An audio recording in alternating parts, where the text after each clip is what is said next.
What did he do? Was it the dreams? The hope for a quirk of his own? What gave them the right to decide he was less? Because he was quirkless? Was it his bleeding heart for heroism or how he wore his heart on his sleeve? Was it his admiration for those with quirks that made him weak? He wished they would just stop. Stop hurting him and laughing about it like he was some bug they could just step on for fun. The teachers, the students, the pedestrians who think someone else will help, when in reality, no one would. Not even All Might, the number one hero. The head of one of the largest quirkless rights activist groups did not see him as worth his dream. And when an explosion rocked the city, Izuku sat right there, hoping that someone, anyone, would save him. His eyes hurt from crying, his heart burned, and a headache was beginning to form. He needed to get home. The chill night air burned the raw tear tracks that cascaded down his face. He did not have the money for the train, thanks to Bakugu and his need to take everything from him. But after about an hour and a half of walking, he finally made it home. Whether it was a good or bad thing, his mother was not home to see his face flushed with cold and sorrow. She wasn't there to tell him it would be all right or that she would always be there for him. But she needed to work. Her work was more important, and he would never want to take her away from that. So resigned to the ache in both his bones and heart, Izuku cleaned up. The slime villain smelled awful, and he did not want to be in that foul stench anymore. A quick shower and a fresh pair of clothes eased the ache, but what could cure broken dreams? Most likely sleep. His room seemed to mock and yell at him as he laid there, mind spiraling deeper and deeper into the depths of sadness. If he could not be a hero then, maybe it was time to break out those old architect notes he wrote on Cementos. As sleep finally claimed him and the voices could not express their hatred at him, he could not help but wish the next day would be better. No mind to think. In his dreams, he was never in control. For years they had repeated the words said to belittle him during the day. His nightmares made him relive the worst days and remember the saddest with uncanny clarity. At first, he thought nothing of it. They were dreams. He would eventually forget them. But he never did. No will to break. Eventually, he started to believe the voices. Their hatred spread through him, and the sirens screaming in his mind were maddening. He could not fight back, not against the evil of his dreams, not when they spoke the truth. He was useless. He was weak and scared, undeserving of his mom, and he deserved his dad leaving them. He caused everything to go to shit for him and his mom. He should not have been born. And he could not deny that they were right. No voice to cry suffering. As his dreams only ever seemed to get worse, it became harder to speak up against the bullying, against the blatant, uncaring attitude against his life. Pain cries for help turned into quiet sobs and whimpers as he couldn't bring himself to care anymore. The burns and cuts and bruises on his skin seemed to meld with everything. He could not seem to focus on anything anymore.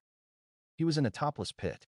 It stretched infinitely towards the sky, yet even despite the odds against him, he kept climbing. The voices made him lose balance and fall. The scars distracted his eyes when he needed them most. The lack of any drive seemed to make the pit look even taller.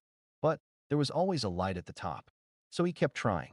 Getting higher with every slight and defamation on him was another inch. Every cut, bruise, and burn made him work harder to get somewhere. Whether it was a dream or reality, he needed to accomplish at least this. At least he would have accomplished something. The words of All Might, the anger, the disdain of his teachers, the dislike and pain from his classmates, the uncaring nature of all those who passed him in the streets, the fact he could not bring himself to speak with his own mom about any of it. The emotions weighed him down, but eventually, he made it to the light. His limbs burned, and his heart ached even more as he realized that he had done it. It was a dream, but he had done it. He had been climbing this same dream since he was 4. Since he was first told, he was useless and would never amount to anything. Since he got his first burn and scornful glare from Bakugu. Since he stopped thinking of Kachan as Kachan. He had always slipped at the top of the pit. He had fallen back into the infinite darkness of the void in his dreams, and was forced to awaken at the youngest hours of the morning. But he made it. He sat in that shining light of the dream, enjoying the feeling of finally accomplishing something. The ache in his heart had let up. The burn in his chest that had taken over his heart seemed to leave him at peace. But just as the calm reached its crescendo, the floodgates opened. Every angry thought and wish washed over him. That want to have a quirk vanished when Izuku was 8 and forgotten when he was 10.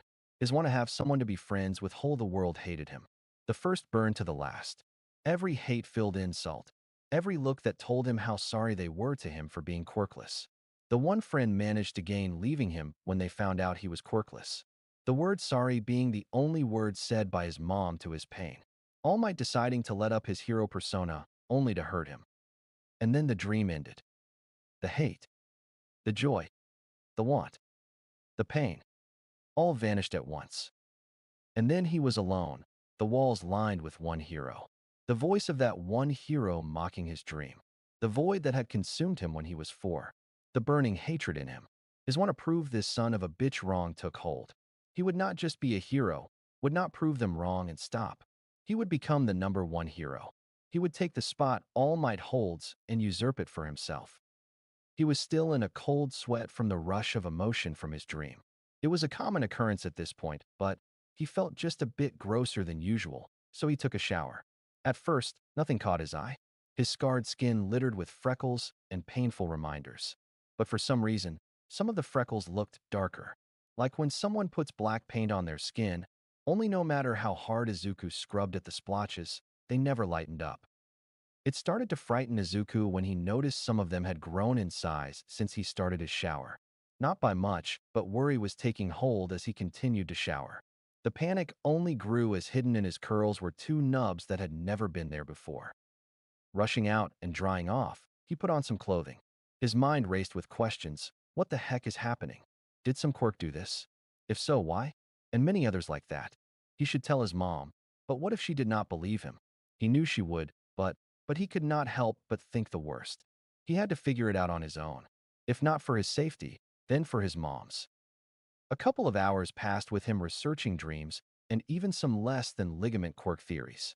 He stumbled on an article about how some quirks take time and an outside stimulation to activate.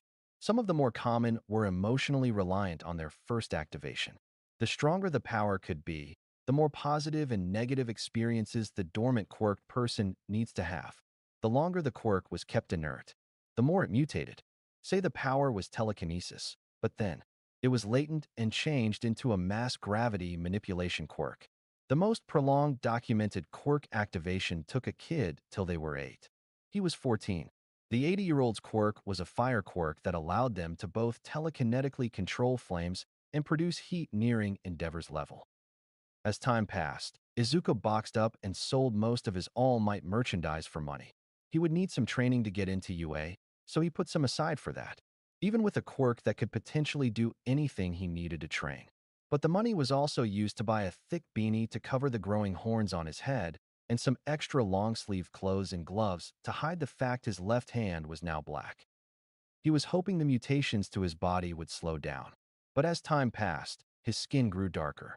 The only place not going darker was his face, which grew pale. The whites of his eyes were getting darker, but thankful only slowly, and the green of his eyes seemed to have darkened a bit as well. But the clothes and light changes to his appearance seemed to, well, piss off a certain Pomeranian. That and Izuku had been avoiding and running from the blonde landmine. But eventually, his luck ran out in the 3rd period of school. It seemed like 2 weeks of not looking or conversing with Bakugo made him more pissed than ever and, right as the teacher walked in, attacked Izuku.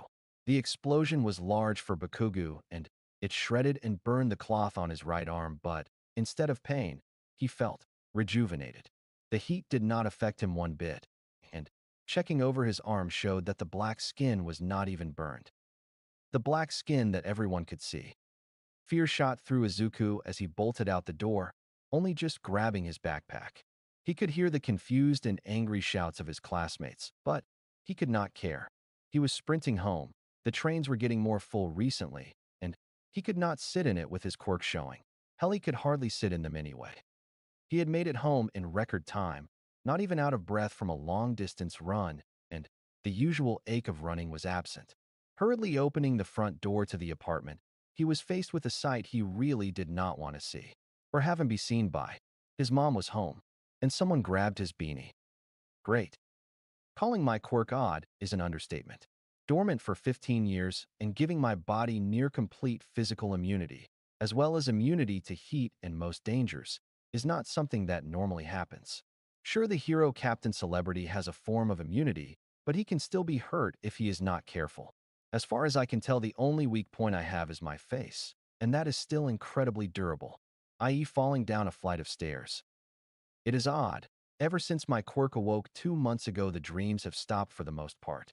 2 months since All Might shot my personal dreams in the back of the head in a field of flowers. 2 months since I almost died to a slime monster. But, personally, I think I'm doing fine. Well, as okay as a kid who was quirkless and started sprouting horns and growing a reinforced black carapace on my skin can be. Sadly, the whole school and Katsuki problem hasn't changed much. Well, other than he is even more volatile than usual. The only people that have backed down are the larger portion of the student body. However, that only happened after a dumbass with a strength enhancement quirk punched me in the gut and broke his hand. I guess he didn't think the kid that tanked Katsuki's explosions could take his fist. And now that the carapace is covering my body completely, an assortment of things have started to happen. Katsuki was pissed. Deku, the little pebble that followed him around.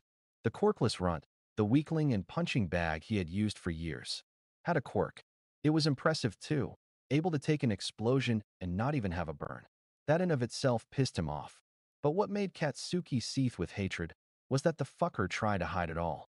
The audacity of the son of a bitch had to hide a quirk. How long had he been hiding it? A month? 2? A full fucking year? Was Deku hiding it from him the whole time? He had harassed the fucker for years, and yet the fucker hid his quirk. He hid it like a coward. So what else was he supposed to do than follow the fucker home and teach him a lesson? Boom. Fear spiked through Izuku as he was launched down the alley he was passing. He knew his skins would be okay, but this was his last clean uniform. Sadly, it was now a destroyed uniform.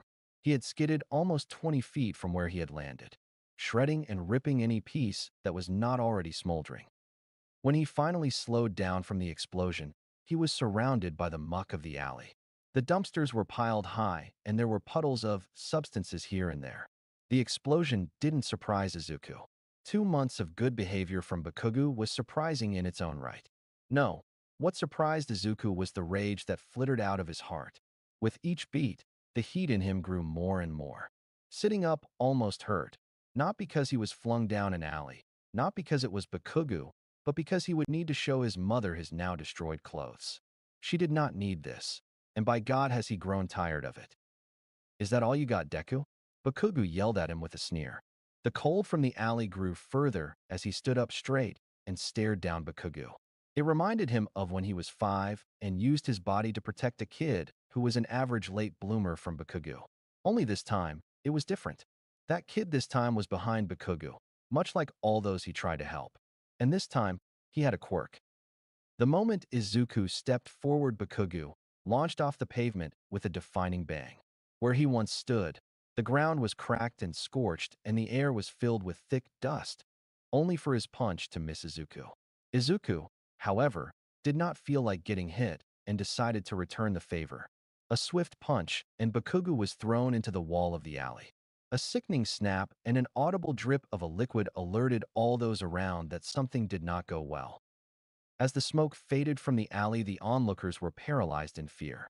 Standing tall as a pillar of darkness was Izuku, the wimpy loser they all once knew. Had knocked their leader flat on his back, bleeding and beaten with one hit. But that was not the worst part. Where his bright green eyes once were, 2 sockets of darkness stare back. A pale white mask had formed on Izuku's head. Where his horns had been growing stood 2 large horns of ivory. The sight caused the group to panic and run away in fear. No one had ever beaten Bakugo.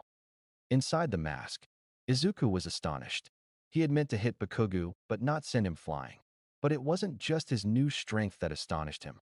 In the mask, he could breathe, and for once, it wasn't difficult to. For years, it was like someone had been choking him. For years, it was hard to get in a breath when Bakugo would beat him to the point of not caring. But it was like the hands have never been there. The air smelled sweet from the bakery they were behind, and he could smell the trees and the park. He could hear the laughter of some friends and the bustling city life around him better than ever. He also could hear the dripping of Bakugo's blood and his shuffling to attack. As Bakugu swung at him, he staggered and tripped himself up. But no matter how much Izuku dodged, Bakugu kept coming. With every step, the explosions grew louder and bigger. But with every explosion, Izuku's senses got sharper. He saw the slight twitches of Bakugu's arms as he shot off another eruption. He felt the heat wash over him and be absorbed and contained. But he also saw the crazed look in Bakugu's eyes, the look of a feral beast wanting to rip him into pieces. A small slip-up allowed Bakugu a punch, but it only shattered his own hand as Izuku leaned into the hit. A quick jab had finished the battle as Bakugu's already bleeding head was hit again, causing him to fall into a heap on the ground. 3 hits that had hit, and a lot that did not. 2 of them from Izuku, and 1 from Bakugu. It was the fastest fight between them. It was also the first one Izuku won. Izuku felt the need to apologize to Bakugu, not for the ass-kicking, or the slight uniform damage he caused. It was more for not taking the fight all that seriously. Katsuki had obviously given it his all for how big the alley was. If it was bigger or he had more room to destroy, he could have done better. But Izuku was too occupied with the new part of his quirk, and the fact he couldn't speak with it didn't help. With a quick grab, he had hoisted Katsuki onto his shoulder. He needed to get him to the hospital, which meant the police would likely be called because one kid with skid-marked and burned clothing was carrying a bludgeoning victim. He was right about the police being called. After a quick checkup by the nurses, he sat in front of a police detective named Namosa Tsukachi. The fear of Bakugu using the school's influence to pin him for the assault was staunched by hearing what the detective's quirk was. The questions themselves were easy to answer. Was Bakuga hit by a car? No. Was I a part of a house fire? No. How did we get the damage to ourselves? He attacked me, and I punched him twice. After a few more questions and answers were shared between the detective and Izuku, the detective gave him a card. This is a Quirk gym card. Just call, and they will get in touch with you. And considering how long your quirk was dormant, they will go hard on you to find out as much about your quirk as possible. Oh, I am, thank you. Not a problem. Now let's take you home, kid, the detective said as he stood and walked to the door. His mother will be so angry. Or pass out. Thankfully, his mom did not pass out from a police officer dropping him off at their apartment. The officer, with help from Izuku, told his mom what had happened and why he was being taken home by the police. When the police officer finally left their home, well, Izuku felt horrible. His mom was tearing and looked ready to hug him to death. He wished he had told her about the bullying. But what could they have done about it? Told the principal? Transfer him to another school? It's not like either of those options would have changed much. He would have been ostracized from any school, shunned by anyone who found out he was quirkless. Izuku, we need to talk. I know that sometimes you can't speak to me. Whether it is from the thought that I would not or could not do anything to help with the bullying, but I wish you had come to me. Two could have homeschooled you. I could have done something to help you. You do know that, right? You didn't need to hide everything from me. Izuku did not know what to say. He didn't want to burden his mom with his problems. He did not want to put her under unnecessary stress. And yet here he was, causing more than he ever wanted. I'm so sorry. I just didn't want to burden you with my problems. It felt wrong to lie to you, to tell you everything was fine, but I thought it was better than telling you.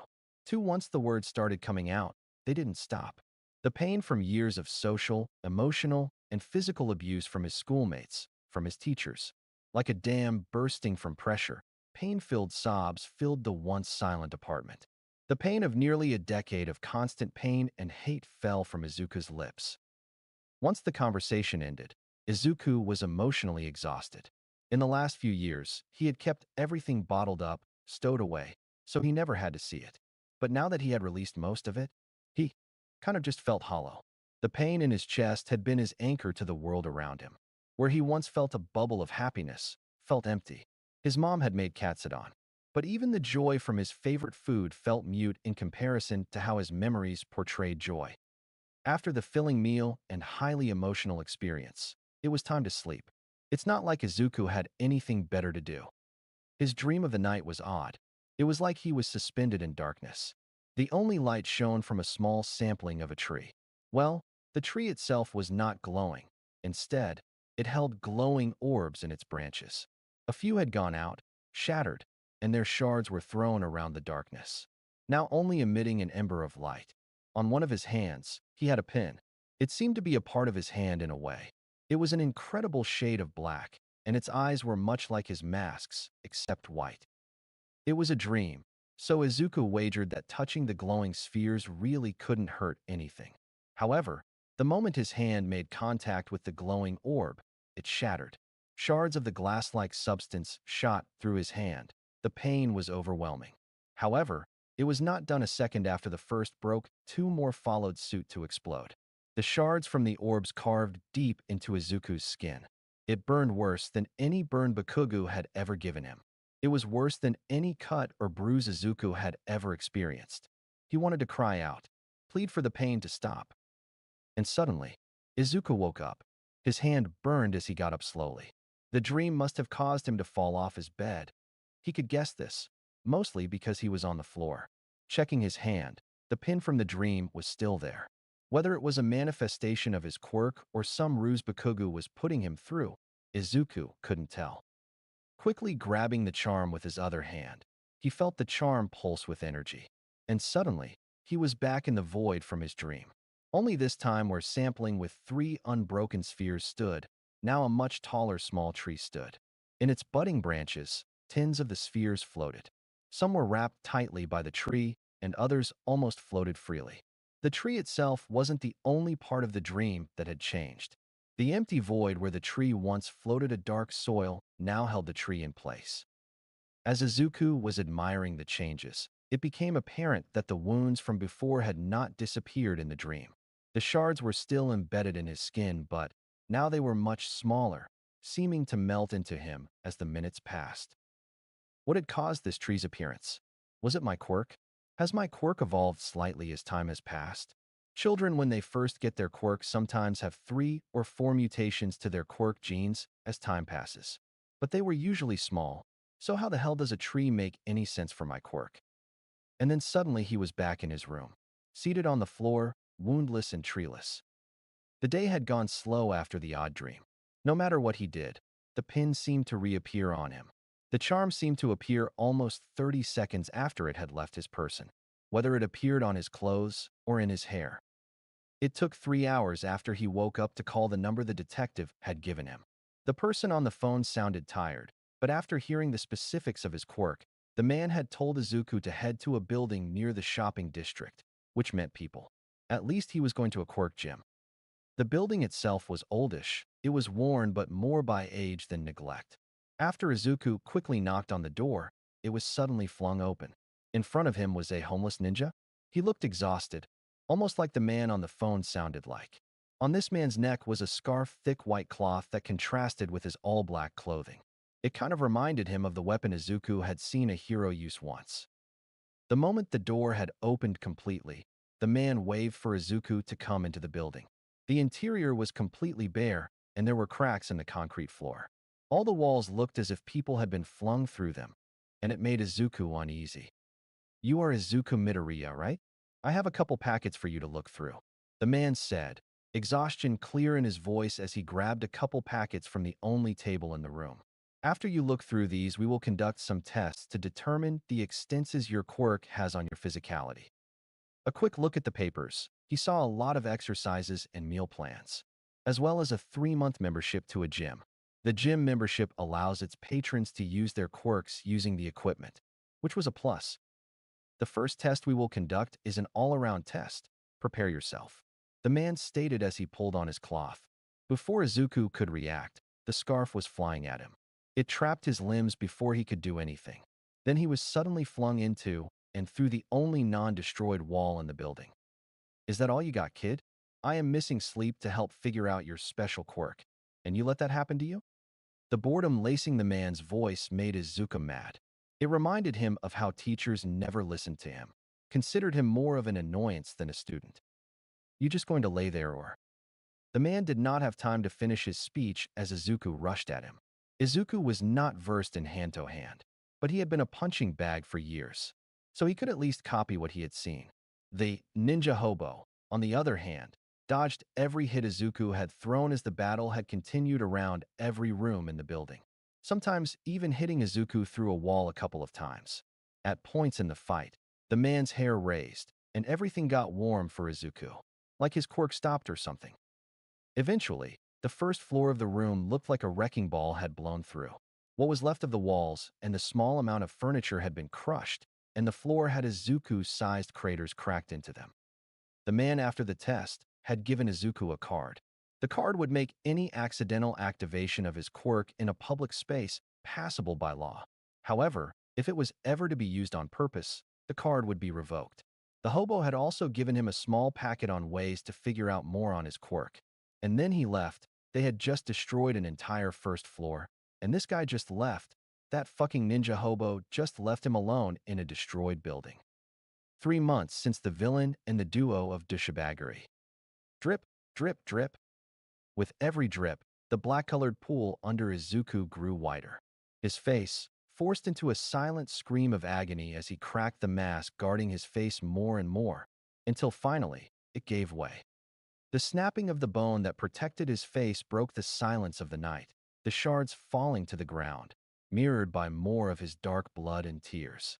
At first, he thought it to be a coincidence his mask could take more of a beating when it regenerated, but it would need to be broken first. So he started his newest training regiment. A couple hours after his mom would go to sleep, Izuku would head into his bathroom, and then for the next couple of hours, he would sit in the tub and forcefully break and regenerate his mask over and over again. At first, he had to take breaks between every crack and shard, but now, sometimes he could not stop. Sometimes in the heat of the moment, he would recall how weak he is, how useless he has been for the last 10 years of his life. And then he would dig his fingers deeper into the cracks and pull harder. He could be more powerful now. He can be. But first, he would need to break a bit more. Work a lot harder than he had before. As sure he would sometimes go too far. When his fingers dug too deep into the raw bone of his mask, he would sometimes freeze up. And every once in a while, he would push his regeneration too far, making him have to go through days with the nauseating ache under his skin. But he could take it. He had to. He needed to get stronger. Or else all he has done is for nothing. Worrying his mom, getting her caught up in Katsuki's anger. All those years of studying and trying his best to push past all the hate directed at him. If he does not become a hero, then what would he do? Become a vigilante? A villain? Then what? Be the useless little shit he was always thought to be and be an inconvenience to more than he already is. He needed to become a hero. The room felt chilly on Izuku's hide. He still did not know what to call his skin yet. The final hour started 20 minutes ago, and the room was still. Well, almost, but Kugu was fuming over something, causing the air to be thick with tension. The teacher droned on and on about the same thing they had been learning for the past 2 weeks. Boredom was king of the class. Except for Izuku, he could not hear the judging whispers or the crackling of explosions, much less the lesson. At least the teacher was trying to teach them, much better than their history teacher.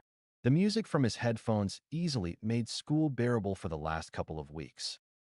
It was not his usual thing. If the room was too loud, he would usually manifest his mask. The room would go silent, either out of fear or in Katsuki's case. His explosions would get louder. He only did it if he wanted to hear what the teacher was teaching, so it only happened a handful of times. But he already knew what was being taught. Izuku already knew most of the things the teachers taught. It was chiefly due to not having friends to take up his time, or traditional hobbies that did not involve trekking across town to take notes on heroes. Izuku thought that his school life would be better after he got his quirk. That, with a quirk, people would willingly talk to him, and he would be accepted into even the smallest of groups. But that sadly was not the case, and in some ways, his days got worse. He was still picked on, and bullies hit him. But instead of getting in trouble for starting the altercation with the bullies, he now got in trouble for them breaking their fingers on his skin.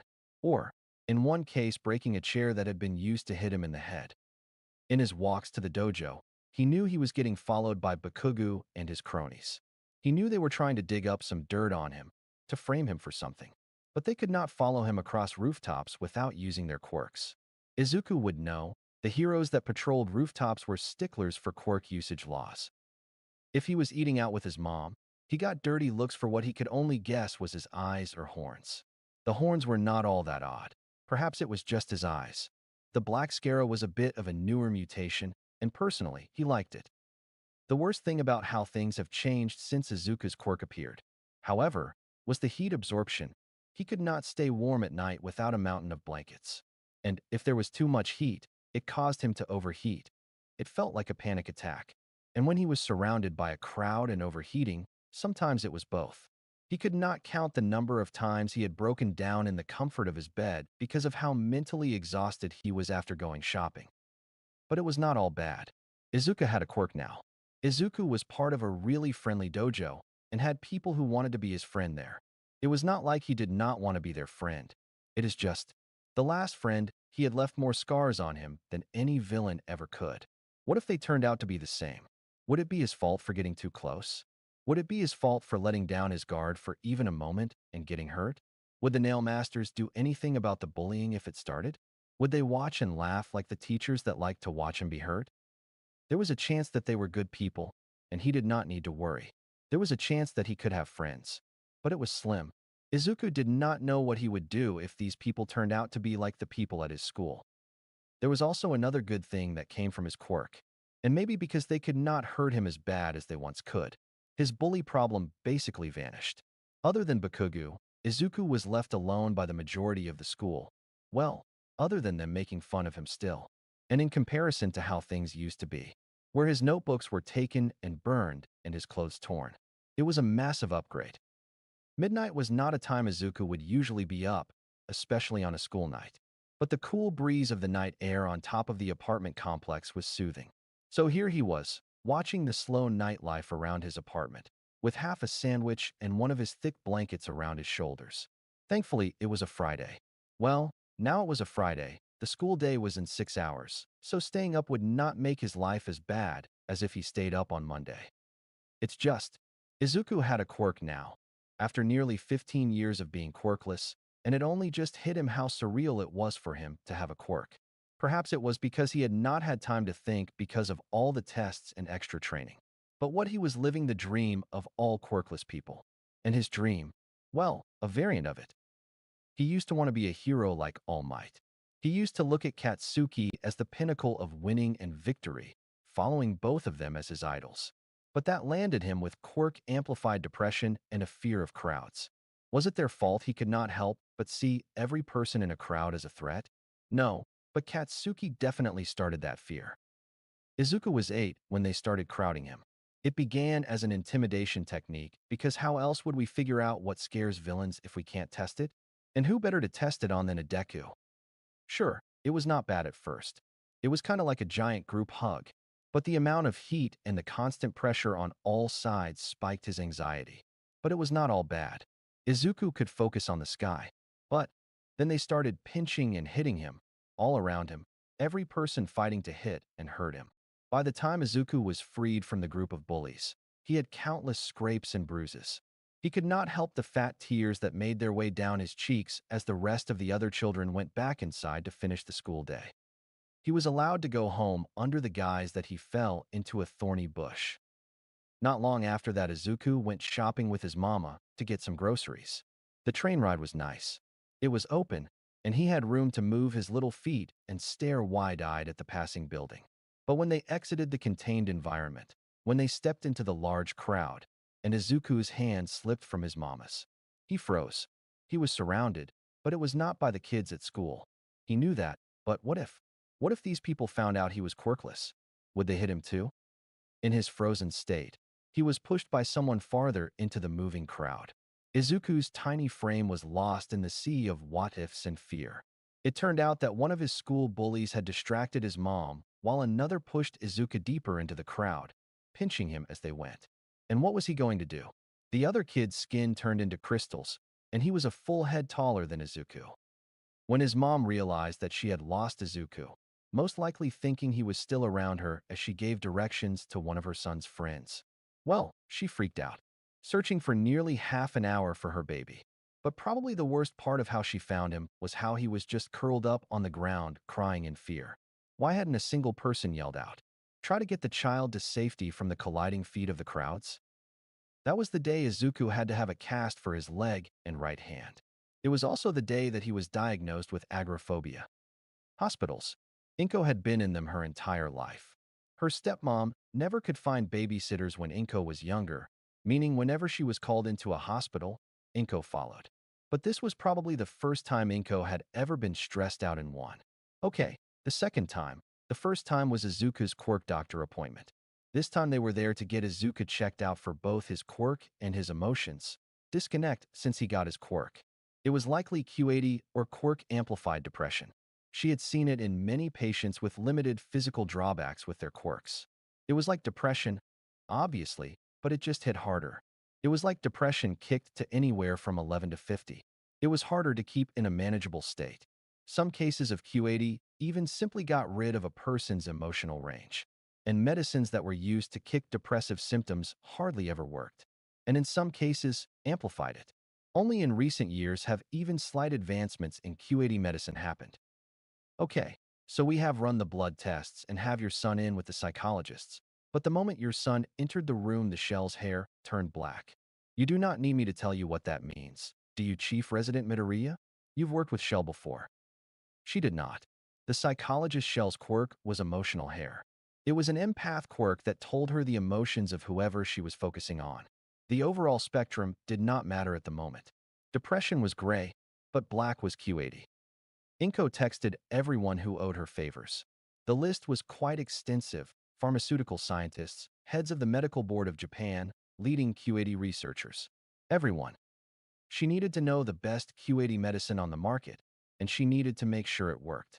Because she could not take the lack of emotion her son showed, and she would be damned if she didn't try and help. At first, Izuku did not want to take the medication. They were huge and dried his mouth out. But after a week of not being able to sympathize with his mom's emotions and feeling sluggish and unmotivated, he agreed. The medicines came in sets, one set a week to test out the effects. And since quirks in the medical field nearly eliminated the side effects of medical drugs, it was a safe process. The first sets of medicines did little to chip away at the haze that clogged Izuku's mind. He could think clearly, and, if anything, he could think sharper than he had ever in his life. The lack of, well, any emotion made it hard to not think clearly. It was disorienting. Not even a month ago, he had all the emotions he could ever want, even if most of them were bad. The only thing this set of medicine did was give him a headache for a few minutes. The second set helped kinda. He could feel the emotions. They were there, but they just were not tangible in any way. The sadness at his mom's teary eyes just did not get him nearly as close to tears as it used to. Anger? It was there, burned as it should. However, it was dull. But he could not tell where it was pointed. At himself? The medicine? He could not tell. After a month of different medicines, emotion struck. On week 6 of the sixth set, something happened. Izuku woke up like usual a couple seconds before his alarm, the comforting warmth of his heated and quilted blankets trying their hardest to keep him asleep. And then his alarm went off, and he threw it out of aggravation. It was not the first emotion he expected to hit him like a truck, but it got the day going. After making a less than average breakfast because his mom was working early, Izuku headed to school like usual. It was most likely a bad idea, with him actually able to feel his emotions. And they trigger responses as they used to. Well, he might hurt Bakugo, but it was a risk Izuku was willing to take. One thing he did not miss from his emotions, however, was his agoraphobia. It was nearly non-existent without the medication, but the crowd outside the school made a pang of fear shoot into Izuku's heart. Thankfully, the back entrance to the school was open, and by the time Izuku made it to class, the rest of said class had made it too. Izuku was not given nearly enough time to prepare himself for Katsuki. Because the moment Izuku saw his bully's angry scowl, the urge to punch him quickly grew. Izuku was sent home for the day after knocking out Katsuki within the first minute of class. With every step, worry flooded Izuku's mind. It was a dumb thought, him sword fighting? Not only would his mom never allow him to take a class like that, but the likelihood of them letting him even take the class was also slim, especially because his skin was now resistant to most forms of injury. It was sadly the life he lived in now. While he used to be turned away from most things for not having a quirk, he has now started to be turned away for having a mutation quirk. It all started with an ad he had always considered looking into. The Nailmaster sword fighting dojo was not new. but in comparison to some of the older dojos it was. It was run by the triplet heroes Shio, Oro, and Mado, who ran both the dojo and their own hero agency. It was also the most cost-effective dojo he could find, essentially because as long as you graduate from their dojo, you never have to pay a cent beyond medical fees, of course. And he still has not figured out what Nail Master meant. He had also found out during his research that they had basically the same quirk. Unlike quirks that were similar on paper, theirs was so close it was hard to tell whose quirk was being used, which was a rare phenomenon that could only occur to identical siblings. Oro and Mado's quirks were the closest alike, only increasing the strength of an object they could consider a weapon, while Shio could cause anything to become a superior weapon. Finally, 7 months from the UA entrance exam, Izuku found himself walking the busy streets of Mizudafu. The crowds caused a spike of anxiety to fill him with every step. But thanks to some kind deity, all the teens that were even close to him were from a different school. He had even seen someone with pink skin. It was really fascinating. He could not help hypothesizing what their quirk was, mostly because pink skin was not a conventional mutation for most quirks to cause. He sadly had to end his thought process early because he had finally made it to the front door of the Nailmaster's dojo. He could not help but stand there for a long moment. He knew he was physically strong. That much was apparent from him accidentally cracking cement when he punched Bakugu into it. But he did not feel comfortable with punching things. It felt too much like the #1 jackass's trademark. He at least knew the Nail Masters were better heroes. Their reputation had not been tarnished since their debut, and their popularity had remained relatively stable over the years. So why did he want to learn sword fighting in the first place? To be honest, it was the powerful aura wielding a sword gave off. If he wanted to strike fear into villains, then what would be better than a sword? Well, a gun, but he did not like loud and obnoxious bangs. So those were out of the question. Learning the basics of sword fighting was not difficult per se, but it still took longer than Izuku thought it would. It also did not help that Master Shio held mandatory art classes once a week. By the end of Izuku's first month in the sword fighting program, he had finally gotten a personalized nail. They were incredible. Shio's husband made them in his forge, and with his quirk, he could bond a wielder's quirk to the metal with just a bit of DNA, which could cause a plethora of things to happen.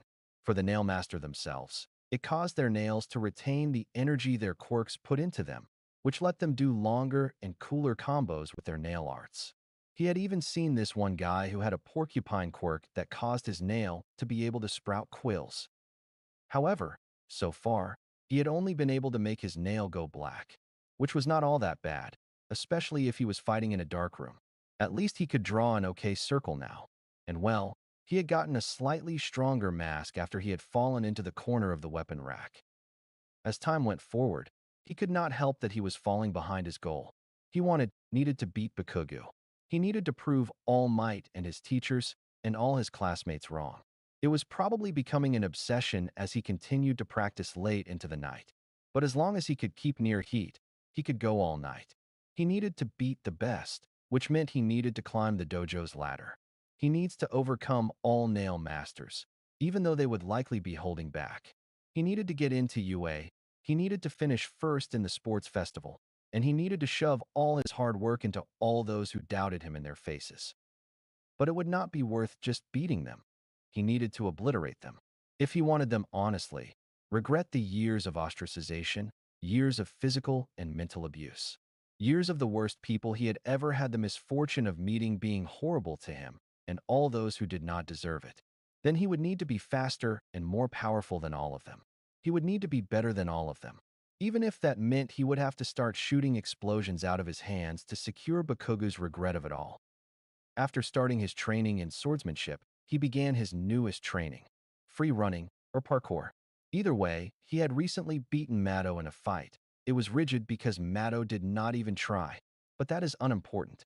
Izuku was 2 nail masters away from getting his support item card. The card only lets him use the nail as a support item, which was vital to his plans.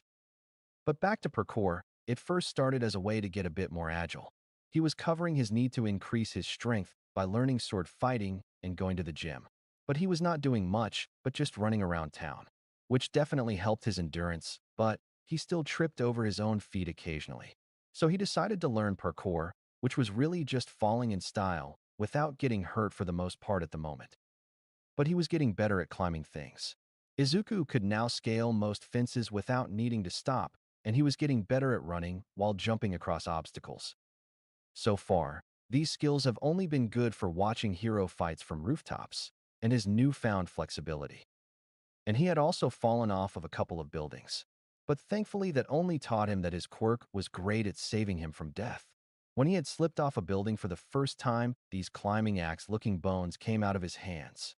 Much like his mask, they seemed to come out instinctually, and they dug really deep in the cement, slowing him just enough to not die. 5 months before the UA entrance exam, he had finally beaten Oro.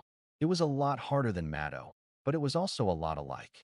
They had a number of the same tics in how they fought. They even favored the same side.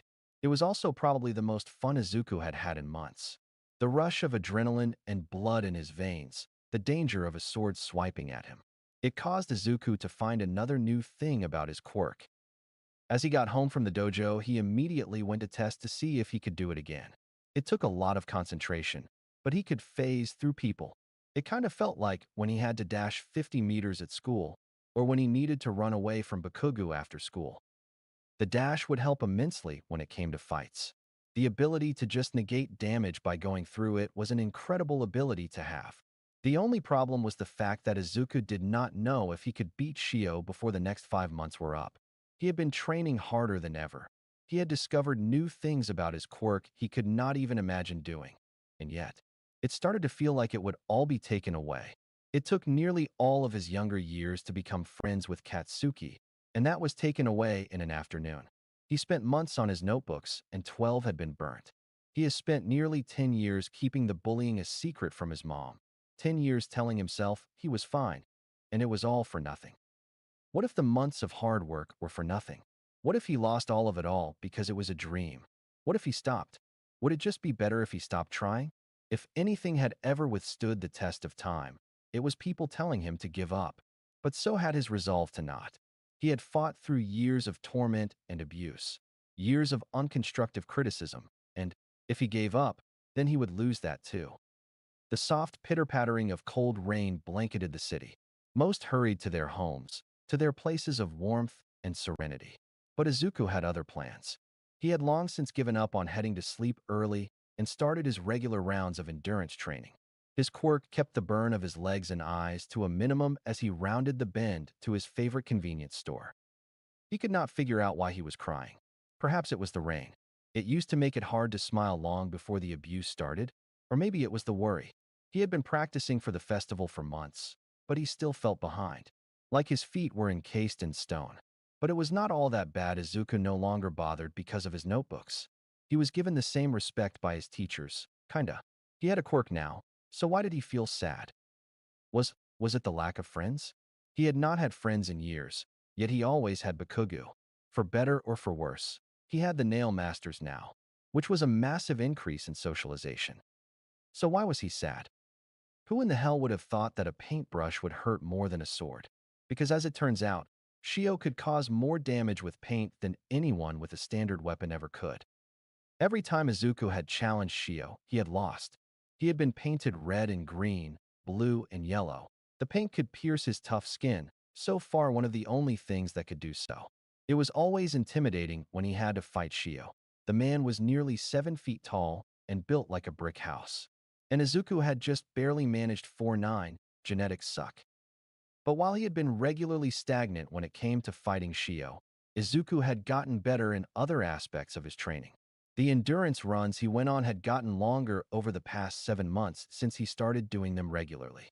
They originally started 5 miles, nearly causing him to pass out even with the athletic increase of his quirk, and then they escalated to almost 10 miles. It was almost like he had a speed quirk, only every time he had been stopped and reprimanded by police and heroes about illegal quirk usage. Well, speed was not his quirk, so they could not do anything about it. He had also gotten relatively good at parkour over his long months of physical exercise. The ability to traverse areas he usually could not be turned out to be incredibly exhilarating. He had seen so many fascinating quirks while just running around. He had even seen the lady with pink skin again. But even though he had wanted to speak to her about why her skin was pink, She seemed to always have a large group of friends with her. He was not spying on her. She just seemed to always be in the entertainment district. It was not his fault his usual run ran through there. What do you think he is mumbling about now? To be completely honest, I have lost count of the topics he speaks about while he mumbles. Last week it was his pink crush and Quirk theory. Should we stop him? The question from the newest of the dojo was sincere, but it didn't dissuade the laughter of the rest of the group. If you can stop him, be my guest. Only Shio has been able to snap him out of it at this point.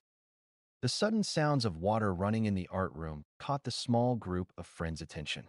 Water meant the class was over and the paint messes were being cleaned, which meant Izuku would finally get his rematch. Why Izuku? You wanted a rematch, right? Shio just finished his art lessons. The storm of muttering was cut off abruptly as Izuku shot off to the art studio. He had waited all day for his rematch. Of many. The busy husky and bustle of the outside street did not slow for the growing tension of one of the buildings beside it. Izuku had just declared another rematch between himself and Shio. Izuku felt more prepared than the last 22 times. He, like most of the dojo, had lost count. On one side of the arena sat Shio, calm, collected, and very ready to slam his student into the pavement. And Izuku sat on the other side, breathing deeply and focusing the heat built up inside of him to his nail. Each side was given 5 minutes before the battle to get ready. Shio was picking his colors of paint carefully, sorting them by thickness and color. Izuku, on the other hand, was nearly totally still. The only sign he was preparing anything was the dark aura that seemed to bathe the room in shadow. Oro walked up to the edge of the arena and spoke. Your 5 minutes are up. We once again welcome Master Shio onto the arena. And his small opponent is Izuku Midoriya. The excitement in his voice sounded forced to all present. They had gone through it many times. You both know the rules. Quirks are permitted, and the use of deadly force is prohibited. You may start when you are ready. The silence of the arena surprised many. Izuku was commonly the one to strike first. However, the only thing he did since the start of the match was called upon his mask. Shio struck the first blow of the competition. A thick stake of thin yellow paint sliced through the air from sharpening and thinning as it flew to its stationary target. Only it never hit its mark. In a millisecond, the room seemed to darken, the bright shine of Izuku's mask blazing a train as he seemed to appear behind Shio, cutting at his instructor's exposed shoulder muscles. Only where blood should have started flowing. It seemed to harden around the wound. A streak of thin blue paint cut deep where Izuku had been, digging inches into the thick cement wall of the arena. Shio expected his protege to appear behind him again, anticipating it with another streak of blue where he should have been, only to be landed on top of by his small student. Izuku's nail dug deep into his master's muscle, not enough to kill or even maim, but it definitely hurt. Wrenching, the now bloodied blade from Shio, Izuku kicked off, only for a thin purple spear of paint to pierce his shoulder. The paint went from the rigid crystalline structure it had formed into the liquid the second Izuku touched down on the concrete ground. Focusing back on the energy inside him and the heat around him, he sprinted straight at Shio. The elder fighter, with practiced ease, dipped his paintbrush on his easel, focusing the energy inside him into the paint, and with a graceful wave of his large hand, sent a wave of color careening towards his disciple, only for the sharp blade of paint to be consumed with a horizontal streak of black energy. Shio jumped into the air, dodging the supercharged darkness as it passed, only to be caught in the side by another. The shredding black dug deep into his tough skin, but the greater of the two strikes hit the cement behind him, carving several inches into the wall. The sudden new move their little green warrior had produced caused all three of the Nailmaster's interest to be piqued. The little one must have been practicing for weeks on that attack. The momentary lapse in concentration left Shio open, and a sudden weight crashed upon his shoulders, and the cool edge of his student's blade pressed firmly on his throat. A second passed. Then two. Then Oro spoke up. Well, it took a while, but today, young Izuku wins. The sudden escalation jarred the small crowd out of their surprise. The group of regular attenders cheered in joy for their small friend, and the heroes themselves could not help but be proud. Sure, it was not an all-out hour-long slugfest, but it was brutal, in a real fight. They all knew Shio would win, but it was more of a test of determination. No one beat Shio on the first try. Hell, no one had ever beaten Shio when he went all out. But it showed that even when he lost, Izuku would keep trying. And that was all they needed. A small party was held after the arena was cleaned of paint and blood. Izuku was given his hero-certified weapon carry license as well as his support item certificate. By the time the treats had been eaten and the fun had been had, Izuku did not want to leave. The Nail Masters had always been kind. Mado had always been called Dad teasingly for his doting nature when one of his students did something right. Oro had always been thorough in his teaching, and even a bit dense, but he always wanted the best for the students. And Shio always thought of their futures, teaching them art as a stress relief mechanism and a way to express their emotions, going the hardest on them in training because he knew they could do it. So Izuku sat in the comfortable familiarity of the dojo that he had grown used to. Sure, he could come back and train, but when he got into UA, he would not have the time. All the hero training plus his personal training and studying and trying to just make it through the hallways each day. Just the thought made him exhausted. Heavy footsteps fell next to Izuku. The great shadow of Master Shio engulfed him as Shio sat next to him and began to speak. Izuku, I do hope you make an appearance here every now and then, even if only to resharpen your blade. And do keep in touch. We'll celebrate you getting in UA when you get the letter, yeah? Your mom already agreed to a small party. Just you, her, and me and my brothers. How does that sound? The only response Shio got was Izuku leaning on him heavily, lightly snoring. Bakugo Katsuki hated silence.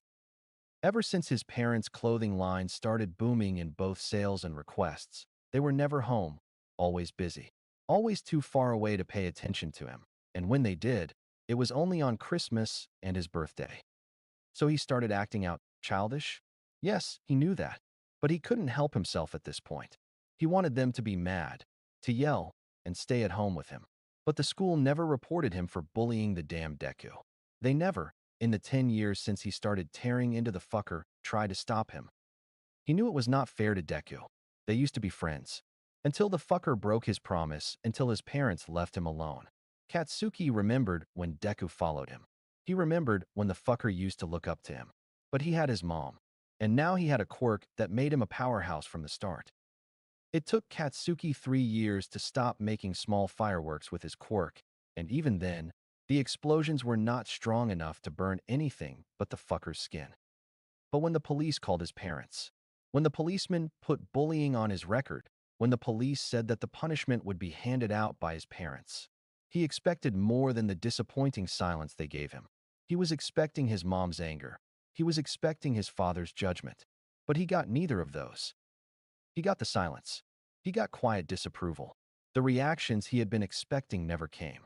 And for the week his parents were home, not a sound rang through the house other than cell phones. And then they were gone. A letter on the coffee table, and the rage Katsuki had felt for years grew even worse. Mina Ashido loved the arcades that littered the streets of the Mizudafu Entertainment District. The colorful atmosphere and people, she included, made the tires of a school day fade away. She enjoyed the food from the food carts and even the noisy hero wannabes running around as a form of training. One of the arcades was her favorite. They held bets once a week on who could beat the new hard track on the dance machine. She always won, and the manager hated it when she appeared, but it was always fun to see people try and beat her score. So while waiting for her turn on the machine, she watched the crowds bustling about outside the small building. Familiar faces from school appeared and waved. But one person always caught her attention. Scaling the side of a building, their small frame and green, fluffy hair swaying in the wind as they hauled themselves up the ledge of a roof. Every day they were running across the building, jumping and rolling, climbing and making everyone on the street seem slow. They never seemed to need to stop when they started running. She had seen them at hero fights watching from roofs, and even watching people just walk around from their high vantage point. She wanted to talk to them, but every time she tried, they seemed to jump in surprise and run away, their face always bright red as they did so. She could not wait for the day she caught them one day. She would have to ask them some embarrassing questions just to see their response. Izuku was not ready. Everything had started off perfect. Izuku woke up early and took a shower. The hundreds of blankets he used to stay warm during the night were scattered across the room carelessly. He took his quirk drawback medicine while he ate breakfast, and then he headed to take the UA entrance exam. The train ride was nice. No one came over and sat next to Izuku or even spoke to him. The number of people taking his train to the station near UA was thankfully low, and most of them were from his school and scared of him. He felt ready for the exams themselves. He studied the week before religiously and had been training for months just for the physical part. But just because Izuku knew he could take the hits of whatever he was fighting, just because Izuku knew he could fight, did not mean he did not fear getting hurt or failing. And what if he slipped up? What would he do then? Become a police officer? Go to another school? Would another school take him? He could not fail. Izuku did not know what to do if he did fail the exam. Izuku felt that he was ready for the exams, but he was not prepared for the crowds in the slightest. From the moment he glimpsed the massive glass and steel structure that was UA's main building, he became aware of the enormous mob of people in front of it. It just kept growing and expanding. Izuku saw people leave the crowd, but it never let up. New people, new threats, new people that could hurt him worse than those who came before them. He could hear Katsuki yelling at him and bumping into him, but he could not focus. He could not respond. The constant churning of the crowd, and he could not breathe. Why could he not breathe? Why could he only gasp for air? Was he overheating? His diaphragm was contracting. The air went in, it stayed for moments, and then he relaxed, and it went out. So why can't he breathe? Mina felt like she was going to be late. The crowd was massive, and no matter how much she fought to push past it, it only seemed to get harder to move. Then she saw a familiar mop of green hair it was easy to miss due to how tall everyone else in the crowd was, towering anywhere from a foot or more above him. But the boys seemed to not be able to breathe. They were grasping their chest, and from what she could see, tears were running down their face.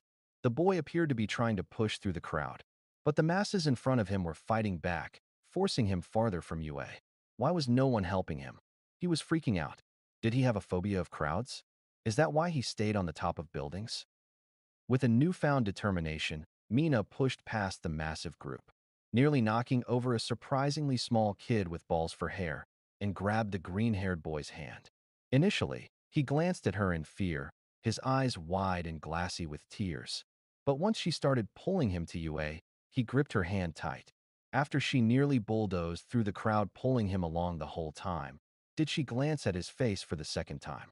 His eyes were closed tight as he gripped her hand as she pulled him past the crowd. When Mina and the Greenit passed the school's threshold, the crowd seemed to disperse, were most of the mob reporters. As they walked into the main building, she pulled the boy into an empty hall. They might be late because of this, but she couldn't bring herself to care. He needed quiet and a friend. She sat them down next to a door and draped an arm around his shoulders, which, with how he tucked into her side, he appreciated. A couple of minutes passed as his breathing started to even out. When he finally peeked out of her side, she noticed something that she really should have before. Holy shit, your eyes are like mine. Her happy escalation caused the boy to falter for a moment, surprised by her outburst. Ah, sorry, it's just not everyday people have eyes like mine. But we should hurry, the tests start in 3 minutes, I think. But do not worry, we're really close. Oh, we are so going to be besties. When Izuku came to his senses, he was not expecting to see the pink girl. She was so pink, and really energetic and friendly, and tall and pink. Really, he felt like she was just being nice to put down his guard. But she seemed so genuine as she talked on and on about this and that, especially when she noticed his horns. The laughter that came from her was incredible for his mood. She kept calling him an eye and horn buddy as she pulled him to the auditorium. And when she finally let go of his hand, she gave him a small piece of paper and told him to call her. He got a girl's number. He talked to a girl. She held his hand. Oh God, a girl held his hand. Okay, she talked to him and dominated the conversation, but it is not like he minded. And sure, she held his hand to pull him along. So maybe she wanted to be friends? The last time he had a friend was, what, kindergarten? First grade? Gods, it had been a long time. The written exam will start in 1 minute. Please hurry to your seats. And with a yelp, Izuku entered the examination auditorium with a massive blush on his pale cheeks. The low rumble of the AC unit filled the cooling auditorium, its sound drowning the light scraping of pencils and paper being flipped. The occasional growl of frustration made its appearance, and Izuku couldn't help but jump lightly. It hadn't even been 30 minutes in the 3 hours allotted time when Izuku had finished the math and science portion of the test. Thanks to his hobby of writing an analysis on heroes, he could put his thoughts on paper as fast as they came. By the 45-minute mark, the English test had been cleared, and he was starting on the heroics section. Morality questions that were opinion-based, laws and regulations, and the occasional treatment question appeared before him. By the time he finished the exam, it was an hour and 4 minutes into the allotted time. But the massive amount of people in the room made the wait unbearable. 3 seats down, a kid looked around, glaring at all who dared to look at them. 8 seats to his right, another kid banged their head against the table. He needed a distraction. It was somehow too quiet and yet too loud in the auditorium. The unused scratch paper he had left would have to do. By the time the 3 hours were up, Izuku had analyzed everything he could on the scratch paper. The girl next to him, blonde hair and horns, likely their quirk, had to do with that as the horns were massive in stature.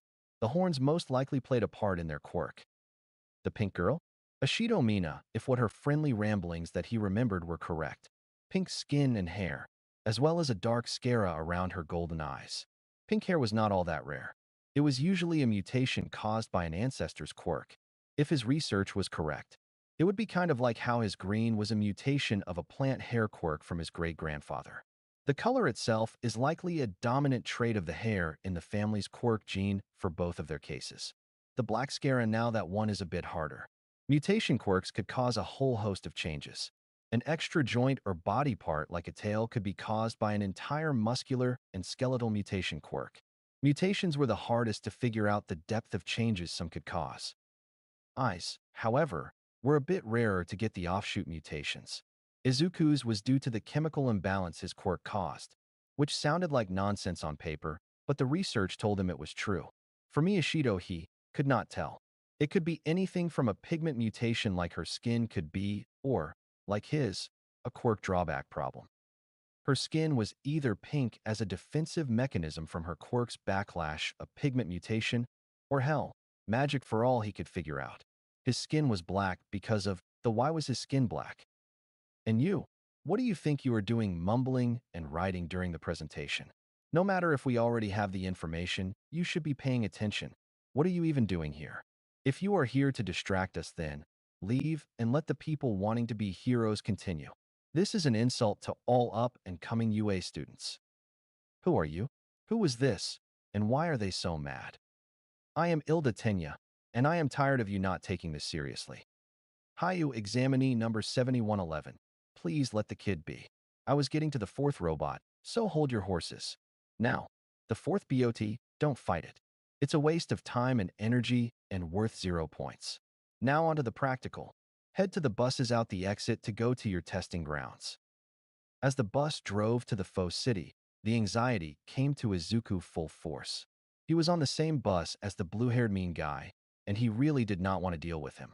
As the bus came to its stop and the doors opened, the surge of kids kept Izuku from being able to exit his seat. Not that he wanted to be in front of the pack anyway. But as he left the once crowded bus, he caught a glimpse of his friends. Pink hair. 3 buses of teenagers in one area. Only one person who could possibly be a friend, and a whole lot of others that would likely hurt him. Thankfully, he did not have Bakugu in his testing area. That would be bad. So Izuku hurriedly walked towards his pink-haired acquaintance. If only for safety in numbers, at least. She turned and saw him as he walked to her, his small frame making it easy to weave through the spaced-out students. As he made it about halfway to her, she waved. Did he need to wave back? Want that what people usually do? It has been so long since anyone else other than his mom even spoke to him kindly. It was wild. He got nearer and nearer, and the spark of joy at having even a conversation with someone nice bloomed in his chest. Only to be stopped by the blue-haired guy. You, what do you think you are doing distracting this pink lady? Have you no shame? First, not paying attention to vital information, and now distracting another participant when they should be getting ready. Izuku was getting really tired of this blue-haired asshole. Like, what is his problem? Not to mention your clothes. Those are not even for exercise. What are you? A plant. You must be. It's the only reason someone like you would ever be here. Oh, look. Aoi, I do not know who pissed in your iced coffee this morning. But you need to chill. I'll have you know I know her. Two came over to her to wish her good luck. Wuuas hole came and distracted both of us. And I need these layers. Izuku said indignantly, fluffing out his hoodie. Quirk does not help with holding con warmth conservation. Not all of us have good heat circulation. Swiftly, Izuku turned to the pink girl and said, "Thank you for earlier and good luck. To hope you have fun." Oh no. Oh no. Why does my mouth speak when I do not want it to, but does not make noise when I do? This day cannot get any worse. Next thing you know, this guy punches me for talking back, and then I hit the pink girl with my body from the force, and then it just keeps getting worse. Oh no. How would she respond? Suddenly, Ishido's voice broke through his downward spiral of thoughts. "Why you go, buddy? Tell him what's up," she said, full of energy while giving him a pat on the head, which did not make him blush, and turned to tall Blue and grumpy. "Look, man, I do not know what you have against my friend here, friend, but I do not appreciate you calling him out or insulting him. My name is Mina Ishido, and I do not tolerate bullies like you." The blue dude Ida, if what Izuku remembers was correct, had the gall to look offended. "I'll have you know that I am not a bully. I am merely stating what I perceive, and that is that he is a delinquent, and I will not stand by as he blatantly disrespects the school of you. Go." Present Mike screeched loudly from his tower near the door out of nowhere. And no matter how much Izuku wanted to stay near Ishido, he needed the head start. So he dashed forward. The entire testing group stood stock still, except for one hero hopeful, seeming to be phasing in and out between the other students as a cloud of black smoke. And taking first place in the race to kill the bots was Izuku Midoriya, his pearly white mask and oversized hoodie disappearing into the distance as the other students finally realized what was happening. Izuku wasted no time. A bright smile is hidden behind his mask as the burn in his chest flared. Dark energy pulled along the length of his nail, flickering like a black flame, seeming to lengthen the blade by inches. The dark energy around his sword reached its crescendo as Izuku slashed horizontally against the first small pack of robots. The black power, melting its way through the 4 one-pointers as Izuku leaped over them, leaving them as small piles of halves. Landing with a short roll, Izuku kept his momentum, the beating of his heart a war drum on his one-man crusade, quickly switching his grip on his sword, letting the blade point behind him. Izuku ran over to the side of a building, using his speed and the small cleat-like spikes on his shoes.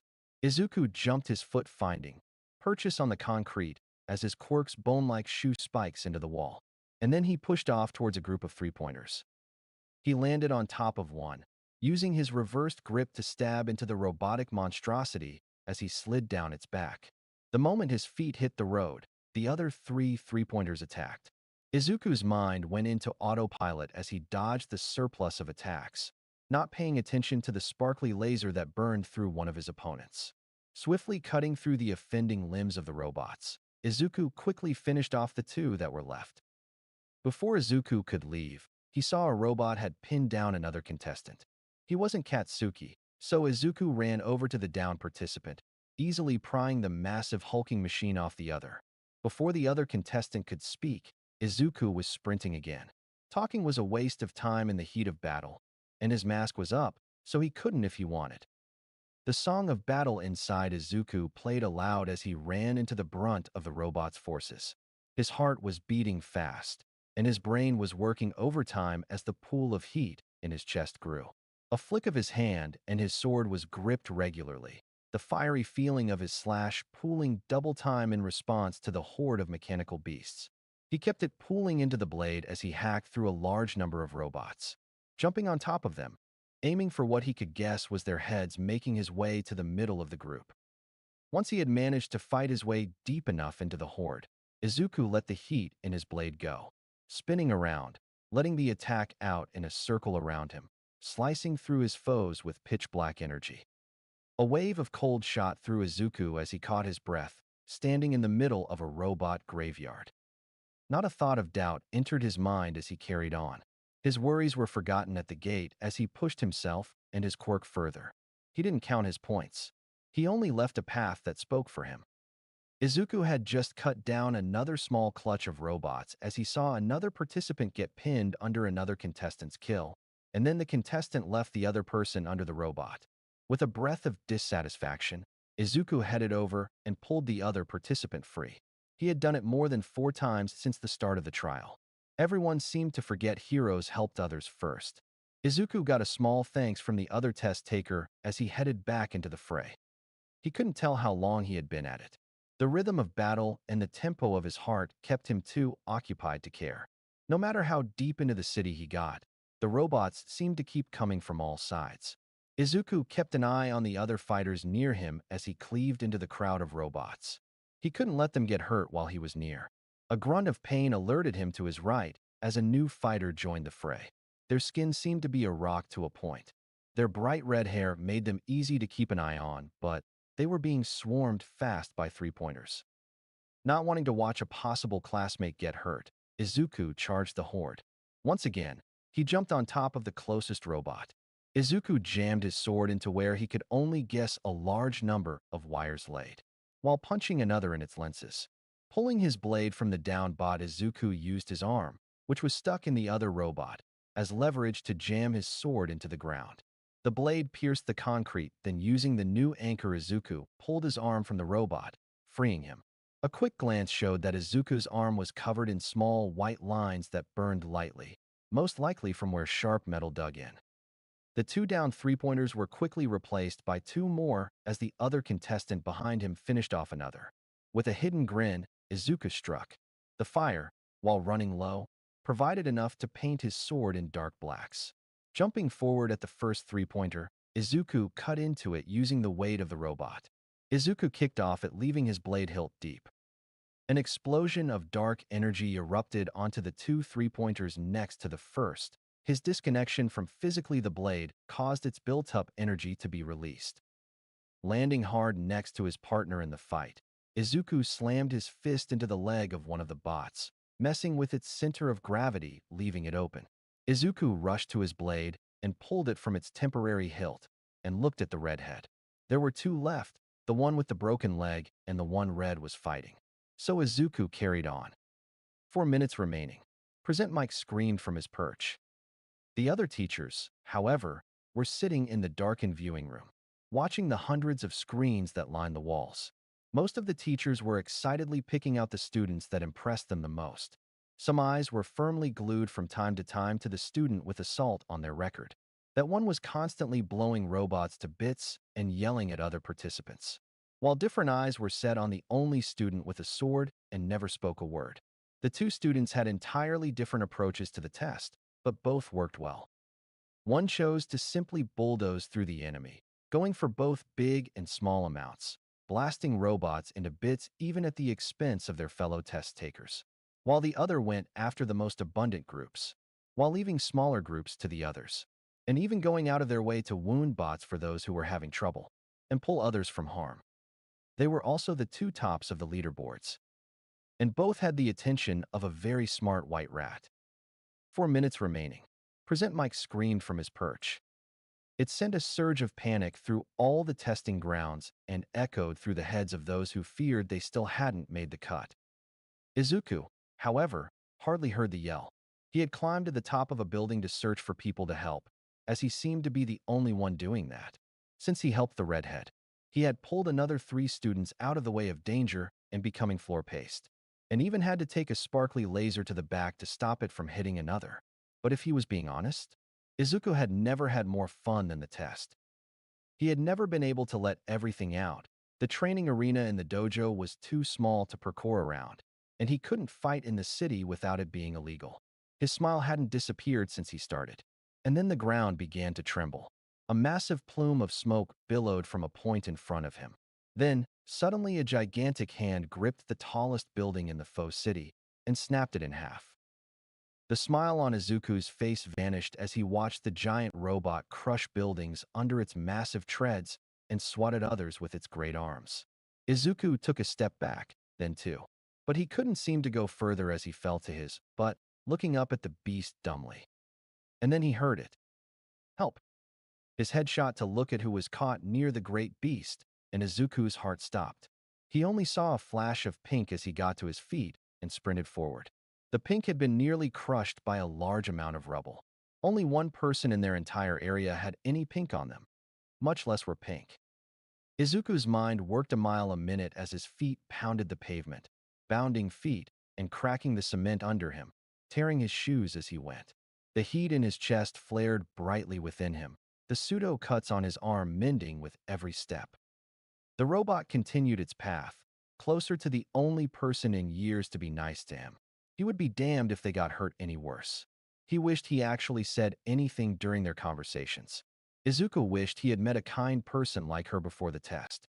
He could have used a friend. The scream of absolute terror of the robot's size caught in his throat as he skidded to a halt next to the pink Ishido. Grabbing desperately at the blocks, Izuku heaved them off, mentally questioning why she didn't melt them like the robots she had been fighting. Quirk overuse. Her hands were covered in cuts and raw as she helped push the blocks off. By the time the final block came off, the robot was too close. The burning of Izuku's quirk and in his throat hurt to contain. So Izuku ran to the Colossus. If he had learned anything, the burning meant something. She was free, not safe. So he needed to make sure she was safe. The fire clawed at his throat, pain cascading through his body as he made his way under the bot. The most insignificant movements of the robot shook Izuku as he neared it, the heat building as he pushed past his limits. His heat was nearly empty.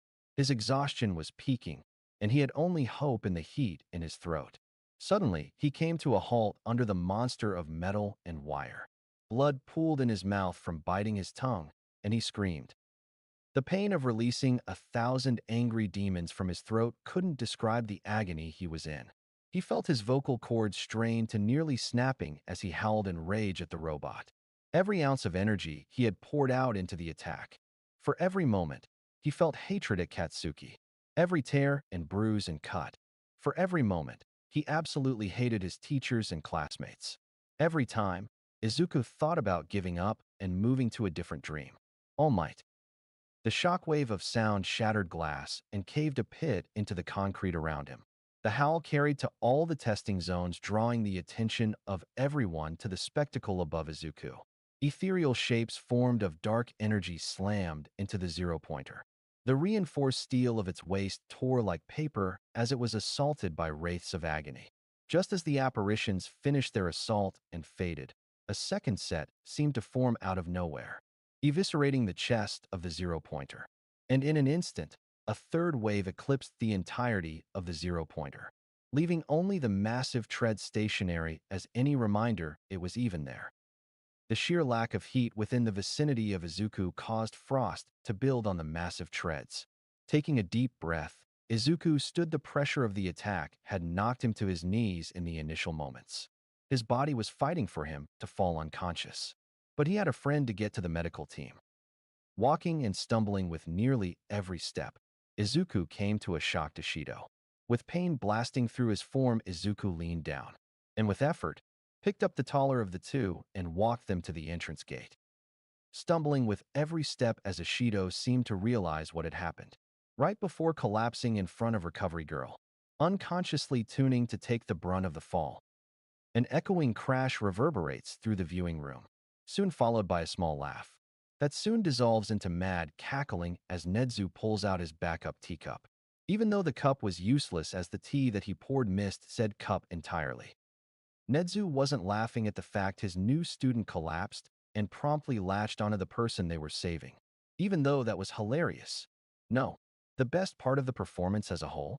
The look of horror on his colleagues' faces. It had been years since he had managed to bring such a look of pure fear into any one of their faces. Sure, he had turned his pranks down since he made half of the janitors quit out of pure annoyance. But it wasn't his fault his joy brought them such horror. Just as Nedzu's laughter came down to a manageable level, he grabbed at his tablet, pulling up the future student's information. What he found made his brow raise. Izuku Midoriya, age 15, quirk, hollow, mutation, emitter, transformation hybrid. Izuku Midoriya was found quirkless at age 4 by the local physician. However, After 10 years, his quirk came in. Look under file dormant quirks. He has the most prolonged case of dormancy in history, making his quirk incredibly powerful. From his blood tests, it was found out that his quirk has yet to stop changing his body. Initially, his skin was replaced with a black chitin-like shell, but further tests show that it is made of a different material. But at the time, his blood was still red like normal. However, a month later, it was found that his shell-like structure had hardened considerably, and his blood was a black semi-liquid. It is theorized that after tests that showed the liquid broke down foods and materials into their base components, like a digestive system, that he most likely has no organs. His heartbeat is nearly non-existent, only seeming to become detectable when under stress or doing a strenuous action. Izuku has also been found to conjure a type of bone-like mask to cover his face. Through testing, it has been found that his senses are increased and his speech is reduced to non-functioning while it is active. He has also been able to, in need, make other objects out of the structure. It seems to cost nutrients from his body. It has been observed that he loses weight depending on the mass of the item. Items that he has made so far consist of a type of climbing axe that can dig into reinforced concrete easily, small spikes that cover the bottoms of his shoes to increase climbing stability. His quirk also gives him a thermal pull, much like those with thermal manipulation quirks. However, when watched with a thermal imaging camera, the heat disappears when it enters him. When exposed to a large amount of excess biological heat, his body can overheat, much like a cold-blooded creature. Only it acts as a pseudo-panic attack. However, when put under a large amount of heat from a non-biological source, he does not experience the drawback. What he does with the heat after absorption is unknown at the moment. Addendum: Izuku Midoriya can form the absorbed heat into black energy that seems to erode matter much like decay. Quirks any future uses have yet to be found. The main drawback is an extreme mental drawback. It has caused one of the more interesting cases of Q80 the Muzutafu Central Hospital has ever seen. It causes a large number of depressive symptoms, but completely shuts off emotion. A quote from Mr. Midoriya on how it feels: it's kinda like tinted glass almost. I know that I can feel emotions. It's just really hard to even notice anything beyond the glass. In the naming process of the quirk, Izuku decided to use the name we had given to his quirk's detriment as the name of his quirk. Both the drawback and quirk are called hollow. A 10-year gap between when a person is supposed to get their quirk and when Izuku Midoriya got his. Fascinating. A thermal pull? Nedza hadn't seen a thermal manipulation quirk in years. And the energy? That was the most exciting part. Most energy quirks were bright and colorful due to their effects on the light spectrum. Perhaps that part of the boy's quirk isn't energy? And the fact it was a triple hybrid type quirk. Only dormant quirks were this interesting. Nedzu's soft smile turned wide, the once hidden sharp teeth glinting in the light of the monitors. He will be watching this one closely, if only for his own amusement. Sitting next to Nedzu, reluctantly, sat Aizawa Shoda. And while no one could exactly tell what he was thinking, with his sourpuss exterior, he was kinda proud of the kid. In his line of work, one would think he would forget his one-time student. But he never did. Aizawa gave the kid the best start he could without taking hours out of his day to teach the kid. He got updates from the Quirk gym about the problem child often, mostly about how his Quirk proficiency had shot up over the last couple of months. And when he raided a Quirk trafficking den with the help of Nailmaster Shio the other day, well, he didn't expect to get an earful about a small green-haired child taking the exam today while tying up villains. He was getting the green one, and the pink one, and the exploding one, if Nedzu's expression told him anything.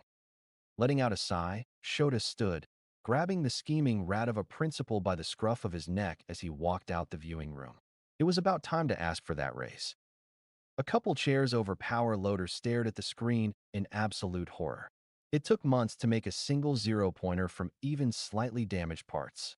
He stood up and followed Eraserhead. He was going to need a raise. Mina's brain must have short-circuited, and she died.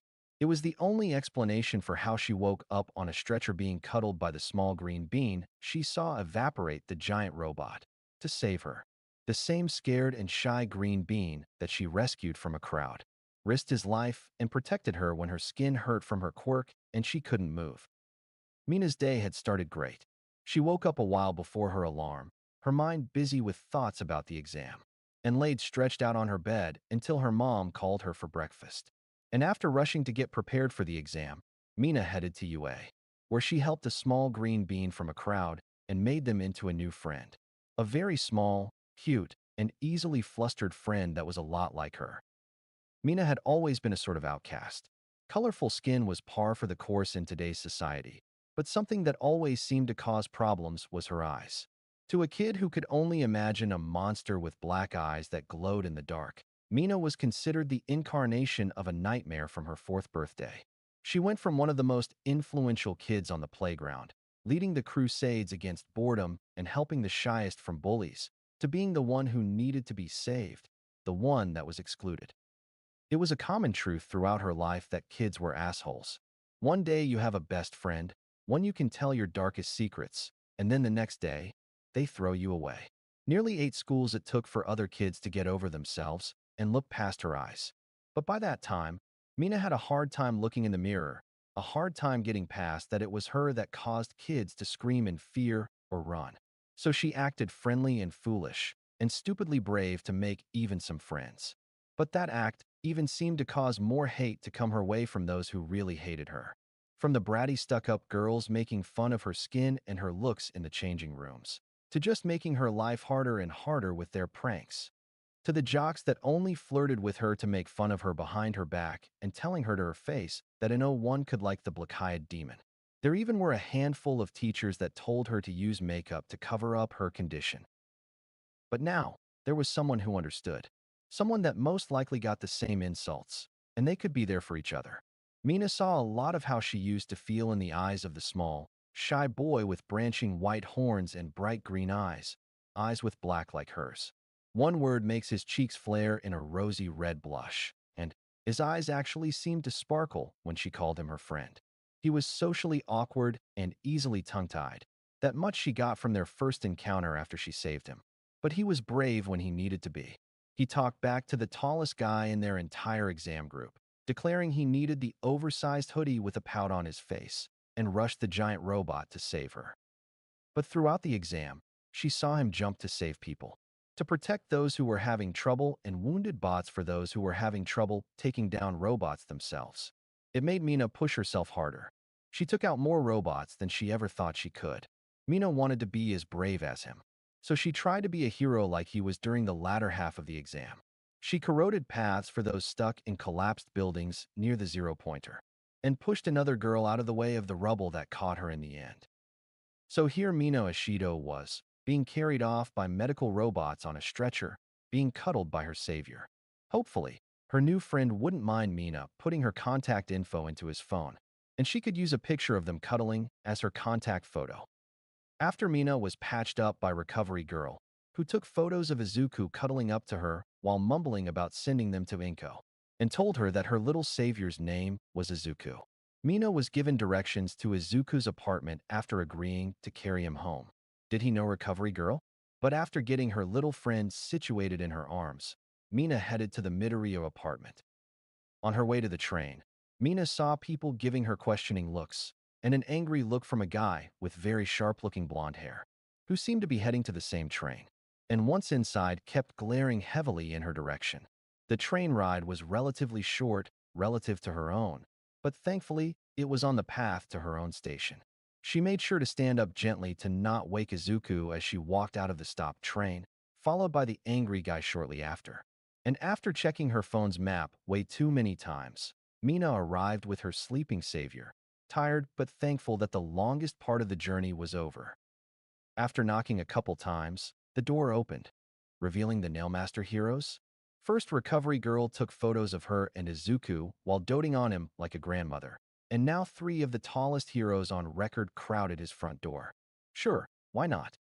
Suddenly, Mina was quickly shooed deep into the house by a green-haired woman who pushed the heroes out of the way like large, overexcited dogs, even going as far as to tell them to back up while waving her arm like one would a dog. Mina could only guess that the green woman was Izuku's mom considering the hair, and Izuku was, with effort, extracted from Mina and laid on a couch. Suddenly, a paper plate covered in tinfoil that weighed a hefty amount was placed in Mina's hands as she was escorted out of the house again. What? As Izuku woke from one of the best nights of sleep he had ever had, a raging, stinging fire burned in his throat. But why did it hurt so much? The last thing he remembered was dissolving a robot behemoth, and then carrying a hurt Ishido to the medical bots, and then falling. What if he fell on her? He could have hurt her even worse. What if he landed on her leg and caused it to never be able to heal correctly? What if he crippled her? She would never be his friend. She would hate him. Wait. UA had recovery girl. She would be fine. Hopefully.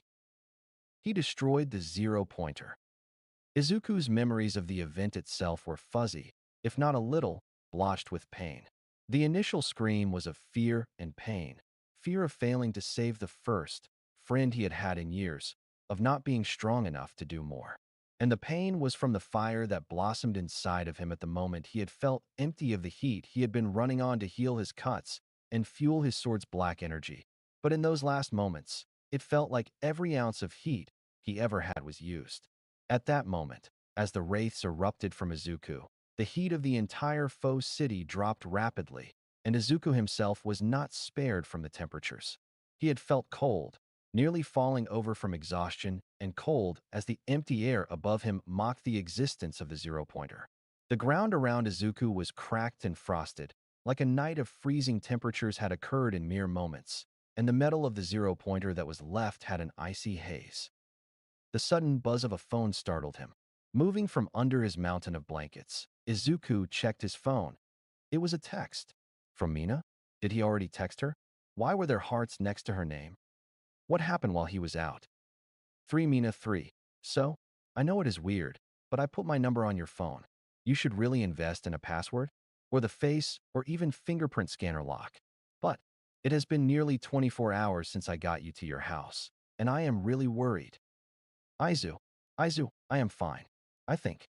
My throat hurts from that thing I did, but other than that, I seem to be okay. Why is my name Izu? And thanks, I'll put on the scanner thingy and a password. 3 Mina 3. OH. That thing you did? The whole obliterating and just deleting the zero-pointer? That was probably the coolest thing anyone ever has done in the history of awesome. Not to mention you saved me. Oh, I wanted to know if you wanted to hang out. Like tomorrow because it is already late and everything, but do you? His brain shut down for a moment. Mina Ishido, a person that was not his family, wanted to hang out with him? Any time that has ever happened always ended with Bakugo hurting him. But this was the nice girl, Mina Ishido. Hopefully, her meaning for hanging out means it as friends doing something fun, and not her drawing him into getting beat. Izu. Sure, what time? And where? 3 Mina 3. I am thinking we should go explore the mall. Not the big one, but the smaller one near the edge of the shopping district. Fewer people go there, and I have wanted to see what they have. It will be the perfect place for our date. And I will come and meet you at your train station tomorrow at noon. Izu. Okay, I will see you there. His hands typed the final message automatically after he finished reading her message. Date. Did she want to go on a date with him? Was that a mistake? Him, Izuku Midoriya, the pest of Aldera Junior High, the useless Deku. His mind continued to wander as he slipped out of the mass of blankets, noticing that his favorite sweater, his deep green one, was shredded, and his sheets were a bit worn out and losing a lot of their integrity and fraying. Maybe he should get a new color? They were sadly still All Might themed too, and were usually hidden under the pile of new blankets that he had collected. So maybe red, like his shoes, or perhaps green. Pink, like his first friend? That sounded nice. The sounds of Izuku getting ready to head to the shopping district caused the 4 other people in the apartment to get ready to greet him and tease him. The nail masters had stayed the night after Izuku came home passed out. They slept around the couch on mattresses much too small. Not that they cared much. Being uncomfortable was a small price to tease their boy early in the morning. The 4 adults sat patiently around the small dining table, the 3 larger of them squished together for there to be enough room for Izuku to fit at the table. However, they soon became impatient, messing with the cutlery and twiddling their hands together. The small green boy they were waiting for came out, in an oversized pink sweater. It was obviously his mother's. They had seen her wear it when it was colder out. She was also a couple of sizes larger than him, and he also did not own any pink sweaters. The nail masters, Oro, Shio, and Mado, could not help but release small sounds of delight at the sight. The boy was the smallest in the room. That was just how he was. But the oversized sweater sleeves went past his hands and almost to his knees, made for an adorable sight to the other occupants of the apartment, not to mention the mess of green bedhead that hung in a mane around his head. Izuku looked blearily at the group of gawking adults around the table. He had no clean sweaters, so he decided to borrow one from his mom. And even though she had some green and other colored sweaters, the pink looked the most comfortable. That was the only reason. The young green-haired teen walked to the table and sat down at his spot, entirely unaware of the snicking Shio, as the exhaustion that still plagued his system refused to let go. When were you going to tell us you had a girlfriend, dear? Much to everyone's surprise, the first to start the teasing was Inko. And by the cheeky grin on her face, she was going to have a blast with this new ammunition. Izuku was not expecting it. His entire body jolted in his chair, and his knee hit the underside of the table. His face started to light up a vibrant red. Instinctively, his mask came on in an attempt to block the embarrassment, however much to his disappointment. And to the joy of the surrounding family, his blush went through his mask, making a rosy tint on the polished white substance. His face soon slammed into the table as the pain in his knee hit through the embarrassment. The laughing of the nail masters and his mom faded to light chuckles, and Shio soon leaned over to his apprentice. So, pink, huh?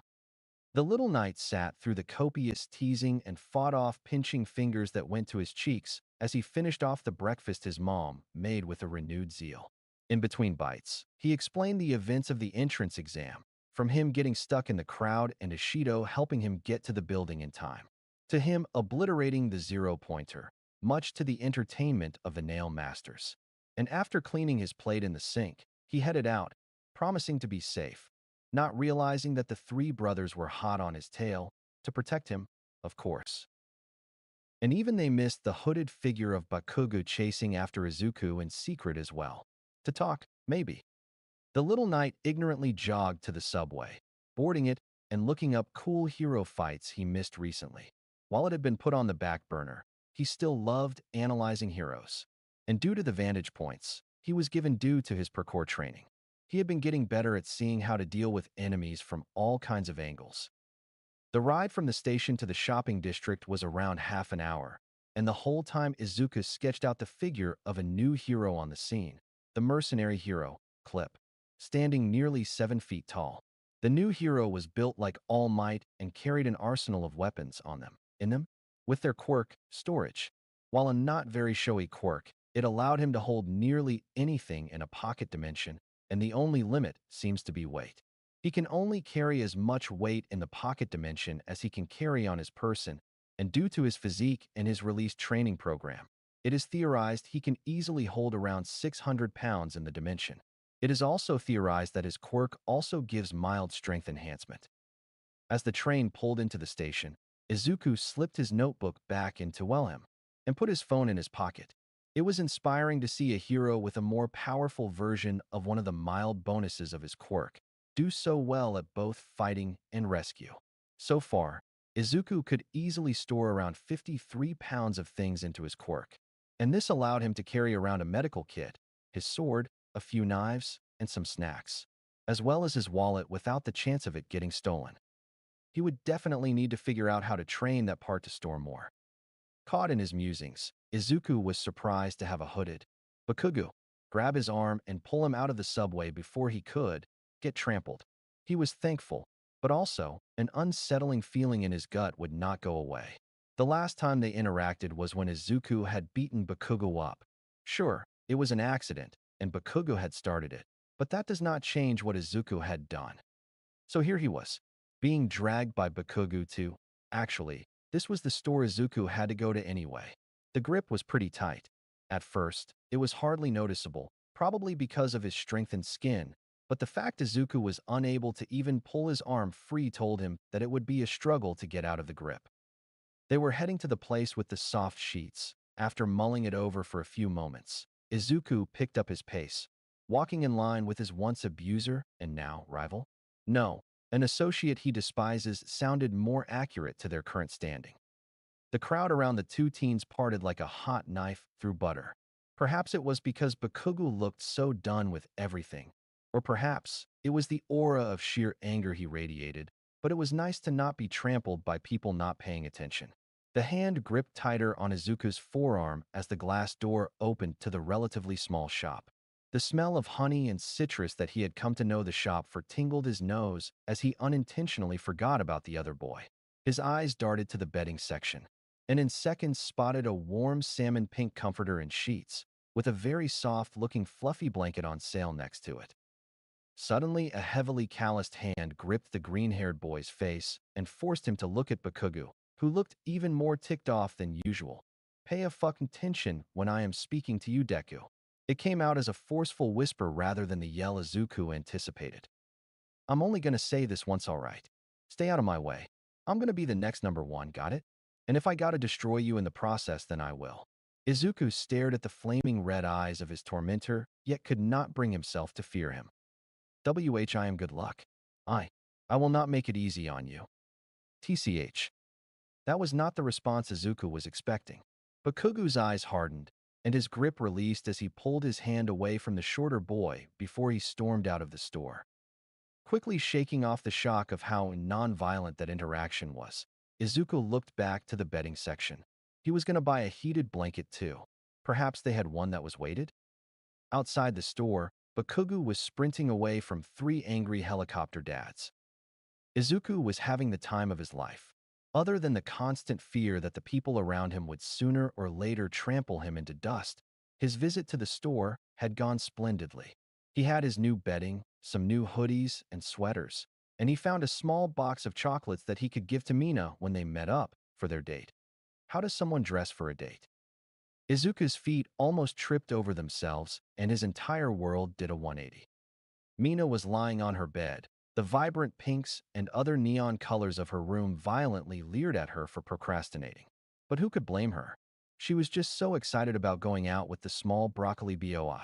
Sure, she should be doing her workout. That was supposed to start 30 minutes ago, but it was the day after the entrance exam, and she got kinda hurt, so she deserved to procrastinate. Suddenly her phone, which was deposited in a pile of folded clothes she had yet to put up, buzzed just loud enough to draw her attention. A glance at the screen, and she immediately swiped it up and opened it to her favorite person to tease. Izu Mina. Izu, I mean Ishido. Izu, how do you dress for a date? 3 Mina 3. Ha ha. What? Is this your first date or something? Izu, yes, help? Please. I only have hoodies and sweaters, and some old t-shirts. None of those seem appropriate. What should I wear? 3 Mina 3. That's adorable.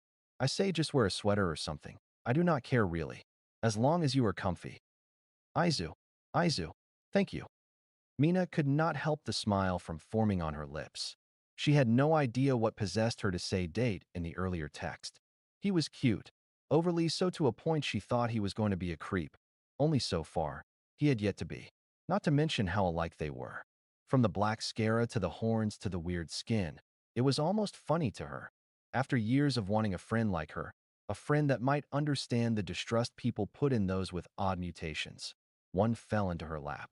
Well, more like she saved him from a crowd, and his blushing face made her smile, so she decided to dive into a friendship head first.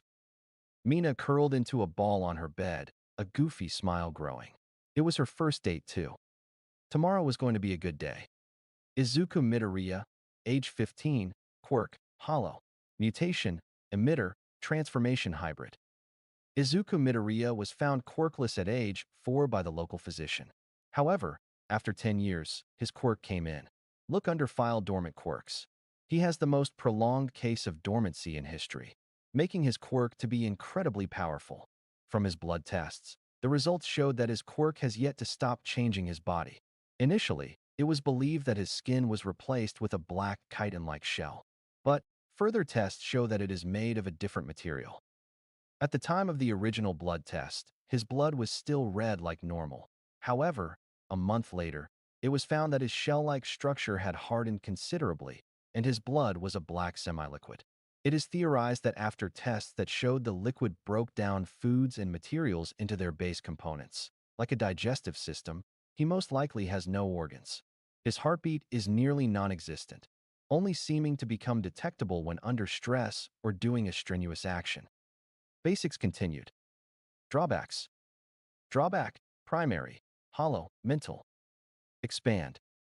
Medication: selective serotonin reuptake inhibitors, SSRIs.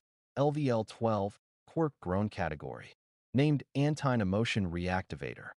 Side effects: sleeplessness, drowsiness, high-functioning emotions, confusion, derealization, stomach pains, headaches, migraines, anxiety, and may cause extreme panic attacks. Drawback: secondary, physical, overheat. After continued use of powers beyond the base durability and bone-like creations, such as the black energy he can form with conscious effort, the heat nullification ability of his quirk seems to malfunction. Working theories are that making the energy causes the heat his body stores to be brought out by force. This also brings up the odd question: why does his body fail at thermoregulating?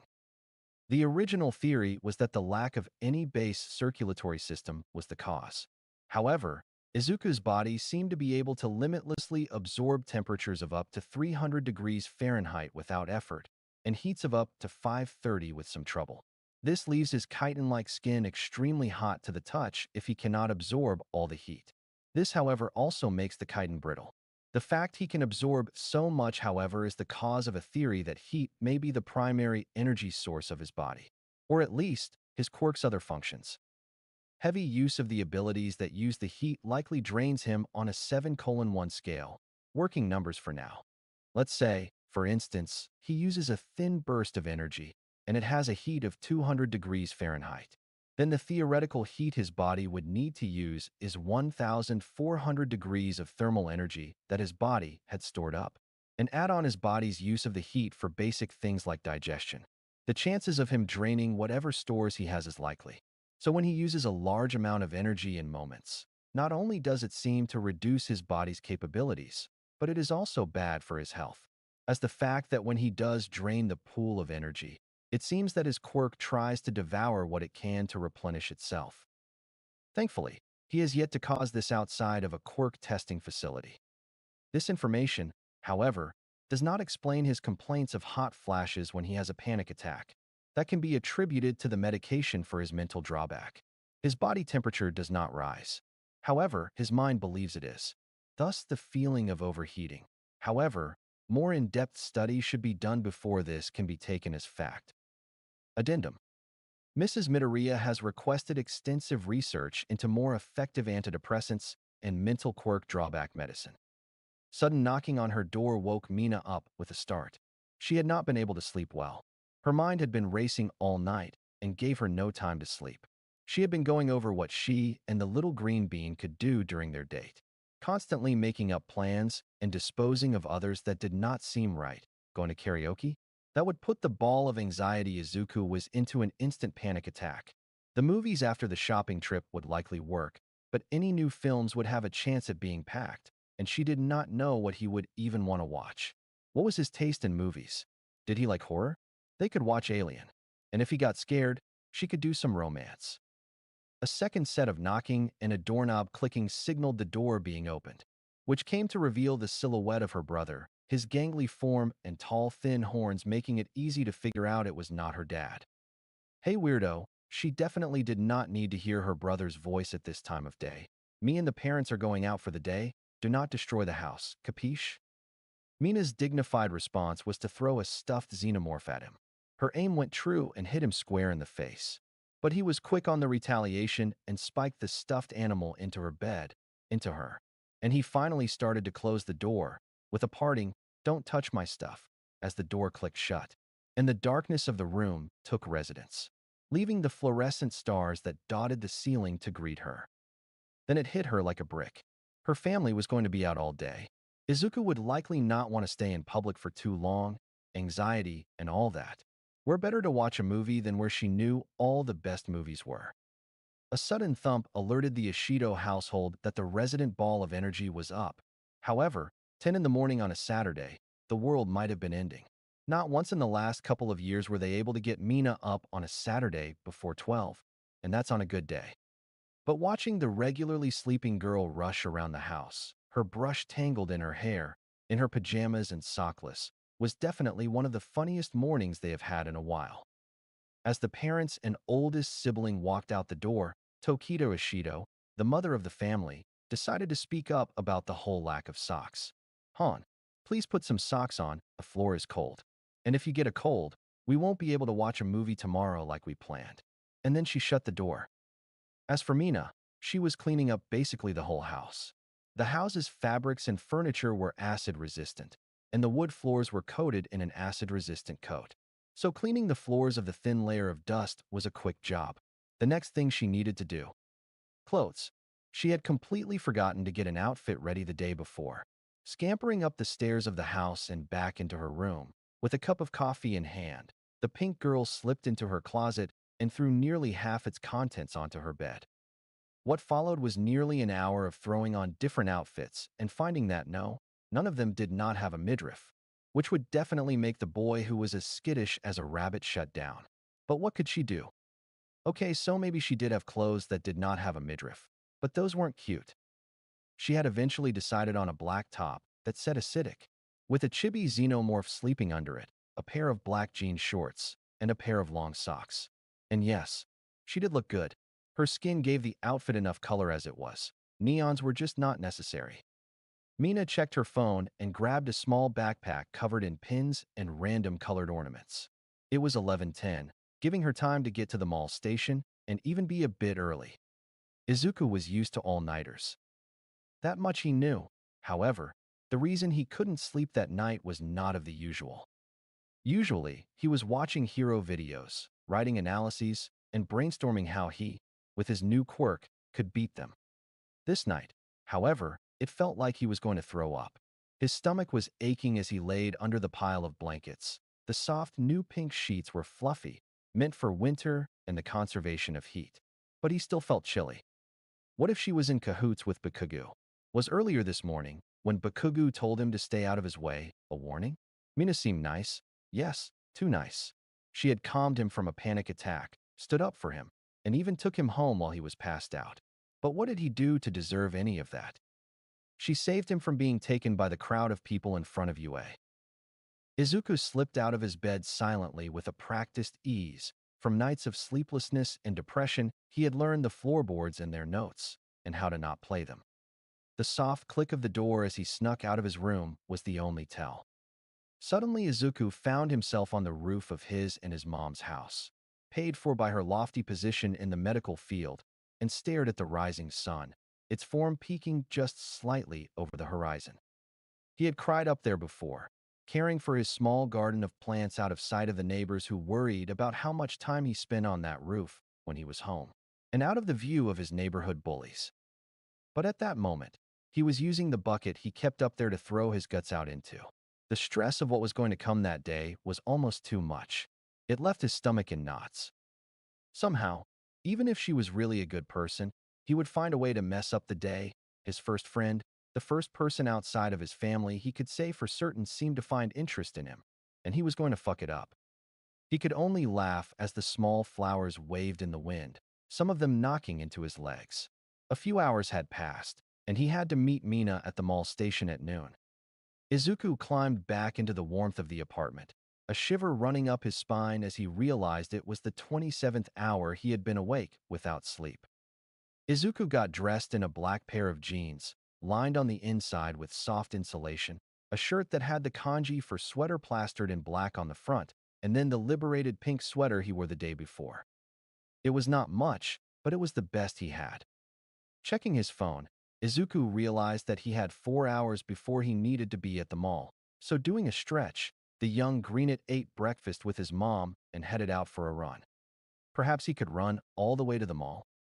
It took a while, but Izuku found out that he could in fact run all the way to the mall and have 30 minutes to spare. Sure, he stopped a few times along the way to pet some animals, but he made it. But here he was now sitting on a dirty bench in a crowded train station, with his legs burning and no one familiar in viewing distance. He was not happy to be there. Not at all. In fact, he felt like he was going to throw up again. Then, out of the corner of his eye, Izuku spotted a semi-familiar color of pink, and when he turned his head, he couldn't help but blush instantly. Mina couldn't sit still the entire ride.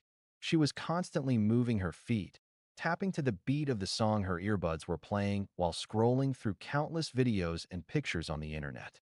She had even seen a few from one of her recent follows at the Nailmasters _Mato. Usually, she didn't follow many heroes, too much merch placement than actual media. However, their feed was amazing, small clips of their training, pictures of their top students, food that Mato found interesting, Shio's paintings, and even Oro's stricter teaching. More than once had she seen Izuku. The first she found was a post congratulating him on beating Shio, which was surprising, in a training match. The next was one of Mato's food videos. However, it was in a home and not a restaurant, and sitting just slightly off-screen was a familiar head of green hair. She continued scrolling through the account, finding him in every other picture or video, and after doing some digging through the comments, even found an account that theorizes that he is their adopted son. Her mouth shifted into a smile. She already had pages of material to make him embarrassed, and she had just found more. Quickly screenshotting some of the more embarrassing photos, Mina got ready as the train reached its station. It's a heavy hiss as it slowed to a stop, and the rush of passengers as everyone hurried to get out. Mina made it out quickly, slipping between the crowd and keeping her eyes out for anyone with curly green hair. As she slipped between two groups of teens, she spotted him, his green hair with the pale bone-like horns that curved out of his head making it easy to spot. However, he looked kind of freaked. As she slipped closer through the crowd, she spotted his relatively heavy breathing, and as soon as she got close, how small his pupils were. She quickly sat down next to him, making her movements over-exaggerated as she grabbed his hand and stood up with him and led him through the packed station to outside. New idea, don't ask to meet in a crowded place. As soon as they were outside the cramped station and into the open air, Mina set out to look for somewhere calm. She had been here before, so where could she go to help calm him? Suddenly it hit her, there was a park nearby. When Miyashito sat next to him, his breathing was rough, and he felt overheated. He had been fine, just a bit winded from the trek to the mall, yet when the nearby trains opened, it revealed a massive swarm of people. His heart dropped. And now here he was, being led somewhere, being saved again from his fear. He had gotten his breathing mostly under control as they entered through a large open gate, into a walking path in a small park. She continued leading him over to the largest tree, which was vacant of people, and sat down, pulling him down with her. He closed his eyes. Being seated in a much more quiet place helped his heart rate, and the warm presence near him helped him even further, the heavy arm that was draped around his shoulders. He was being hugged, wasn't he? Suddenly, as if shaken out of a trance, Izuku shot up, sitting straight up, while before he had been leaning and nearly laying on Mina Ashido. Oh no. Izuku's face seemed to shift from pale to pink to a flaming red. He was beginning to apologize to her before he was stopped by her hysterical giggling. It was adorable and infectious. Soon the boy who was on the verge of a panic attack was now giggling at something. He had no idea why. Eventually, the two teens calmed down and sat in the shade of the large oak tree before a still grinning Mina grabbed Izuku's hand and stood up, pulling him along. They had maybe sat under the tree for half an hour, enjoying the calm of the small park. Come on, Izuku. We're gonna watch a movie, she said with a sharp-toothed grin. Wait, what about the mall? She gave a slight giggle.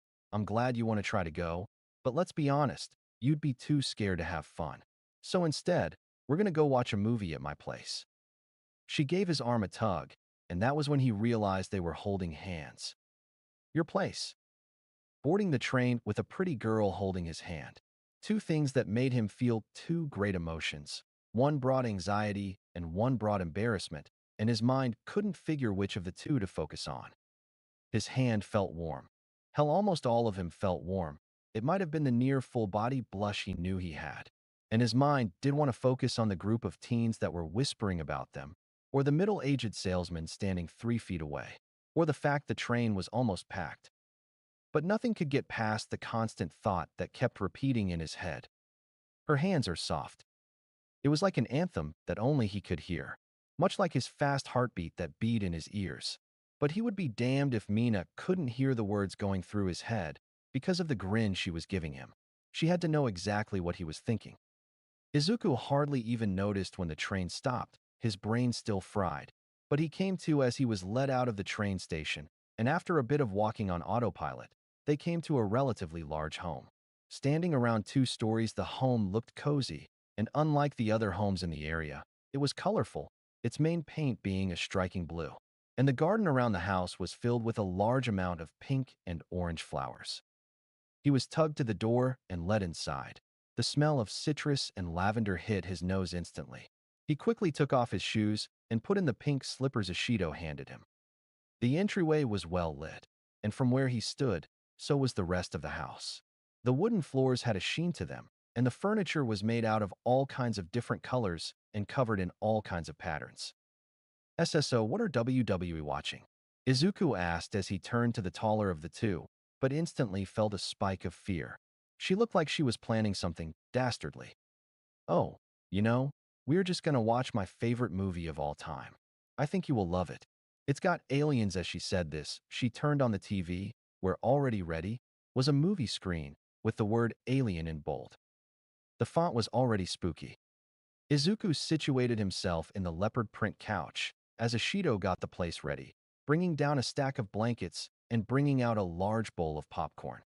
Izuku paid the blankets over himself and the rest of the couch as she brought in the popcorn, and while he tried to keep a semblance of distance from the pink girl, scooting to one end of the couch. However, she plopped herself down right next to him and clicked play. 30 minutes later, and what little room was between them had vanished. While enraptured with the movie, Izuku was still a scaredy cat. The bowl of popcorn had been forgotten as Izuku clutched to Mina's side. The shit-eating grin never left her face as she laid one arm over him. And it only got bigger as the xenomorph killed one of the cast, causing the boy to jump in fright and dig himself deep into her side. By the end of the movie, the lack of sleep finally caught up to the smaller boy, the adrenaline of the day wearing out all resistance to sleep as he passed out pressed into the side of the pink girl. It was still early in the evening, the move and the actions of the day only taking place in around 4 hours. Mina's family would not be home until late, so when she turned off the movie, flicked off the lights, and got ready to take a nap with the sleeping boy, she couldn't help the smile. Even through all the movement she had done, he was still attached to her like a koala. An hour and a half had passed since the two teens fell asleep for their nap. Mina lay awake for the last 12 minutes, the room's quiet only broken by the rhythmic breathing of the boy beside her. It was nearing dinner time, and she knew the date wasn't over yet. But her planning had been distracted every few seconds by the light shifting of the boy next to her. Well, next to her was a bit off. She was spooning him to be exact, and boy howdy did he fit nicely in her arms. Mina's thoughts were silenced as the smaller of the two rolled over in their sleep. Now he was facing her. The afternoon light shined onto his face, illuminating the freckled cheeks in a warm light. Mina herself had felt pretty warm the entire time of their nap, but it was then that she noticed that Izuku was shivering. He did say he wore his clothes for a reason, right? A sly smile placed itself on her cheeks. His reaction when he woke up will be worth the embarrassment. Mina's arms, which were already loosely around the boy, tightened, pulling him closer until their chests touched. She could feel his cool body temperature through the fabric, and a tiny flutter tickled her stomach. She loved this, the feeling of him being close, the way he blushed whenever she got too close. She wasn't entirely sure why it made her heart beat a little faster, but she decided not to think too hard about it. For now, she just wanted to enjoy the moment and see that adorable, flustered expression on his face. She quickly shoved the thought aside, but her cheeks remained flushed, a shade darker than her usual pink, closer to a bright violet encompassing her cheeks as she noticed how close she had brought him at that moment. Small curls of green hair lightly tickled her face as she lightly shook the sleeping boy. "Come on, Izuku, wake up," Mina whispered, her voice soft with a mix of teasing and tenderness, her face still alight from the closeness. Slowly, Izuku's eyes opened, drowsily closing and reopening before staying open in a squint.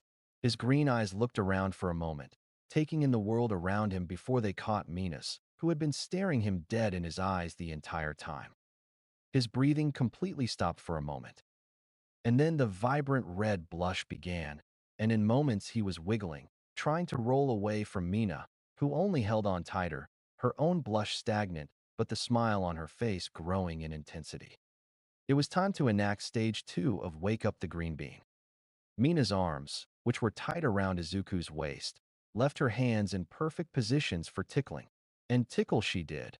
She began moving her fingers fast against the thick cloth of Izuku's sweater, her nails making enough friction through them for the sensation to hit Izuku.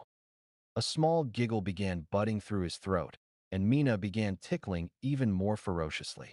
The soft giggles turned into laughter, which turned into snorting and gasping laughs as Mina refused to give in. She had moved from being next to him to being on top of him, her position giving her leverage over Izuku and turning him into a mess of giggles. His training did not prepare him for such an attack. His sides and chest heaved and ached from the copious laughs that were being forced on him.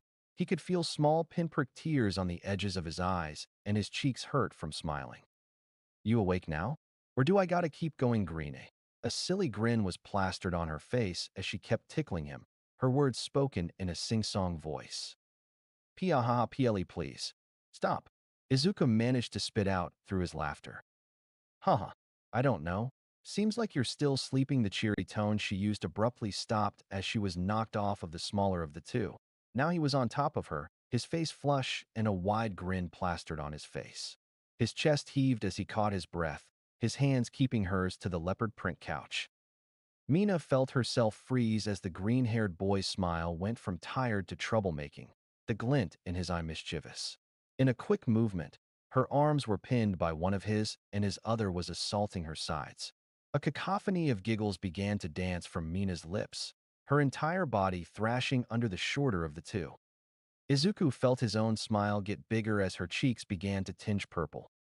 He was screwed, wasn't he? The tickling match continued for a few more moments, before it finally slowed, both of them panting and laughing. Mina was lying on her back, a big grin plastered on her face. Okay, truce. She giggled, holding up her hands in surrender.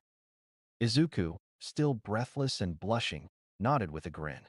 Truce, he agreed, helping her to her feet.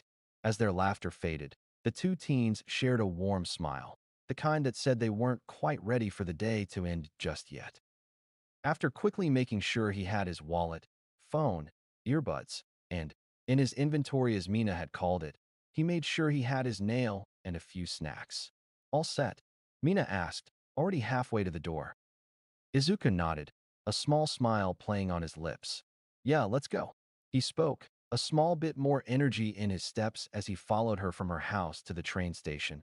They made small talk the whole way, taking a few alleyways to make it to the train quicker. Once on the train, they sat in comfortable silence for a few moments, the low-traffic train letting Izuku calm down for a moment. Mina leaned over to show Izuku a meme on her phone, one featuring a dancing cat in a hero costume. He snorted, trying not to laugh too loudly. That's ridiculous, he said, but his eyes were bright with amusement. Your turn. She grinned. Izuku hesitated, scrolling through his saved memes. Most of them were motivational quotes, pictures of Shio, Oro, and Mado doing idiotic things during training at the dojo, and many pictures of his plants he had growing on the roof of his house. He finally settled on one of the few actual memes he had. It was a confused raccoon looking at a pile of garbage, with the quote, "Why can't I hold all this trash?" Mina gave a small giggle at it. Okay, not bad, Green Bean, but we gotta work on your meme game, she teased, nudging his shoulder lightly, before snatching his phone from his hand and scrolling back to the dojo pictures. Now these are treasures, she said with a snort, zooming in on a picture of Izuku being carried by Shio, Izuku's pouting face visible while being carried like a briefcase. Izuku reached for his phone, only to get flicked on the forehead by Mina. Come on, Izzy, you gotta share these cute pictures with me. I mean, look at this one. She revealed a picture of him sleeping in the dojo, Mado's large cloak draped over him like a blanket, while Oro stares at the camera with a scowl, sitting still, as Izuku leaned on him. They continued like this for a while, looking through his extensive photo library of his last 8 months with glee, and his face only grew redder the more she doted on the images. However, the train was slowing down. She handed him his phone back with a cheeky grin, putting her own phone back into her pocket as the train came to its slow stop. As the train pulled into its stop, Mina quickly pulled the small boy up and out of there, and towards a dainty little coffee shop she had found a few weeks prior. And as it was only 10 or so minutes away from the station, it seemed like a nice place to start their evening off at. You're gonna love it, Izu. It's a cat cafe. One of my friends from school was talking about it, and said it had, and I quote, the best cat-themed coffee and sweets around. Her voice was full of passion as she pulled Izuku into the pastel building. That, and I've been here once or twice. As they entered the pastel cafe, the rich aroma of freshly ground coffee and sweet chocolate filled the air, mingling with the subtle scent of vanilla. The soft clinking of ceramic cups and the gentle hum of quiet conversation made the place feel cozy, almost magical. A tabby cat stretched lazily on a pastel blue cushion by the window, while a fluffy white kitten batted playfully at a feather toy near the counter. Izuku smiled, feeling a wave of nostalgia wash over him, the warmth and scent of the place reminding him of his first parkour lessons and the comforting taste of his first real cup of coffee.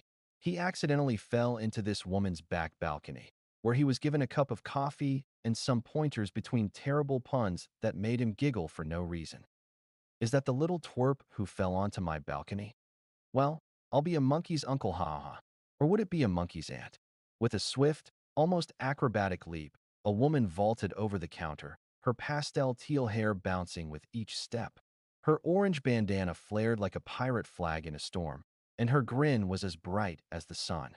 This happened as soon as the two teens walked into the pastel cafe, shocking them both. It's been like 2 months, kiddo, and you seriously never came by since the last time. Did you make it into UA? I told you I might be able to get you a recommendation at Ketsubutsu if it didn't go well. Now, who is this fine young lady you're with? The very colorful lady raised an eyebrow at the two, elbowing Izuku as his face turned redder. Well, look at you, scoring a date like a pro. Ms. Fukakato teased, nudging Izuku with her elbow. You couldn't string two words together when you fell onto my balcony, but now here you are, all smooth and charming.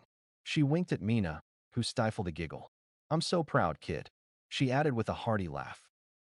I am Hyeiji again, Ms. Fukakato. Sorry for not talking to you in a while. I did actually get into UA. He finished off with a stutter, his eyes averted from her as he spoke. Well, that's swell, kid. I am so happy to hear that. I think this moment deserves a joke.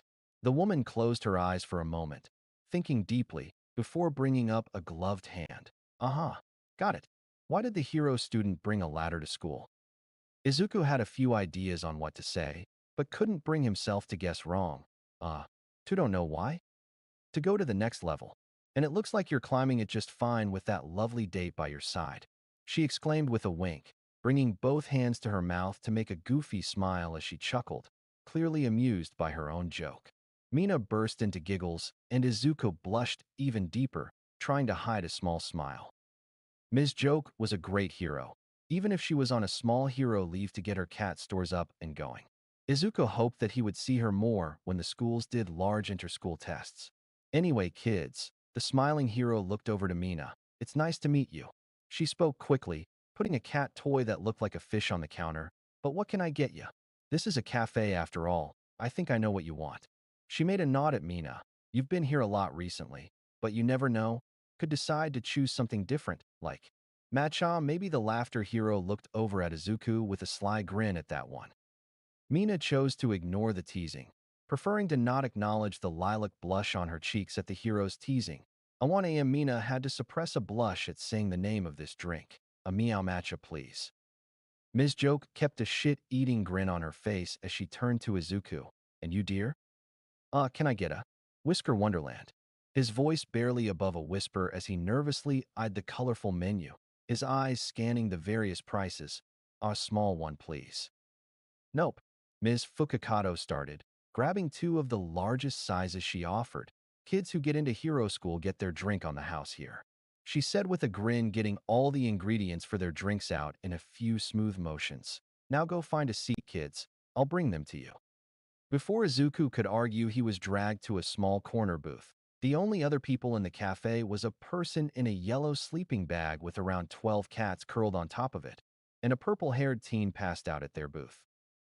As they settle into the cafe's corner booth, a small black cat sauntered over to the two, Izuku just settling into the thickly padded cushions with a content sigh, and Mina snapping a quick picture of the short greenet.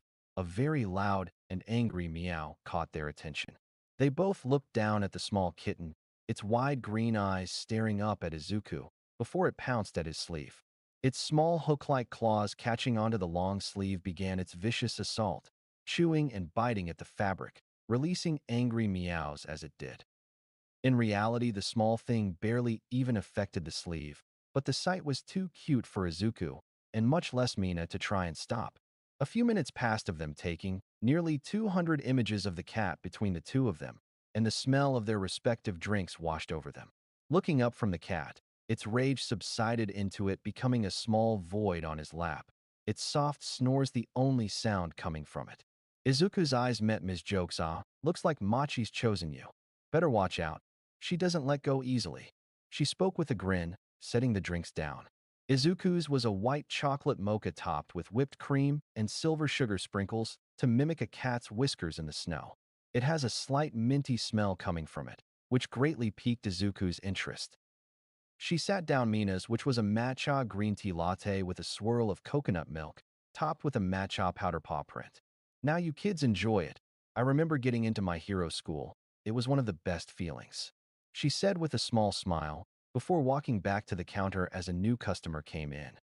The two took sips of their drinks, enjoying the taste for a moment before they got into talking. Izuku's eyes flicked across the room, taking in the details as Mina made a satisfied sigh while sipping her drink, before they began to stray to a news broadcast playing quietly on a TV angled to just be in his vision. The camera shows a distant dark forest, the headlines speeding across the screen: 12 elementary school students missing, hero investigations of the local forests underway. The cafe's warm light seemed to dim for a moment. Izuku's fingers tightened around his cup, his eyes narrowing slightly at the screen. The anchor spoke quickly, their eyes seeming to catch Izuku's. While the TV's audio was low, he could make out mention something about strange phenomena and a hero investigation underway. The only lead they had was a flash of light within eye's view of the elementary school. Izuku glances over, feeling a faint chill run down his spine, but shakes it off when Mina asks him a question. He gives a quick and small yawn. "I am sorry, I zoned out hard. This cat is purring up a storm." Which he didn't lie about. The cat was very loud. I asked Izu, "What's your relation to the sword heroes? Is one your dad or something?" Izuku spat out a small mouthful of his sweet drink. However, in the back of his mind, he couldn't forget the forest he saw on the screen. No, none of them are my dad. They are just my masters at the dojo." He spoke quickly, his face bright red. No, none of them are my dad. They are just my masters at the dojo." He spoke quickly, his face bright red. He did a double take to the TV for a moment, before finally pushing it from his mind.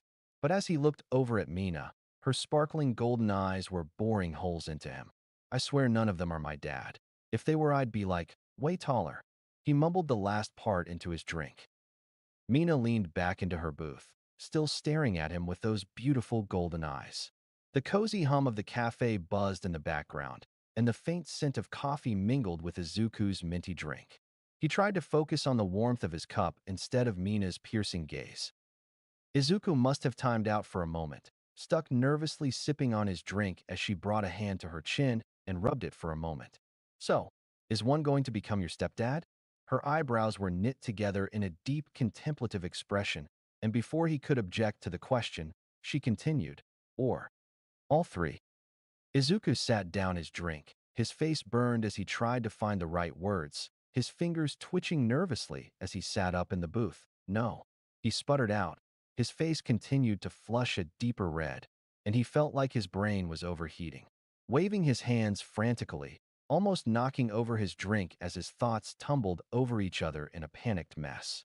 "Listen, they are all friends," he stammered out.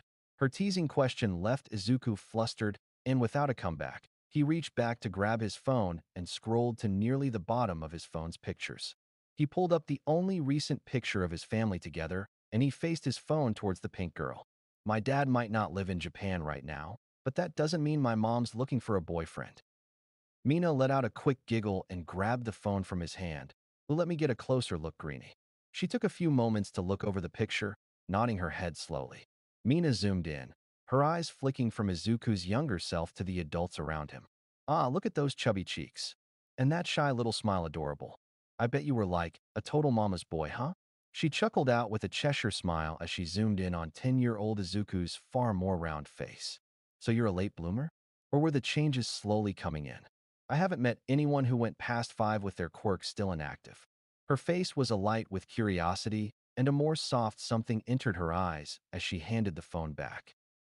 Izuku pocketed his phone quickly, the heat on his face more apparent, but not from normal embarrassment. He looked up at Mina, whose whole body was seeming to shake with excitement. The cafe's cozy hum seemed to fade, replaced by the pounding of Izuku's heart in his ears. The sweet scent of coffee felt suddenly cloying, and the warmth that had been comforting moments ago now felt suffocating. He struggled to find his voice under Mina's unrelenting gaze. I was a late bloomer, he began. That's crazy. Mina interrupted him with a small outburst, which made him sink into his seat a bit and sent the cat in his lap to jump and scamper away.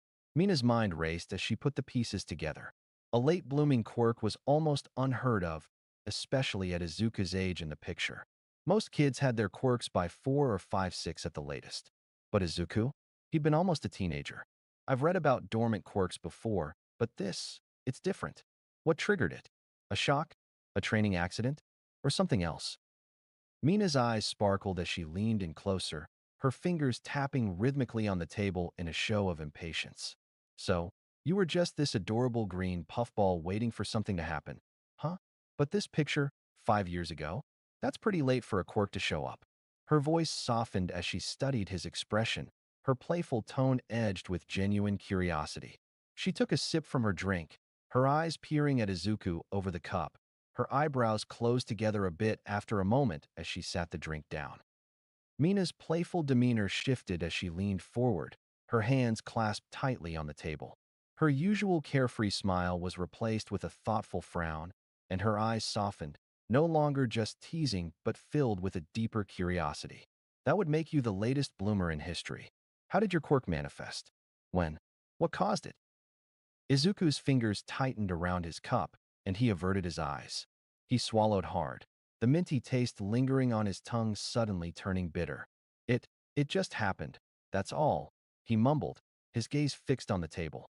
Mina's joyful curiosity faded as she noticed the change in Izuku's posture. The way his shoulders slumped, the way his eyes no longer met hers, it hit her all at once. She'd pushed too hard. The lightness of their banter had vanished, replaced by a fragile silence that felt like it could shatter at any second.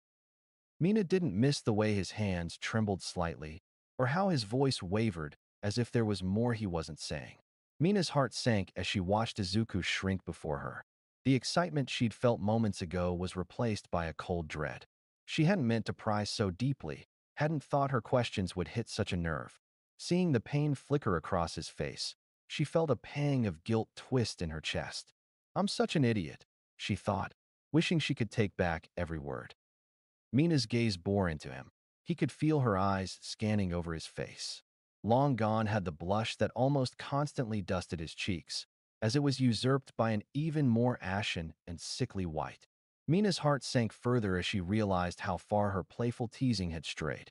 She'd always been the one to lighten the mood, but this wasn't a joke she could laugh away. Her gaze softened. Something bad happened, right? Mina said softly. Her warm hand came to rest on his own, softly rubbing circles on the back of his hand. The warmth of Mina's hand on his own was a small anchor in the storm of his thoughts. It was gentle, grounding, and for a moment, the chaos inside him quieted. He stared at her fingers tracing soft circles on his skin, feeling the crushing weight in his chest lift just a little. It was enough to keep the tears at bay, at least for now. Izuku's mind was a whirlwind of memories he'd tried hard to bury. The sting of being quirkless, the endless whispers of doubt, the day everything changed. He wanted to tell Mina the truth, but the words caught in his throat like a thorn he couldn't dislodge. How could he explain it without tearing open old wounds? His mind, while calmer, still bubbled like a cauldron. Mina's touch steadied him, yes, but fragments of the past kept clawing their way back, the sting of tears in his eyes as he stood alone on that rooftop, the scalding water biting into his skin, the crushing silence that followed every failed attempt to be like everyone else.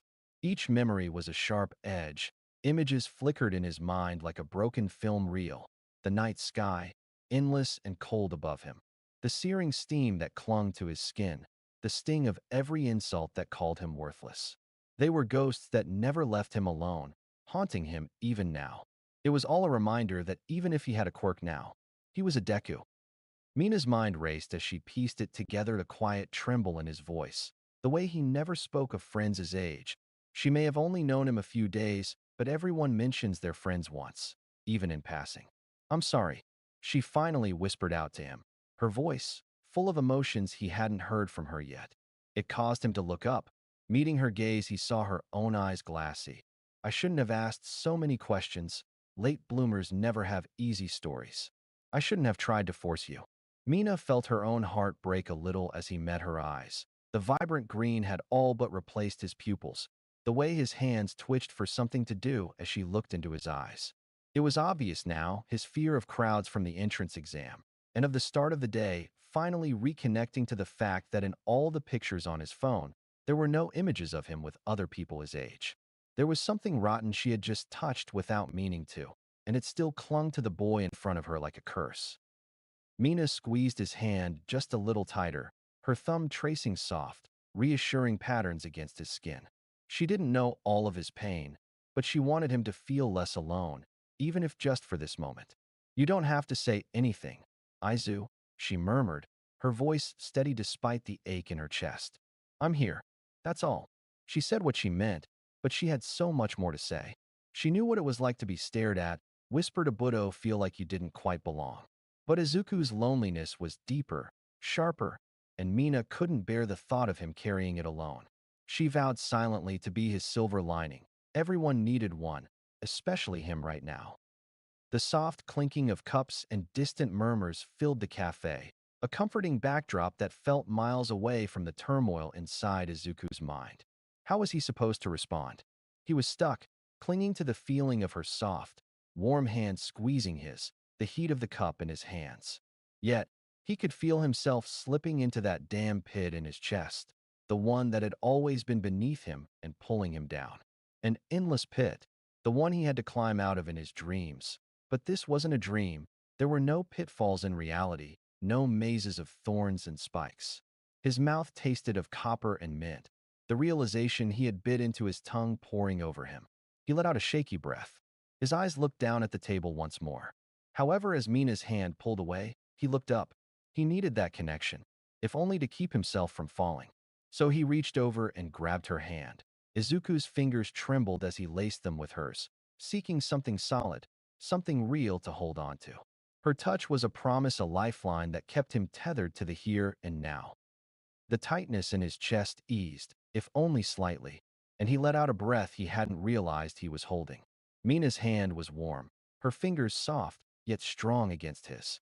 The simple act of holding on felt like a lifeline in a storm, something tangible to keep him anchored when everything else felt like it was slipping away. He squeezed her hand tightly, afraid that if he let go, he'd lose his grip on the present altogether. Izuku's thoughts were a tangle of fear and longing. He wanted to trust Mina, to let her in, but every time he tried, the words felt heavy, like chains pulling him back to the darkest corners of his mind. He took a shaky breath, feeling the familiar sting of doubt. What if she looked at him differently after this? What if she saw him the way everyone else had? I. I was told I would never get a quirk when I was 4.5. He started slowly, his voice shaking in a way it hadn't since he told his mom everything. Since that day, I haven't been able to keep any friends, to make any. He looked away again, his eyes catching the small black cat as it curled into a large tabby. And he swallowed hard as he looked into her eyes. The gold shimmed in the soft lighting of the cafe, like pools of honey, and he felt his tongue become lighter as he stared. "And my best friend?" A friend I had known since we were born, decided I was useless, a Deku, a nobody that deserved nothing good to ever happen to him, and someone undeserving of even making friends. He, he got a really strong quirk. It lets him explode the sweat he produces with his palms, like fireworks back then. It was really beautiful. Izuku's voice wavered, each word feeling like a jagged shard he had to force past his lips. He tightened his grip on Mina's hand, drawing strength from her touch. His gaze drifted to the table, as if the answers to his pain were etched in the wood grain. The cafe noises faded into a dull buzz, drowned out by the pounding of his heartbeat. Beautiful until it's used to burn you. Then it's just as scary as any other weapon. Mina's breath hitched as she listened, her own memories of being judged and misunderstood flashing through her mind. She clenched her teeth, feeling a surge of anger not at Izuku, but at the world that had hurt him so deeply. She squeezed his hand, as if silently vowing that now that she was with him, he wouldn't be alone again. You can stop. Don't push yourself. Please, tell me more when you're ready. Mina spoke softly, with a hard edge he couldn't pinpoint. No kid deserved to go through that, especially at that age. So please wait till you can tell me without being somewhere else. She said, her voice even softer. You're barely here right now as it is. Just breathe. Izuku let out a shaky breath, the weight on his chest still pressing, the pit still tugging at his feet, but he fought it. He focused on his breathing, drawing in the familiar scents of mint and coffee that filled the air. He hadn't noticed them before, but now they were grounding tangible reminders that he was here, not lost in his memories. The faint scent of the wooden table mixed with something softer, Mina's perfume, light and barely noticeable until now. Izuku breathed out slowly, only then realizing his eyes had been closed. Mina watched as he steadied himself, his pale complexion gradually gaining a hint of color. It was subtle, almost imperceptible unless you were watching closely, but she noticed. His eyes eventually lifted to meet hers, still glossy but calmer now, the green that had overwhelmed his irises receding as his pupils returned to their usual size. She knew there were still things left unsaid, scars that ran deeper than words, but she didn't need to know everything. Not right now. A sudden sound of feral indignation broke the quiet between them, making them both jump. They looked down to find a large white cat, full chunk of a feline, with blue eyes narrowed in what could only be described as sheer annoyance. It blinked slowly, surveying them both as if judging their entire existence. Without warning, it hopped onto the table between them, padding confidently toward Izuku. The cat raised a paw and gave him a light, deliberate bop on the forehead, as if scolding him for interrupting its day, before sauntering over to Mina. It gracefully hopped into her lap, settling down with an air of regal entitlement. For a moment, they just stared at each other, hand in hand, the sun's warmth streaming through the cafe windows and casting soft patterns on the table. Then, Izuku let out a soft giggle. Mina followed, her own heavy heart lifting at the sight of the blush creeping back onto his cheeks. They didn't say anything, and neither made any move to pull their hands away.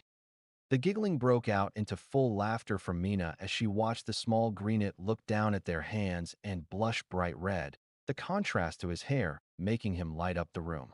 I just realized something. Mina began as her chuckle subsided. How do you blush red when you bleed black? The memory of them cuddled together on the stretcher resurfacing. He hadn't been bleeding much, but the slight trickle of a black fluid surfaced in her mind. Izuku wiped a tear from his eyes as he blinked the final remnants of his emotions from his eyes, before he went still for a moment. How was he blushing red? He let out another giggle, first a free drink for competing in the UA entrance exam, and now a core question? If he hadn't almost had a panic attack earlier, then he would have called this the best day ever. Izuku met Mina's eyes, the tension from earlier fading into a mischievous grin. I have no idea. He pulled his notebook out of his inventory and a pen and sat it between them. The front of the worn notebook read Hero Analysis for my future number 17. Ways to piss off Katsuki number 32. With one hand and a practiced ease, he flipped to the end, revealing a page full of detailed sketches of himself with his mask on, annotated with countless notes. Mina's eyes couldn't help but skim the upside-down writing. Reading Izuku's tidy script felt like a guilty pleasure, her snooping habit once again rearing its head. As she glanced over his careful observations, she felt both amazed and slightly overwhelmed. Abilities granted by Hollow. The title alone made Mina's pulse quicken, a strange mix of awe and curiosity bubble up inside her. Additional notation. Most of the writing in this section is speculation. I have no idea what the full extent or meaning of any of these abilities I've gotten are. The Dream Tree. Orb Tree. I have no idea what to call it. The tree. It's hard to explain. At first, I thought it was just another dream, but when I touched it, something changed. A charm fell from its branches, a piece of it that crossed into reality. I call it the Dream Wielder. It's sharp, and when I press it into my skin, I'm pulled back into that dream world, able to interact with the tree like it's real. I didn't even know my quirk could do that, but it's all connected somehow. Look at Dream Wielder for any further info on this instance. The tree itself occasionally has more orbs that are free of the tight branches of the tree, but when I collect them, nothing happens. Perhaps they have a prerequisite to being able to learn what each sphere does? Mina blinked her eyes slowly after reading this section as Izuku scribbled quickly on the page. She was momentarily lost in the strangeness of it all. Izuku's quirk could affect itself? It was unlike anything she'd ever heard of.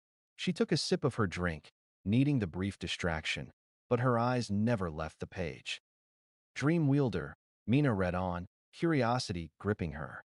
Further studies into this charm show that I cannot induce sleep onto anyone but myself with it. However, the sleep it does induce onto me is like a lucid sleep. For one, every minute in that state is less than a minute in the real world.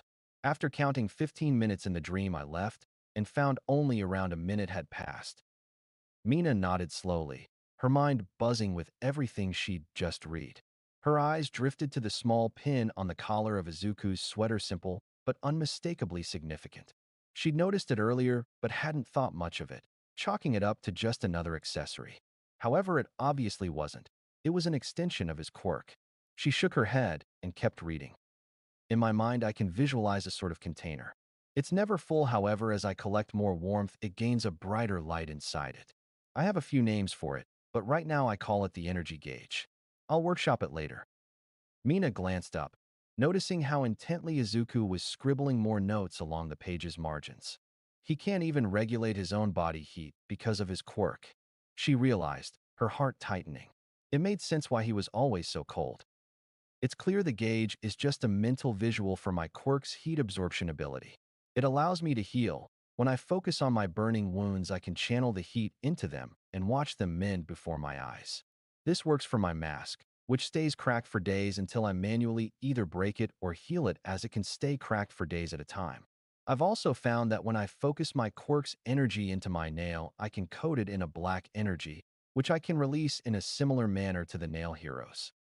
Mina chuckled softly, amused by Izuku's methodical approach, but there was a hint of sadness, too.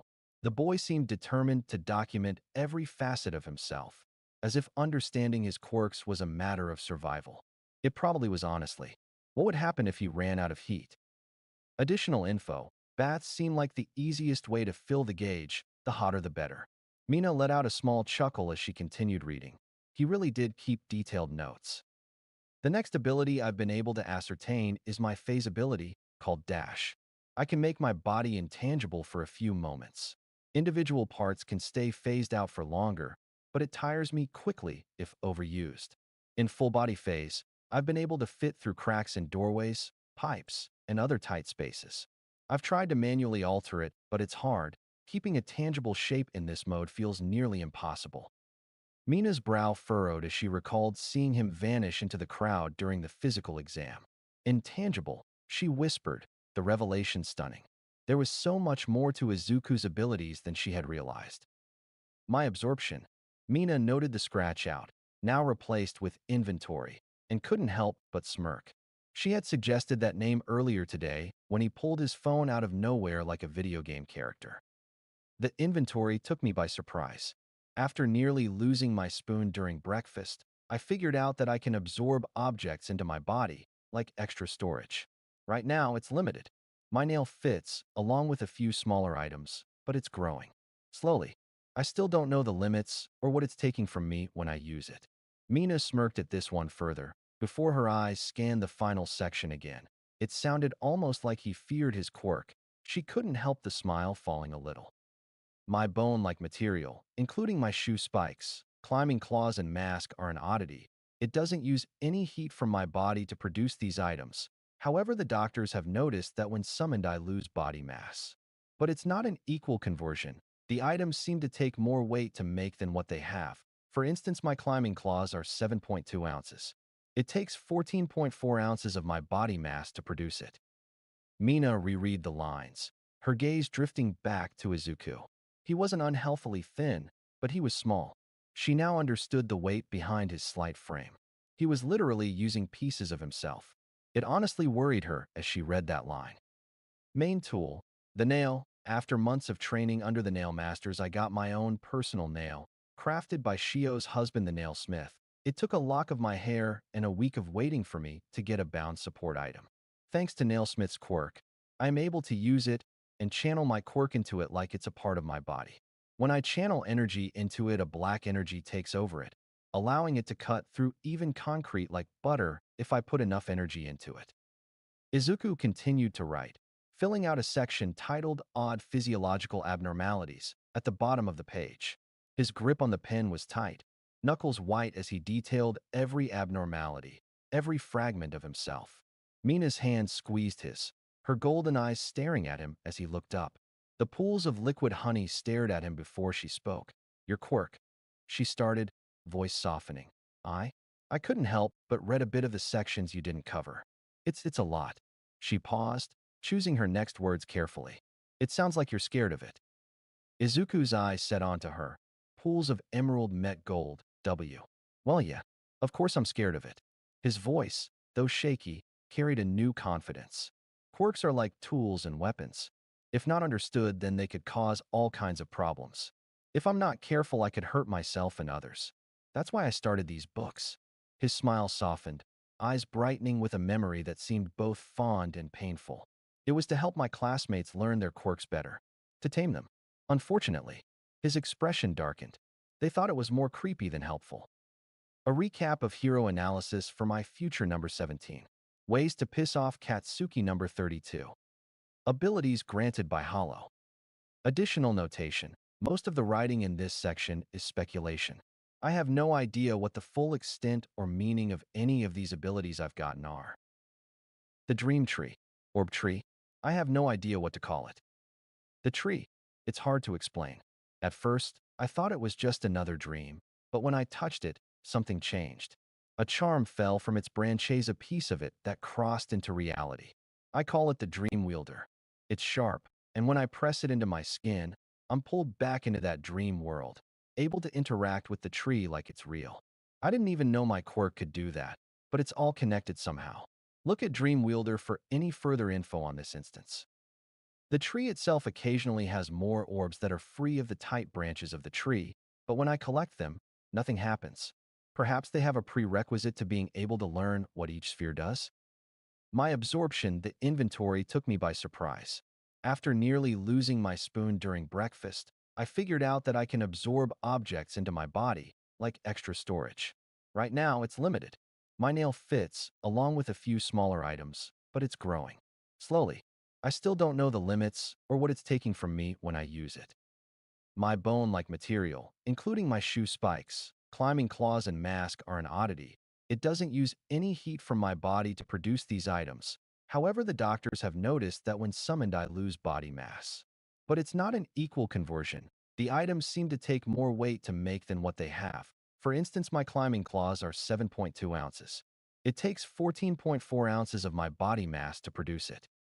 Main tool, the nail. After months of training under the nail masters, I got my own personal nail, crafted by Shio's husband, the nailsmith. It took a lock of my hair and a week of waiting for me to get a bound support item.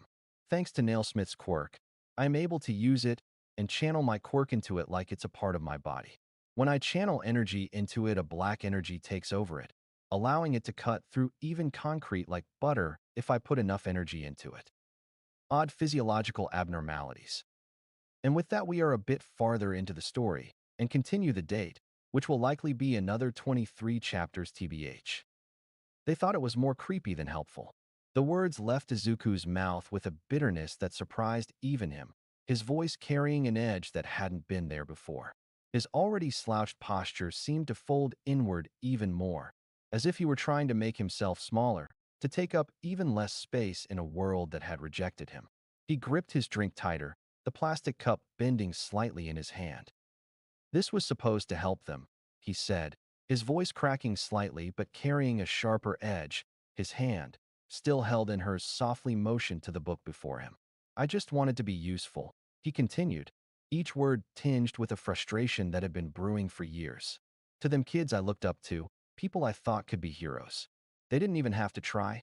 They were just naturals." He let out a humorless laugh, the sound hollow and bitter, as if mocking himself for ever thinking he could be one of them. Mina's shoulders slumped at his words, the weight of his raw emotion pulling at her heart like a cold draft. The bright warmth that had once filled the cafe seemed to fade, replaced by the heavy, somber air of their conversation. She could feel of anger simmering just beneath his sadness, the frustration from years of trying to fit in and being pushed away. It was a side of Izuku she hadn't anticipated, raw and painfully, honestly resentful. If she was truthful with herself, she'd never imagined that kind of emotion from the gentle, green-haired boy. It was clear there was so much more to him than she had ever realized. Izuku's gaze dropped to the table once more, his fingers toying with the edge of the cup. "I just thought, if I could understand quirks, if I could help them see what they were capable of, maybe they'd see me as more than just the quirkless kid." His voice trembled, the bitterness, the resentment, giving way to something softer, something that hurt even more. But all they saw was someone who was weird. A stalker. Someone who didn't belong. Someone who didn't have a place when they played at being heroes. Someone not even worthy to talk to. Mina's eyes shimmered, the weight of his words pressing heavily on her chest. Her gaze drifted to his notebook, filled with neatly scrawled handwriting. She could see the effort he poured into just the 2 pages laid open in front of her, detailed observations and meticulous notes. And there were 17 more books like this? Even the one in front of them was already more than halfway full. Though she couldn't truly know how much time he'd spent understanding quirks, she could guess it was far more than most kids would ever devote to anything. It wasn't just about becoming a hero. It was about helping others become the best versions of themselves. A soft pang tightened in her chest as she thought about it. 16 whole books of notes, each one aimed at understanding and helping anyone he thought he could support, no matter how small. They had dismissed him, disliked him for reasons she couldn't understand, when it had never been about him alone. It had always been about them, about offering a helping hand and finding a way to matter to those around him. She swallowed hard, her voice barely above a whisper. "They were wrong, Izu. You know that, right?" Her own emotions bled into her words. There was so much she wanted to say, so much she wished she could do to make him see that all his effort had value. She wanted to reach out, to comfort him, but a strange fear rooted her in place, fear that she might say the wrong thing, that she wouldn't be enough. They had only known each other for a few days, after all. She knew she couldn't heal his wounds overnight, couldn't erase the years of pain he'd carried. It might take years, countless hours of listening to his worries, of holding his hand while he vented what had been bottled up inside. But as she tightened her grip around his cold hand, feeling the strange contrast of the soft yet rugged texture of his black, chitinous fingers, she felt her heart settle. She had faced her own struggles, dealt with bad people and moments of doubt, but her family and the small circle of friends she'd built over the years had helped her through. She wanted to be that for him now, a constant presence, a safe harbor in the storm of his thoughts. Izuku let out a slow breath through his nose, his nostrils flaring as the frustration drained away, leaving his posture slumped and his gaze distant, locked onto a memory only he could see. "I don't know," he said softly, his voice edged with a quiet melancholy, but beneath it was a hollow weariness that seemed to seep into every word. "I don't know if they were wrong. They were just kids, like me. Maybe I was weird." A bitter, self-deprecating laugh slipped from his lips. "Maybe I tried too hard, and it freaked them out." His eyes shimmered like polished emeralds, catching the light, reflecting the unshed tears he was fighting to keep at bay. "No." Mina's voice was firm, cutting through the weight of his despair. The single word drew Izuku's glimmering eyes to hers, the fog that clouded them seeming to recede as they met her steady gaze. She refused to let him slip back into the darkness he had fought so hard to escape. No, Izuku, they were wrong. Her voice wavered, caught for a moment by the raw vulnerability in his eyes, but she pushed forward, her resolve hardening with each word. She tightened her grip on his hand, a gentle but determined smile forming on her lips as she locked her fingers around his promise, a lifeline. You cared so much, and they just couldn't see it. But I do. I see you, Izu. Izuku's eyes widened at the passion in her voice. He could feel her grip tighten, the softness of her fingers intertwining with his in a way no one ever had before. The warmth of her hand seeped into him, absorbed by his quirk, yet it lingered, a warmth that softened his emotions, even if only a little. It was a lifeline, a gentle heat drawing him out of the shadows he had buried himself in for so long. A small part of him peeked out from that darkness, pulled toward her beautiful golden eyes. The cafe's sense of coffee and mint, the golden sunlight streaming through the window felt more real than it ever had before, grounded by the sincerity in her gaze. They didn't want my help, he said, his voice more fragile now, the bitterness cracking around the edges. They thought I was just some annoying, quirk-obsessed kid. He gave a short, hollow laugh, but it lacked the venom it had before. Maybe I was. Maybe I was too much. He shook his head, looking down. No, I was a quirk-obsessed kid. I'd walk the playground with my notebook, writing about the other kids, and when they asked me to stop, I would, but I never thought to ask if I could study their quirks. Mina's grip on his hand tightened, her brows knitting together with fierce determination. I wouldn't have minded. There was no hesitation in her voice, no room for doubt. Her eyes were bright, unwavering, as if daring him to disagree. If you had come up to me and studied my quirk, if you'd given me notes on your observations, I would have been ecstatic. She giggled softly, her voice like a light breeze breaking through the gloom. You were a passionate kid, and that's not something you should ever be ashamed of. The people who couldn't see that they didn't deserve what you tried to do. Her words, so earnest and genuine, hit him like a wave. He didn't trust himself to speak without breaking, so he just stared at her, letting the warmth in her eyes soothe the ache in his chest. Slowly, a deep lilac purple began to bloom on her cheeks, and her steady gaze wavered as she glanced down at their hands, then back at her drink, before finally meeting his eyes again. She stammered, the color deepening. We've been staring at each other for quite a bit. Izuku's lips curved into a small, genuine smile, the first he'd given in a long time. And is that a problem?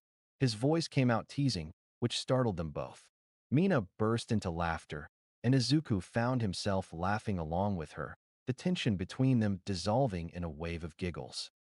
When they finally calmed down, hands still locked together, the silence that settled was different, softer, more comfortable. It wasn't heavy with regret or pain, but instead carried a sense of something new, a warmth that made their faces flush. It was a silence that didn't need to be filled, a space that allowed the weight of what had been said to linger gently. Izuku's fingers relaxed around his cup, and he released a breath he hadn't realized he'd been holding, a shaky, trembling exhale that felt like letting go of a burden he'd carried for far too long. Mina leaned in closer, her thumb gently tracing circles over the back of his hand. As their eyes met, there was a fierceness in her gaze now, tempered by a tenderness that softened her words. I want you to study my quirk one day, she said softly, her voice both teasing and sincere. I expect at least a page on my awesome skills and quirk. Her playful giggle rang through the cafe, and Izuku nodded, a laugh bubbling up in his throat. Still caught in the moment, Mina snatched his drink and took a sip, her face twisting in horror. That's so minty, she whined, setting the cup back in front of him with a dramatic shudder, before taking a long sip from her own drink to wash the taste away. Izuku chuckled at her reaction, still processing the fact that Sumiyonsha wanted him to study her quirk. It was surreal. He couldn't believe it. He'd shared more of himself with her than he ever had with anyone, and she hadn't flinched. She smiled at him, even laughed with him. His heart skipped a beat, his cheeks flushing hot as the realization settled in. She saw him. A small part, sure, but she saw him, and she didn't turn away. His hunched shoulders slowly relaxed, and he nodded, a soft, almost shy agreement that held a world of unspoken meaning. He wasn't alone anymore. The cafe seemed brighter, the sunlight warmer as it poured over their table, casting soft shadows across the wood. Mina leaned even closer, her forehead nearly brushing his, her voice a whisper just for him. "I'm here for you, Izuku," she said, her eyes never leaving his. "No matter what." Izuku's smile widened just a fraction, and for the first time in what felt like forever, the tightness in his chest loosened, replaced by a warmth he thought he'd forgotten how to feel. With her hand in his, the weight of his past seemed just a little lighter. He took a sip of his drink, savoring the mint on his tongue before speaking. "So, anything else planned for today?" he asked, his voice hesitant but hopeful. "It's still pretty early, and most places are still open." Mina's eyes sparkled, a playful glint returning as she tapped her chin in exaggerated thought. "Well, let's see." She swayed slightly, a playful energy building in her movements. Her eyes brightened suddenly. "Well, how about we just wander around this part of town?" she suggested, a glint appearing in her gaze. "Isn't that dojo nearby? The Nail Master's dojo?" Her voice came out with a teasing lilt, almost a purr, sending a shiver down Izuku's spine. Yeah, it's not too far," he replied, caught off guard by the sudden change in topic. "It's walking distance, at least. But I think they're closed today." He pulled out his phone, scrolling through notifications to confirm. "Oh yeah, they are closed. Something about a big meeting they're all attending. They sent out a notice about an hour ago," he mumbled, sounding distracted. His mind drifted back to the news report he'd seen on the cafe's TV only moments before. A dark, shadowy forest, the words 12 elementary school students missing, hero investigations of the local forests underway, scrolling across the bottom of the screen. He hesitated, shaking his head as if to dispel the unease gnawing at him. It had to be a coincidence, right? The Nail Masters were better suited for urban environments, places where their skills thrived in tight alleys and structured spaces. Dense forests, with their twisting trees and narrow clearings, would make using their techniques difficult. It didn't make sense for them to be involved in anything out there. Mina leaned forward, noticing the change in his expression, her brow furrowing slightly in concern. "Hey, you okay?" she asked, her teasing tone softened with a note of worry. "You kinda spaced out there."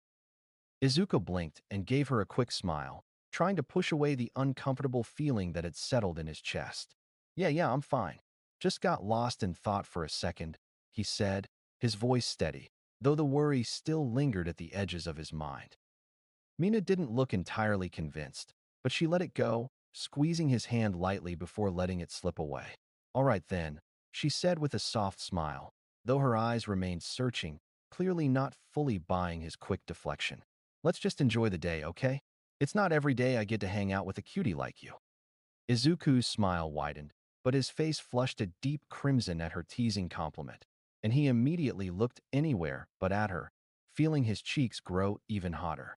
The warmth of her hand lingered on his palm, and he had to remind himself to breathe. "Why, yeah," he said, nodding. "Let's just enjoy the day." His voice wavered slightly, the knot of unease in his stomach loosening a little at her words. As they stood up to leave, the cafe door swung open, and a rush of fresh air swept in, mingling with the lingering scent of coffee and mint. Izuku's shoulders relaxed as he followed Mina out, his resolve hardening to focus on the here and now, even as a faint echo of worry tugged at the edges of his mind. Stepping into the bustling street, the noise of the city washed over them, laughter, chatter, the distant hum of traffic. Izuku's gaze darted upward, taking in the towering buildings that loomed above, a familiar itch rising in his legs. For a brief moment, he considered it leaping onto the rooftops, disappearing into the city's labyrinthine skyline like he was used to doing. His fingers flexed instinctively, but then he caught sight of Mina, walking confidently beside him, and stopped himself. He wasn't alone right now. He was with her, and he didn't want to leave her behind. Mina noticed his hesitation, tilting her head curiously. "Something wrong, Izu?" she asked, her voice light and teasing, yet with a note of genuine curiosity underneath. He blinked, a little surprised she'd noticed, and scratched the back of his head sheepishly. No, I'm not used to." walking around the streets like this. I guess I'm more comfortable up there, he said, gesturing vaguely to the rooftops above them. It's quieter. Mina's eyes widened with interest, and she nudged him playfully. Well, don't go running off on me just yet, rooftop ninja. I'm not as good at parkour as you are. She laughed, her voice bubbling with warmth. Besides, I like having you down here with me. It's more cozy. Izuku's blush deepened, and he nodded quickly. Tu wasn't going to leave. He said hastily, just force of habit, I guess. They walked side by side, Mina's presence grounding him, making the bustling crowd feel a little less overwhelming. Izuku noticed how she occasionally bumped into him lightly with her shoulder, almost like a playful reassurance that she was there. Every time it happened, his heart skipped a beat, and he couldn't help but glance at her, taking in the way the sunlight danced in her golden eyes. Mina glanced back and caught his gaze, her lips curving into a mischievous smile.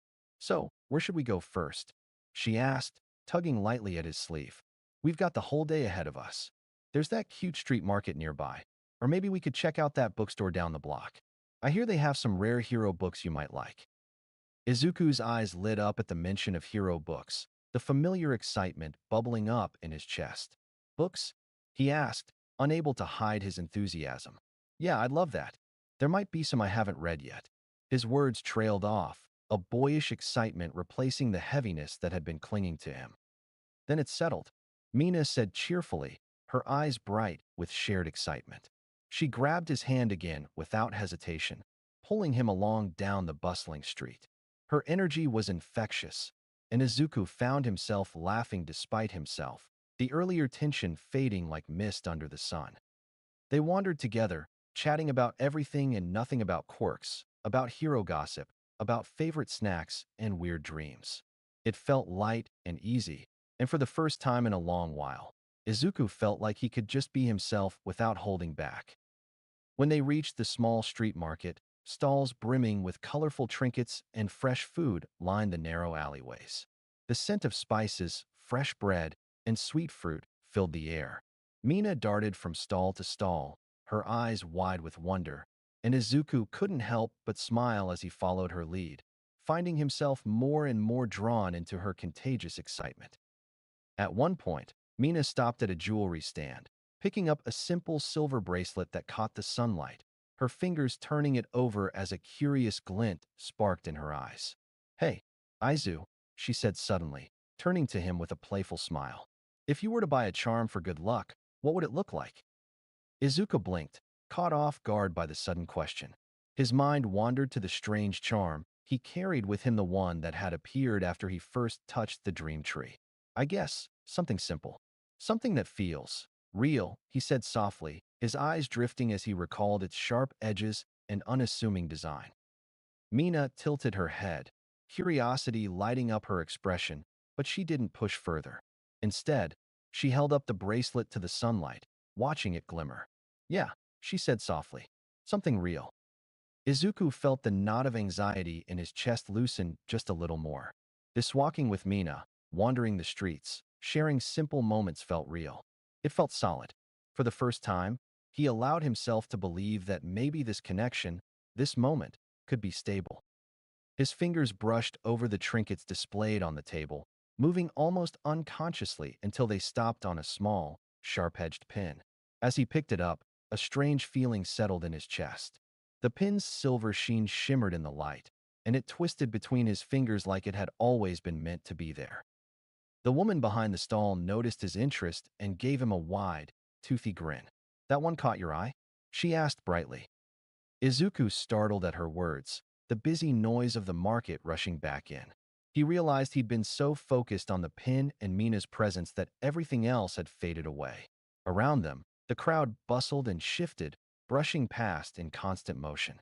The woman studied him curiously when he didn't answer. Not much of a talker, huh? Well, I'll tell you what, if that pretty girl there gets the bracelet, I'll throw that pin in as a bonus. Izuku opened his mouth to respond, but a faint smell caught his nose, smoke, distant but distinct, like a dying bonfire. He frowned slightly, distracted. Before he could speak, Mina's voice cut through his thoughts. Deal, she said quickly, but then added with a sly smile. However, I did notice a dent on this bracelet. Would that perhaps mean you could sell it for a little less? Izuku found himself stepping back slightly as Mina and the woman began haggling. The energy of their exchange was quick and lively, the sounds of Mina's laughter mingling with the vendor's animated replies. He let out a quiet breath, his shoulders relaxing as the crowd seemed to thin around him. Reaching into his pocket, he pulled out his phone, scanning through notifications with a practiced glance. Hero News reports, a fire in a residential area, a villain sighting just the usual. Nothing jumped out at him immediately, but the smell of smoke was still faintly there, lingering on the edge of his awareness. He raised his head, his eyes searching the skyline, but Mina suddenly stepped into his view.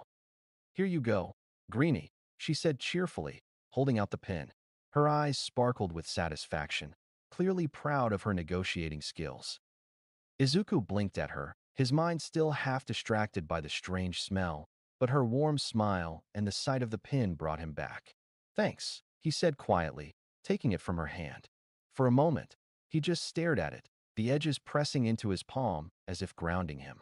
The faint smoke smell tickled his nose again, and his brows furrowed slightly. Mina leaned closer, her head tilting as she tried to catch his gaze. What's up, Izu?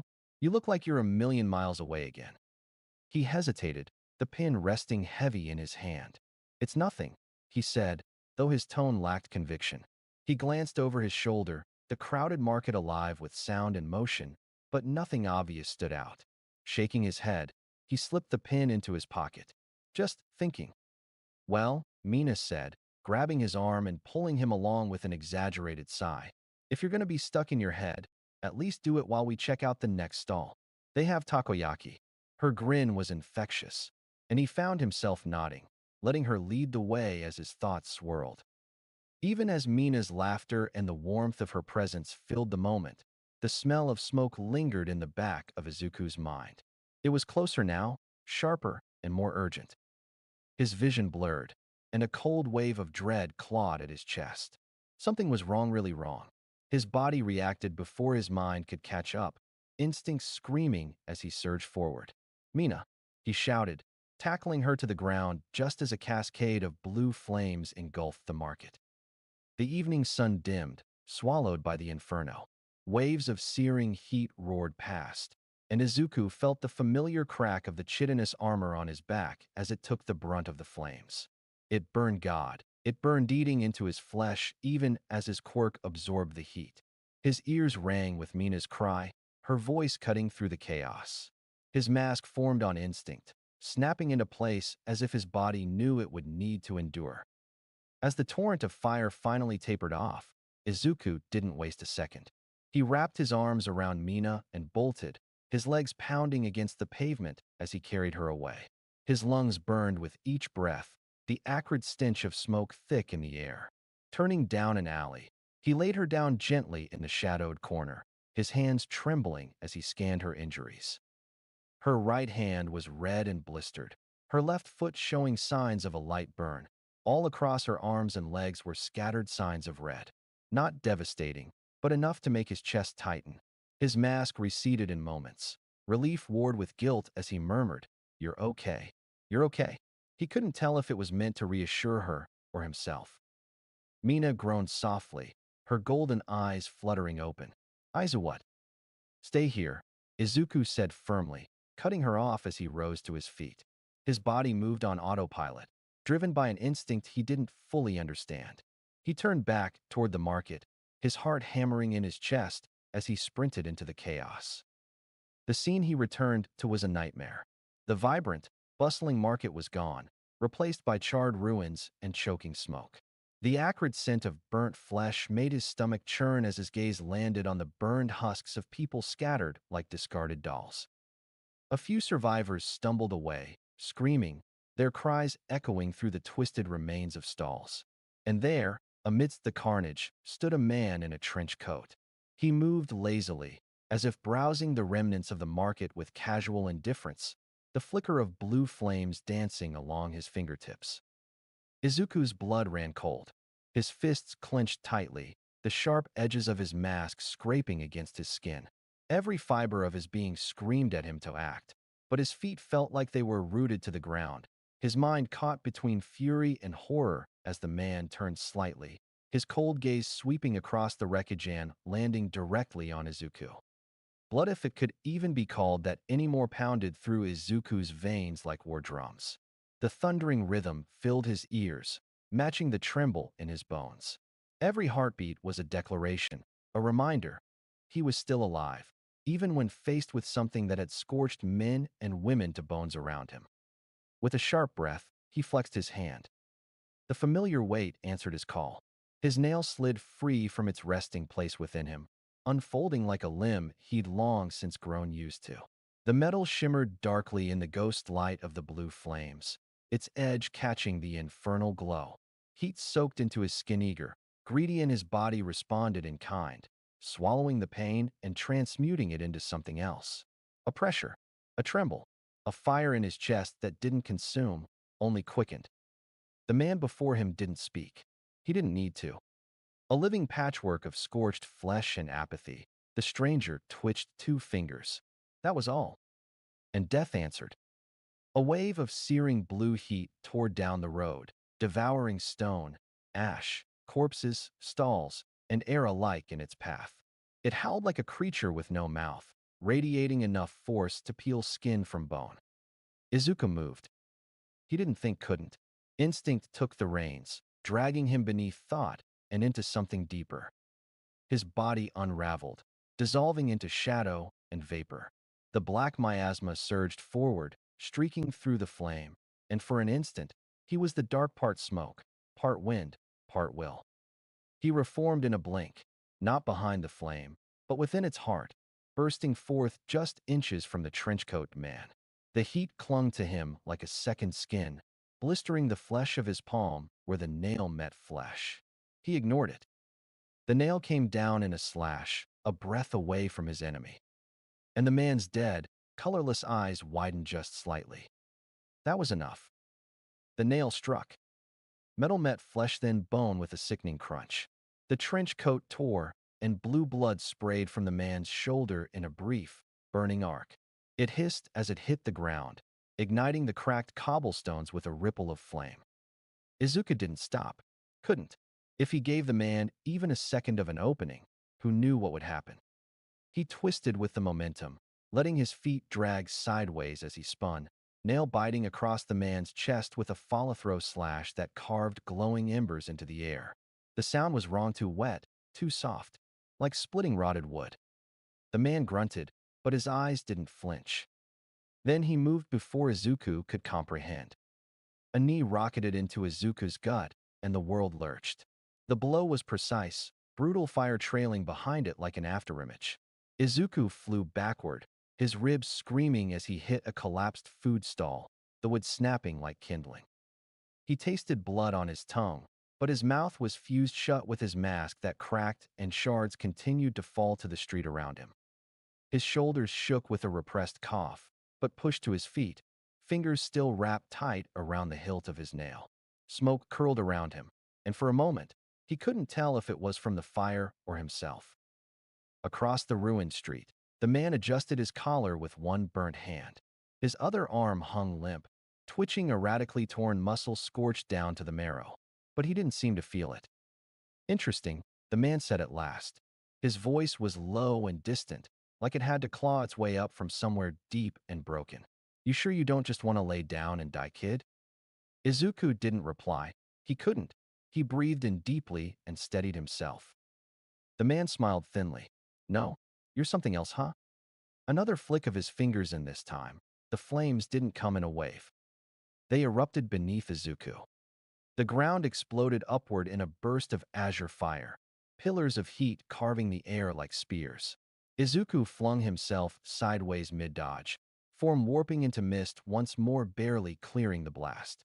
The fire clipped his ankle, and pain flared white-hot along the bone. He wanted to scream, but with no mouth present to do so, all he could do was focus on the task at hand. He crashed into a side ally and ran, dashing, and reappeared above the man. And dived. He didn't strike like a swordsman. He fell like a meteor, nail reversed in his hand, body wreathed in the same twisting smoke that had once been deep within him moments before. The air shrieked around him, fire chasing his descent. The man raised his uninjured hand, palm open, and caught Izuku's wrist. The impact cracked the stone beneath them. They stood locked there for a heartbeat. Then, too, the man's hand blistered, skin boiling as the weapon seared his palm. But he didn't let go. "I wonder," he said, eyes narrowing, "how long you'll last before you start to burn too." Izuku didn't answer.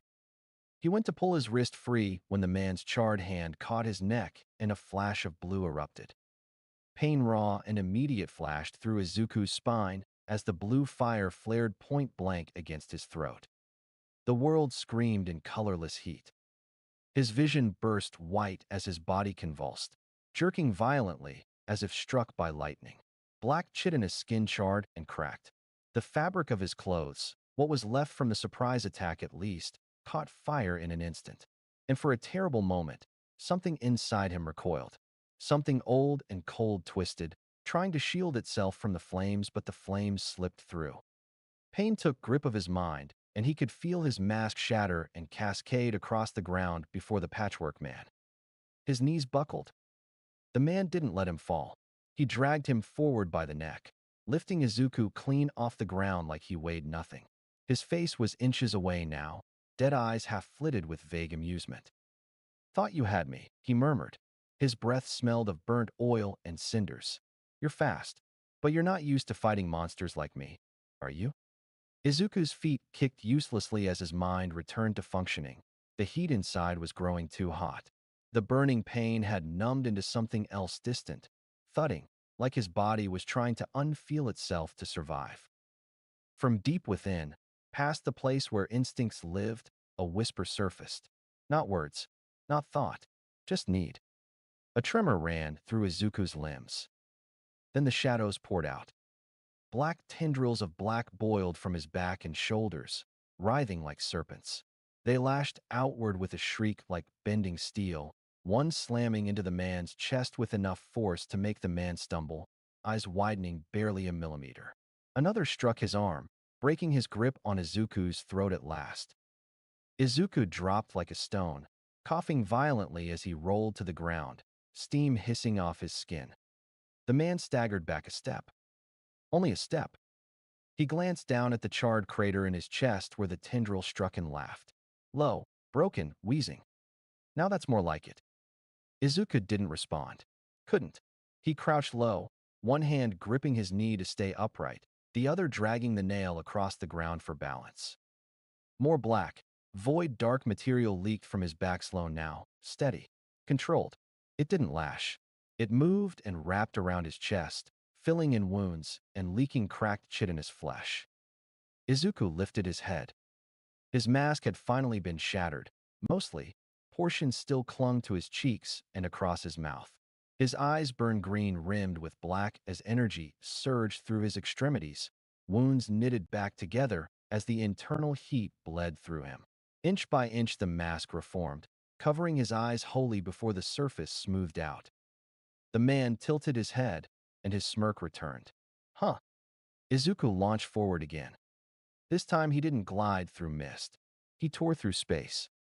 The ground behind him shattered in a small crater, the black tendrils coiling like anchors around him as he launched forward. His nail flicked out, a horizontal strike aimed at the man's neck, but the enemy ducked low with fluid, almost board precision. Flames erupted where the blade passed.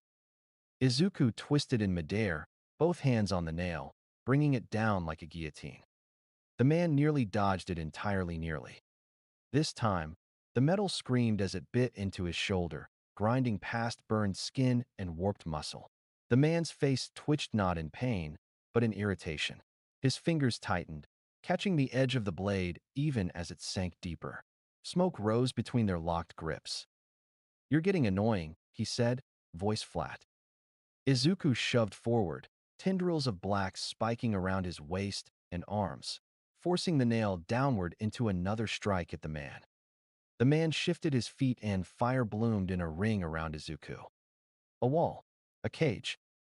The flames howled upward, cutting him off from the ruined section of the city. Orange and blue clashed in the sky above as the heat warped the very air. Izuku blinked through the smoke and caught a flicker his opponent's lips moving. He attempted to comprehend, but was caught off guard as fire exploded from the man's palm, point blank into Izuku's chest as he reached through the pillars of flame. He coughed once then twice. He couldn't seem to catch his breath as the flames licked across his body. His body hissed and bubbled in protest to the sheer heat and fire, trying to reform patches of armored black skin and coiling tendrils that melted and cracked. But it wasn't fast enough. The fire ate through him, not just his body but through the energy that had filled him. The riding warmth that ate all heat failed in contact with the blue fire. Something deeper burned. Izuku staggered, choking, his vision doubling. The nail clattered to the ground beside him with a dull metallic ring, scorched black. His knees hit the stone next, the tendrils at his back twitching in spasms flickering, dying out inch by the suffocating heat. Across the flame, the man stepped forward with maddening calm. "Not bad," he muttered, tilting his head. His gaze lingered on the black, twitching material that was still fighting to fill the wounds weakly around Izuku's chest. "Wonder what'll happen when it runs out." Izuku lifted his head, barely. His mask cracked and split, revealing his face as he tried to move his lips, but no sound came out. Breath was fighting to return to his lungs, but failing. The man watched him for a long moment. Then he rolled his shoulder the wounded one. The skin there hissed, the char pulsing faintly with heat. "Next time," he said simply. Then he turned. Flames erupted beneath him, not an attack but propulsion. The blast launched him upward in a bloom of blue fire, the air shattering with the sound of it. He vanished in an instant up and over the rooftops, gone into the smoke-streaked sky. The ring of flame around Izuku flickered and died. Silence fell.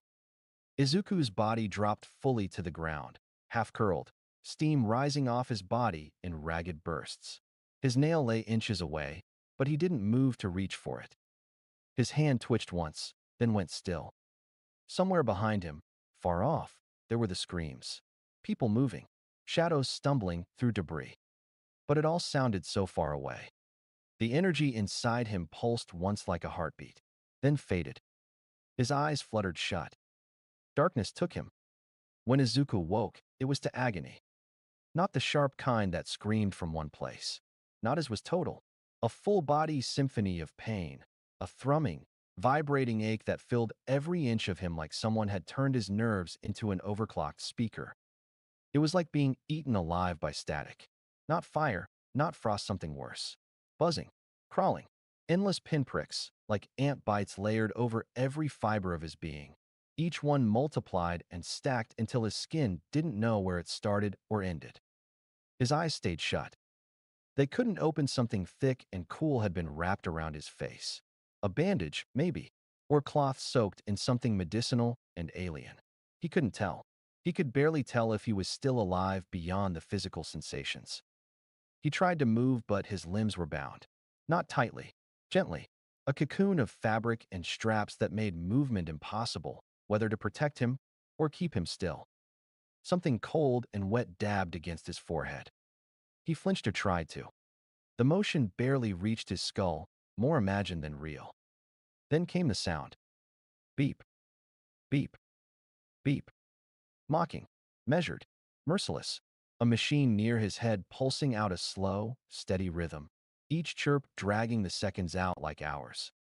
He wanted to scream, to speak, to move. Nothing answered. No physical movement responded. He was a body without weight, limbs without form, a breathless presence buried somewhere deep in pain and silence. Thena whisper.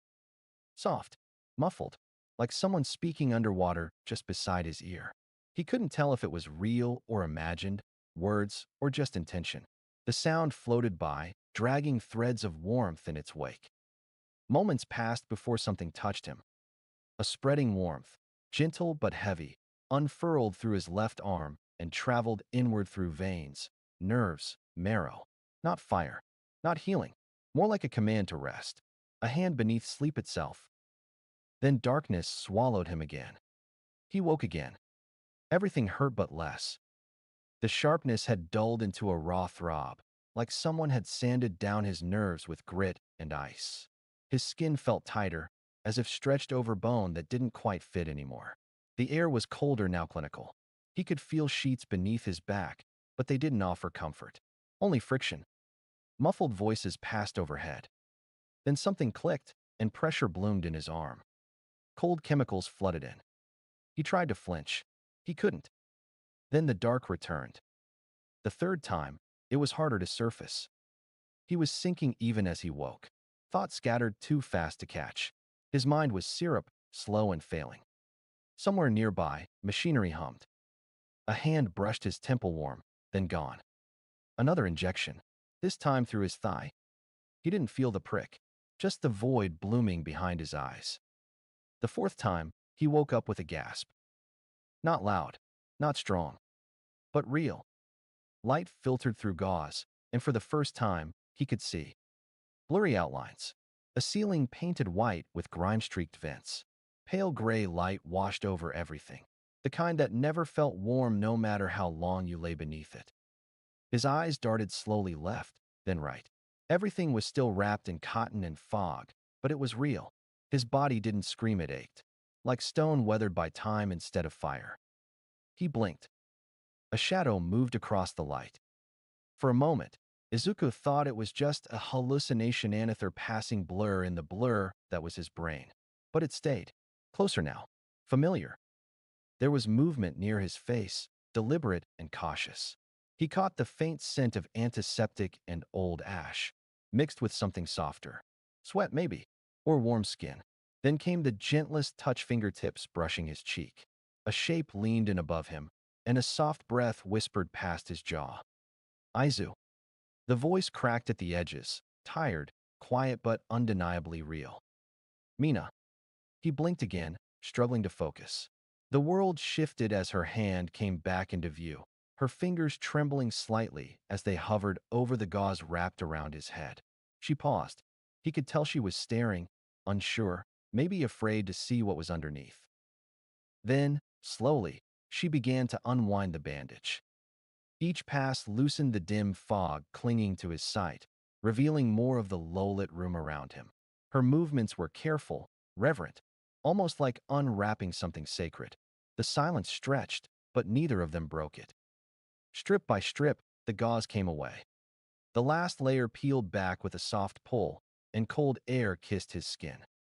He blinked, and finally saw her. Mina's face hovered above his, haloed by a dull ceiling light. Her hair was pulled back hastily, strands falling out in wild curls. A thin bandage was pressed against her temple, and bruising curved down the side of her cheek, fading but visible. Her cute date outfit was gone, replaced by simple clothes and a blanket thrown loosely around her shoulders. But her eyes were the same. Golden, wide, laced with relief and something heavier beneath it. She looked down at him like he was a miracle, like he was something she thought she'd lost. Aizu, she breathed again, voice barely holding steady. He swallowed. His throat hurt, dry and cracked. Hey, he rasped. A laugh half coquette escaped her. She swiped at her eye and shook her head, leaning forward until her forehead gently pressed against his. You idiot, she whispered. He didn't argue. Couldn't. He let his eyes drift closed again for just a second, her presence grounding him better than any hospital machine.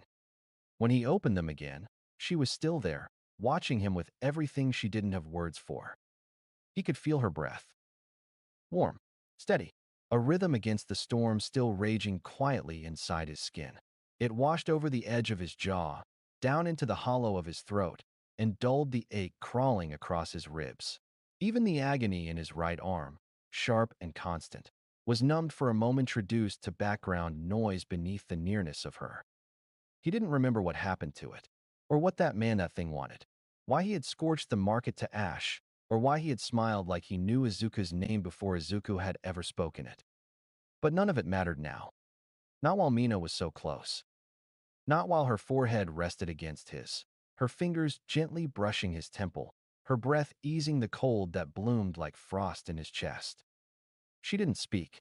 She didn't have to. Her warmth spoke for her. He breathed her in faint citrus, hospital soap, smoke. Beneath it, something unmistakably her. His body instinctively leaned toward her, like a flower curling toward light. She shifted just enough to meet his eyes again. I was so scared, she whispered. Her voice wasn't steady. It cracked in the middle, pulled taut with something fragile and too big to name. Her gold eyes shimmered as they searched his, hunting for something, maybe for proof that he was really here. Izuku swallowed hard. I'm sorry, he managed. It came out as more of a breath than a word. I didn't mean to. Don't, she said quickly, shaking her head. Don't do that. You don't have to apologize for getting hurt, Izu. You didn't ask for that freak to show up, and she stopped herself, jaw clenching, eyes darting down to the bandages around his shoulders. You were on fire. He flinched at the memory not of the fire, but of her voice, screaming his name. I don't really remember it, he admitted, closing his eyes for a second. Just flashes. Heat. The ground breaking. A pause. Then softer. You. Mina let out a slow, trembling breath. You're lucky I didn't break your ribs dragging you out of there. He managed a tired smile. Would not have noticed. She smiled back. Just barely. Then her face twisted into something halfway between a laugh and a sob. You're such a little dumbass. Yeah. They stayed like that for a while. Her forehead pressed against his good arm moving, slowly, shakily, to rest at the edge of her shoulder. He was still cold, but it didn't bite as hard now. Not with her heat pressed so close. Not with the beep of the machine near his head forgotten and the pain just distant enough to ignore. And for the first time since he woke up, since the fire, since the dream, he felt like he might sleep again. Not from injury, but because her warmth bled into him like a tonic. Mina stood up slowly, her hand lingering on his arm, her fingers pressing lightly into his skin as if afraid he might vanish if she let go too quickly. She didn't pull away until she was just out of her own reach. My parents are here, she said softly, voice cracking at the edges. They want me to go home, but I'm really happy you finally woke up. Her eyes shimmered again under the sterile hospital lights. She blinked quickly, but the tears clung stubbornly to her lashes. Recovery girl and your mom have been in and out the last few days. You've been out for 3.5. She paused, swallowed. You. You were so hurt. I didn't know if you were going to make it. Izuku stared at her, heart thudding in his ears, the sound louder than the beeping machines. He started, but the words failed. He reached for something, anything that wouldn't sound broken. Ramen. Mina blinked, her brows furrowed in confusion, her tearful eyes still glimmering with emotion. Ramen? She echoed. He coughed out a weak, tired laugh. I'll take you on a date. For ramen. And a movie. As soon as I get out of here. Okay. The words tumbled out awkwardly, his exhaustion catching up to him mid-sentence. A small yawn escaped before he could suppress it. He raised his left hand and rubbed at his eyes, feeling how dry they were, how cold the world felt again now that her warmth was slipping away. He missed his hoodie. The hospital gown was far too breezy, too impersonal. Mina let out a soft giggle, the sound gentle and frayed, like thread pulled loose from fabric. The tears didn't fall, but the sorrow in her gaze began to retreat, replaced by something warmer. Okay, short stuff. You better. She stepped forward without hesitation and wrapped her arms around him. It was a soft hug, careful not to touch the worst of his bandages. Her fingers slid through his messy green curls, up and across the ivory curve of his horns with feather-light strokes. The gesture made his eyes flutter shut, and for a moment, he forgot he was hurt. Then a yell echoed down the hallway, deep, loud, unmistakably parental. Mina, if you don't hurry up, we're leaving without you. A woman's laugh followed, lighter and amused. Mina sighed, pulling back just enough to look him in the eyes. I have to go, Izu. I'll try to visit tomorrow, okay? He nodded and, despite the soreness in his body, pulled her back into the hug with his good arm. Just one more second, just a little more warmth. See you tomorrow, Pinky. He gave her the best smile he could manage, tired, crooked, but real. She gave him one last look, then turned and walked out of the room with a small wave. The door closed behind her with a soft click, and cold reclaimed the room. He lay back, trying to breathe, but his chest wouldn't rise right. His thoughts spun in tight, suffocating circles flashes of fire, blue light, Mina's face, and pain. A sharp, crawling pain buzzed up his right arm, like static clawing under the skin. It shouldn't have been there. Not like that. His eyes snapped open. He threw the sheet aside with his left hand, panic already catching in his throat before he even saw it. His right arm was gone. From the elbow down, there was nothing. No hand, no forearm, just the blunted, tightly wrapped stump of his upper arm, covered in thick, hospital bandages stained with black. Not blood, not pus. Something worse. The dark fluid pulsed beneath the gauze moved. It writhed and wriggled like it was alive, slithering in slow circles, as if it hadn't accepted the loss yet either, as if it was still trying to reach. He choked on his breath. No, no, no, no, his voice cracked, brittle, dry. He clawed at the edge of the bandage with shaking fingers, tearing at the knot, unraveling layer after layer with growing desperation. The gauze peeled away, and the air touched raw, exposed flesh. Black chitinous skin covered what remained of his arm cracked and webbed with jagged white lines that spidered through it like lightning scars. They glowed faintly, echoing the shape of fire, curling like tendrils up to his shoulder. Blue flames. His mind screamed the memory. It was those flames. His stomach twisted violently. He had healed from everything before. Everything. Since this nightmare of a quirk awakened, nothing had stuck. No scars. No breaks. His body always pieced itself back together, if not instantly, then eventually. He was certain it couldn't be permanent. It wasn't supposed to be. He refused to believe it. Izuku scoffed, bitter and hollow, trying to suppress the spike of panic rising in his chest. He clenched his teeth and forced his focus inward toward the flicker of warmth deep in his core. That heat, his fuel, his fire, what was left? He forced it out into the stump. The stitched skin twitched, then bubbled. The white scars glowed brighter for a second, pulsing in time with his breath. But that was it. No regrowth. No bone. No fingers. Just pain in the stillness of something missing. His breathing came in short, ragged gasps now, sweat breaking out across his forehead. His good hand trembled as he gripped the edge of the bed hard enough to whiten the knuckles. He wanted to scream. He didn't. He just sat there, staring at the void where part of him should have been. And for the first time since this whole nightmare began, he didn't feel cold because of his quirk. He felt cold because he was afraid. Afraid.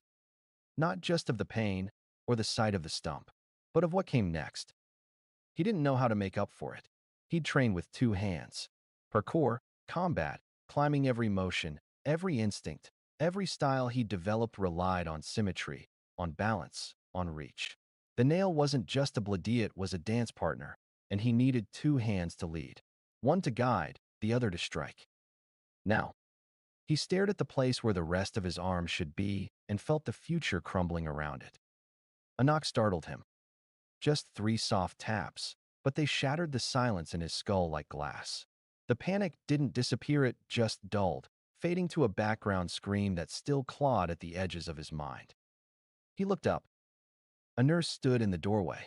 She looked to be in her late 20s, black hair pulled back into a tired bun, skin a light tan with the soft sheen of someone running on too little sleep and too much caffeine. Her scrubs were neat, her posture careful, her expression kind. But when her eyes dropped to his arm, the smile that had rested lightly on her face faltered. She didn't speak at first. Whatever words she might have had, "It'll be okay," or "You're so brave," died somewhere behind her lips. Instead, she walked into the room and sat gently in the chair beside his bed. "Good evening, Izuku," she said, voice low, almost like she was afraid to wake him further. "My name is Lucia. I've been caring for you these last few days. Your mother appointed me personally." She hesitated, thumb clicking the pen in her hand twice. "I wanted to know how you're feeling." He swallowed, trying to find the words, trying to feel something specific and pin it down. "I'm fine," he said eventually. The lie stuck in his throat. "My quirk healed everything that hurt. I'm just cold." His voice was heavy, like his tongue was a weight in his mouth. Had he taken pain medication? Probably not. This didn't feel chemical. It felt hollow. His mind curled and sought an answer. His quirk medicine. It must be wearing off after so long being asleep. Apathy curled in his lungs, thick and gray, settling deep around his heart like ash. And with it, the panic finally slipped beneath the surface like a coin dropped into a well. I want to sleep, he murmured, eyes already drifting downward. Can I have more blankets? Lucia blinked, startled by the simplicity of the request, but she nodded quickly. Of course, Izuku. I'll bring you a few extra, and I'll let your mom know you're awake. Normally we'd need to run tests, but considering your quirk. She didn't finish. She didn't need to. Her brows pinched with quiet concern as she stood and stepped away from the bed. Sleep well, she said softly, then slipped out of the room. Izuku closed his eyes. He could still feel the shape of his missing hand ghost, nerves twitching with memory. But the dread, the pain, the fear, it didn't rise. It simply sank into the hollow that had opened in his chest. And he followed it down. His eyes opened, but not to the hospital. The dark stretched around him like the breath between thoughts. Silent, endless, familiar. And there it was. The tree. The dream tree stood tall and still in the center of nothing, its branches twisting in impossible arcs overhead. Pale bulbs pulsed along its limbs, cradled like lanterns waiting to be lighter extinguished. He stared up at them, the ache in his right arm somehow following him even here, into this place where pain wasn't supposed to reach. His gaze dropped to the stump. Even in dreams, it was gone. His stomach twisted. Disgust crawled through him like rot. Without thinking, Izuku reached up toward the nearest bulb. His fingers wrapped around the smooth surface, warm, humming with quiet pressure.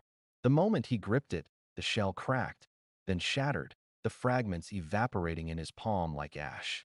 What remained was only a third of the full sphere. Small, incomplete, but it radiated warmth. Real warmth. Like his core. He turned slowly, taking in more of the dream than he ever had before. Behind him, where once there had been only black, now stood a pedestal. Atop it sat a great sphere, a glowing orb of simmering white heat. The glow was dim, barely 3% of its shape lit, flickering low and cold. His core. He knew it without being told.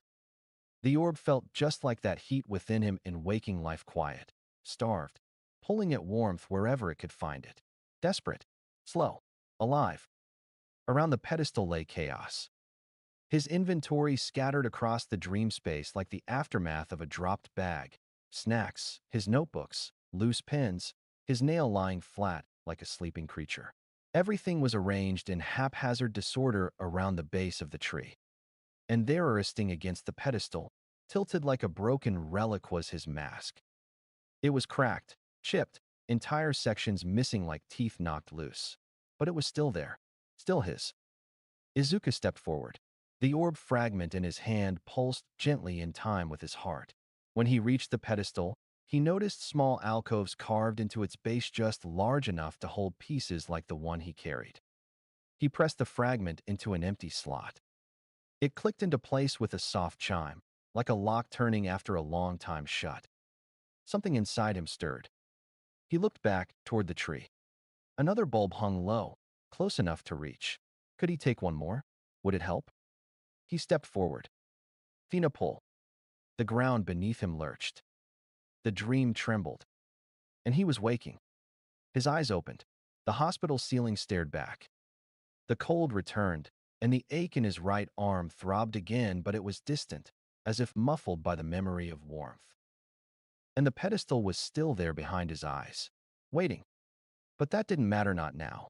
He'd be back there eventually. When the time came, he'd figure out how his quirk worked, even if it still made no sense. If anyone was going to solve it, it had to be him. It's not like anyone else had a quirk as odd as his. Sunlight spilled across the room, warm and lethargic against the blankets that piled on top of him like a lazy ocean wave. A creaking chair broke the silence as he shoved the sheets off his heedingly for them to snag on his horn. He fumbled with them, frustration simmering beneath the surface. Doing anything with one arm was harder than it should have been. The feeling of lacking something once so intrinsically a part of him made his chest ache with a phantom emotion. It was unfortunate, then, that the feelings he should have felt about it were drowned in the all-consuming void in his chest. A soft laugh pulled him from the spiral, weak, full of more than mirth. His mom sat beside him, her red-rimmed eyes shining as they met his. She tried to smile, but it trembled. Another flicker in his chest, weaker, softer. It should have broken him. All of it. But the aching nothing inside swallowed everything, the pain, the joy, the fear, until all that was left was silence. He offered a weak smile, the best he could in the moment. She pulled him into a hug tight, trembling, full of warmth he couldn't quite feel through the numbness. Only the seeping heat of her body's warmth into his cold skin brought any form of comfort. He just wished he had his medicine. Maybe then, he'd be able to feel the hug as it should have been. Maybe then, it would mean something more than pressure and heat. He knew it was more than that. He acknowledged the love within the gesture, but his body refused to produce the chemicals necessary for it to matter. She was here for him, even on a day she usually would work her long and exhausting shift, even when she could have been home. It meant a lot that she was here, somewhere deep inside of him. Lost to his quirk's drawback was a him that appreciated it. He wrapped her in his good arm, his stump finding a place at her side. Her sobs grew harsher, her body shaking when he did so. Regret filled him, because even with his soul consumed by nothingness, bringing his mother more things to cry about, that was something he hated. Minutes passed, turning into an hour. He kept the conversation up the best he could with his mother. And when the police arrived, he told them what had transpired from his point of view the best he could. It grated on him, all of it, and even as the hours passed, he hadn't seen Mina once. In total, it took around 5 hours after he had woken up before he was allowed to get out of bed. He dressed himself into a set of clothes his mom had brought him, which getting into was much harder than he anticipated, and was followed by a long, emotionally charged car ride home. By the time he had flopped into bed and plugged his dead phone into the charger, exhaustion had taken its merchant's share. He uncapped his medicine and choked down the large, bitter pill, too tired to get water to ease the slow, thick glob of it down his throat. Ding. Then another. 3 more. 12. Notifications poured in, flooding his phone like rain in a drought. The hero forums were exploding. Track tags pinged one after another, flooding through the backlog like a burst dam. Normally, this would mean hours upon hours of note-taking and quirk theories, but he was becoming one with his bed with every moment. A few hours of doom scrolling would be fine. He tapped the first one without thinking. The caption blurred, didn't care. He just wanted the hit of serotonin that always came when the meds kicked in and the videos rolled. He scooted into a better spot, his body sucking in the warmth of his heated blankets like a black hole. Blue flames filled the screen. The caption blinked on the top of the video. Unknown villain strikes again. Blue flames spotted, number 12. He swiped through the timeline, skipping ahead. His breath caught. There in the heart of the flames stood the villain, the one who took his arm. But something was wrong. The trench coat was the same. His skin still a charred patchwork, fresh burns over older scars, some of them clawed or torn, not burned.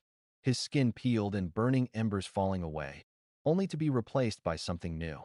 Something wrong. Like the fire didn't consume him, almost like it rebuilt him, renewing the fuel with something not right. Izuku's heart pounded. Charred buildings surrounded the man. Lights burst in their housings, sparks raining down, then a ring of fire exploded outward, distorting the video with heat waves. People screamed, shadows danced in the fire, in and out of buildings, holding things hidden in the flames. He knew this place. The realization hit like ice. The cold of his room crept into his bones, draining what little warmth he had left. Even the heated blanket failed to do its job. He and Mina had been planning to visit that mall. They didn't go because of him. She had planned something there, but he had been too afraid. The arcade, the one Mina always talked about. He'd seen her there dozens of times. It was also where he did most of his parkour. He swiped to the timestamp. Today. Within the last 6 hours. He sat up. His hands shook as he opened his messages, Mina's name near the top. His heart dropped. Her last message blinked at him. Mina, that villain. He showed up down the street, and something blew up. Mina, I don't know what to do. There's some crazy people running around, corralling people. I'm hiding in the arcade, trying to melt the back of the building to help people escape, but it's not going so well. IDK, what to do? Mina, I think they found us. There was someone waiting around the back of the arcade. I think I found a safe place to hide, but… Sent. 5 hours, 42 minutes ago. Mina. Mina, please respond. The typing dots appeared. Mina, help.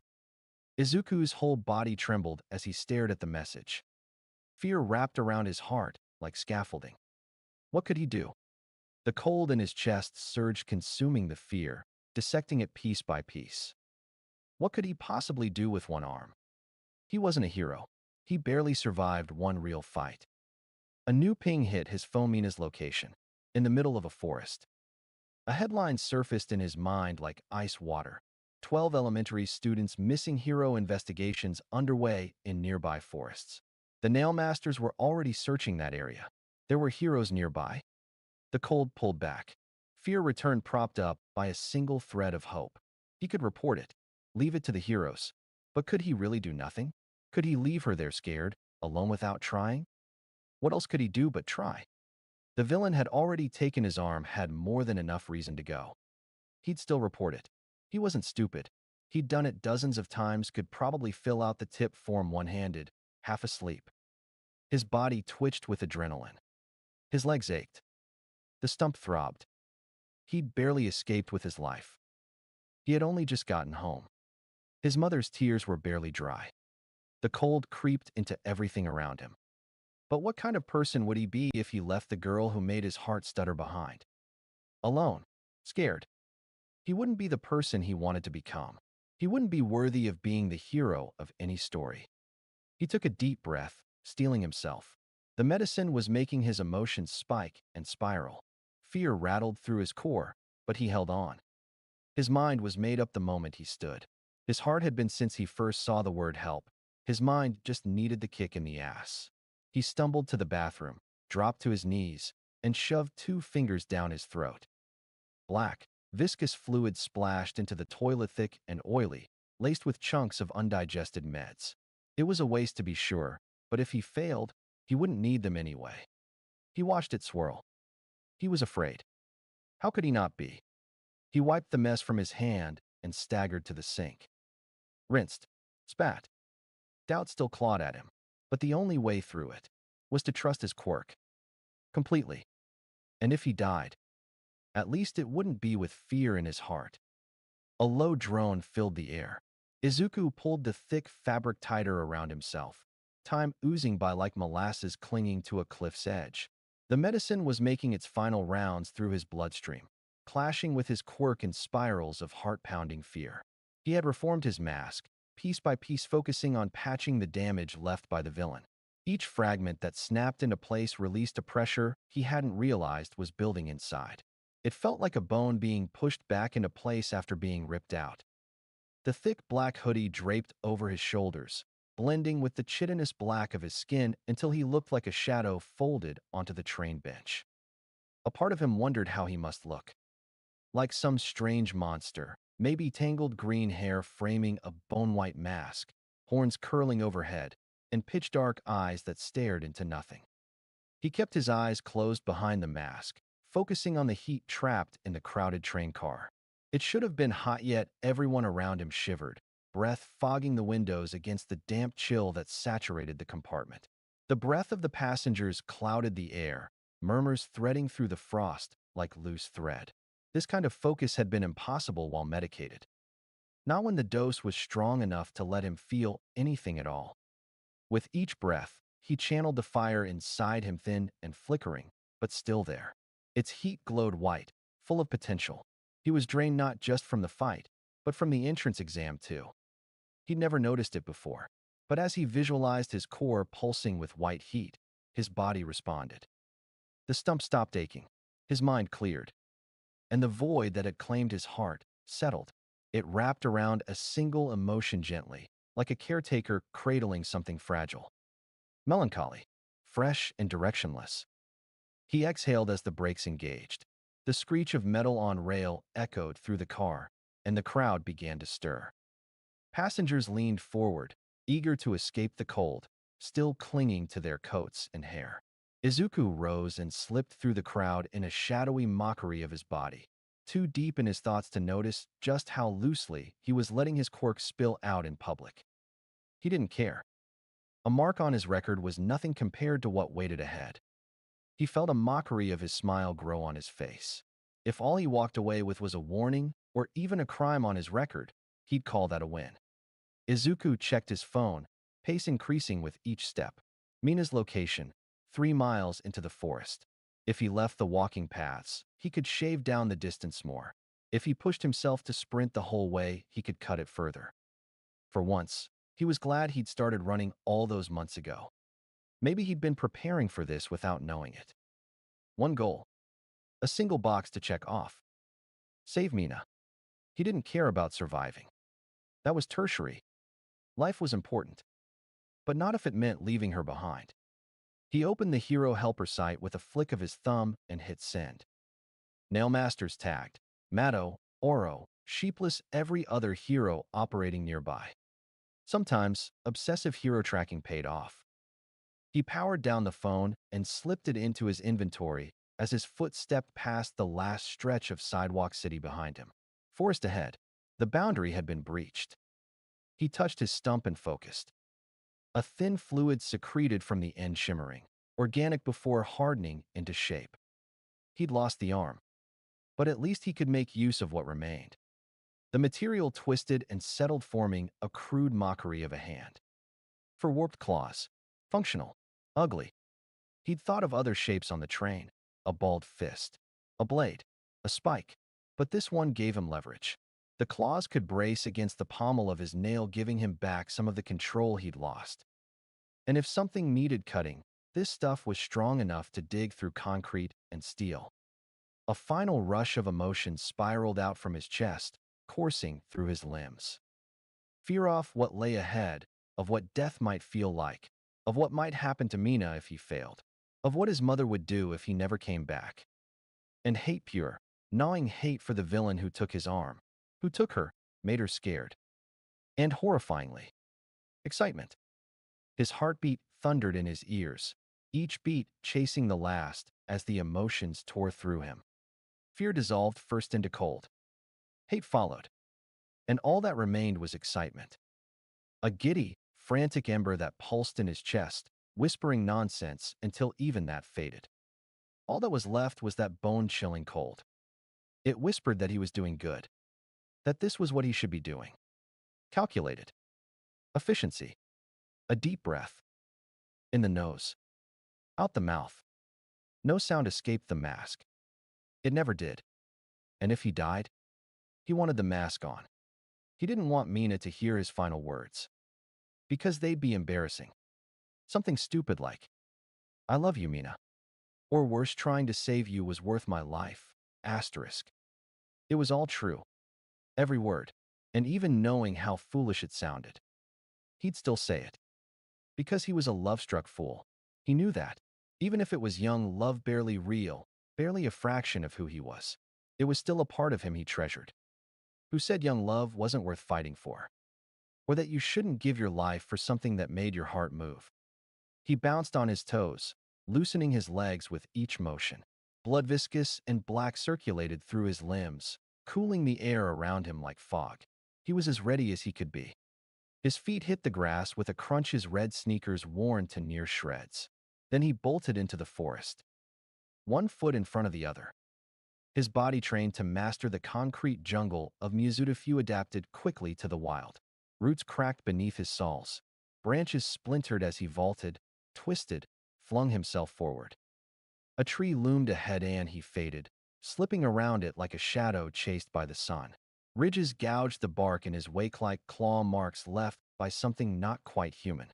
Cryptids work. Each step chewed away the distance. Each breath, ragged, sharp, pulled him closer to Mina. He burst into a clearing. His mind snapped to the map. Mina's marker placed her in one of the abandoned buildings ahead. He remembered this place. Vaguely, at least. Once, he and Katsuki had played hero here, gotten lost, scared, and rescued by a pro.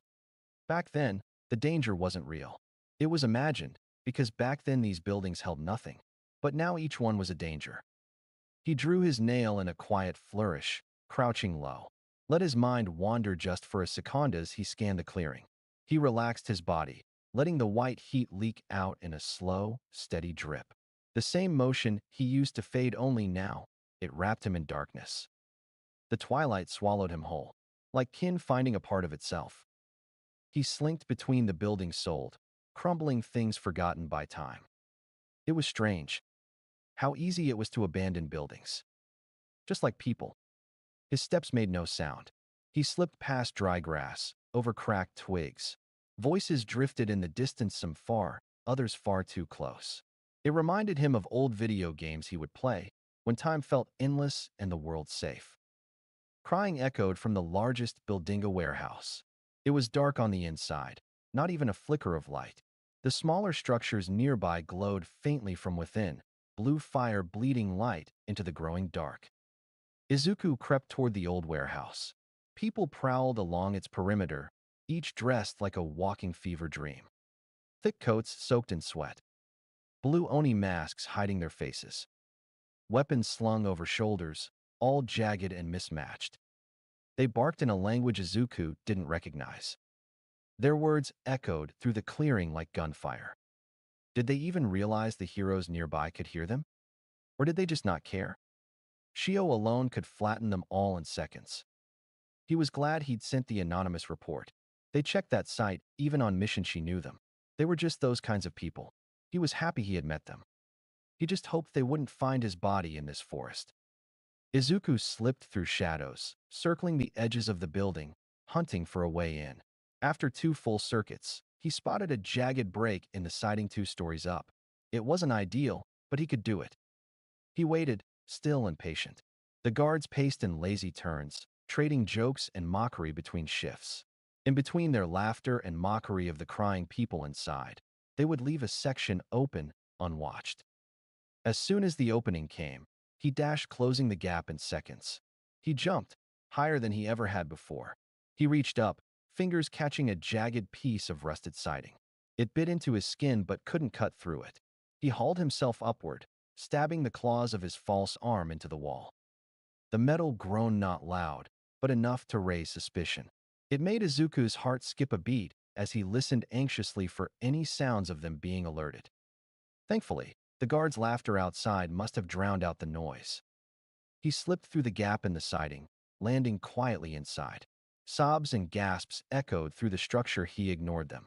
Dozens of people stared, young and old alike, eyes wide in disbelief. Even at a glance, he saw half of them were bound. He smelled scorched rope, the distinct odor of chemicals that corroded and burned. Mina had been busy. A smile curled beneath his mask. He dropped to the cracked concrete floor with barely a sound. He slipped his nail neatly into his inventory as he stood from his crouched landing. The crowd parted as he approached. The empty sockets of his mask sent a ripple of fear through them. The youngest huddled behind the older. A middle-aged man with scaled skin raised trembling fists, the strongest of them, or close to it. Izuku admired the man's resolve, even if it was pointed at the wrong person. He dispelled the mask with a flick of his quirk. The feeling of the stale air on his face made him uneasy, exposed. The building smelled raw, like residue oil and trash, underlined with sweat and human stink. Still eyeing the crowd, Izuku pulled out his phone. 1 bar, maybe less. He sighed and stored it back into his inventory. No calling Shio, Mado, or Oro directly to inform them. No real line to back up or a lifeline. He wondered how Mina's message got through, then decided not to think about it. Data providers were all different, so likely this area was covered by hers better than his. He shook his head. He had to focus. He had his job to do, to get Mina and leave, maybe save all the abducted people. How? He was still working on it. He scanned the crowd. His voice barely rose above a whisper. Mina? The word echoed through the ruined building. Quiet, but compared to the fearful silence, it rang like a firework.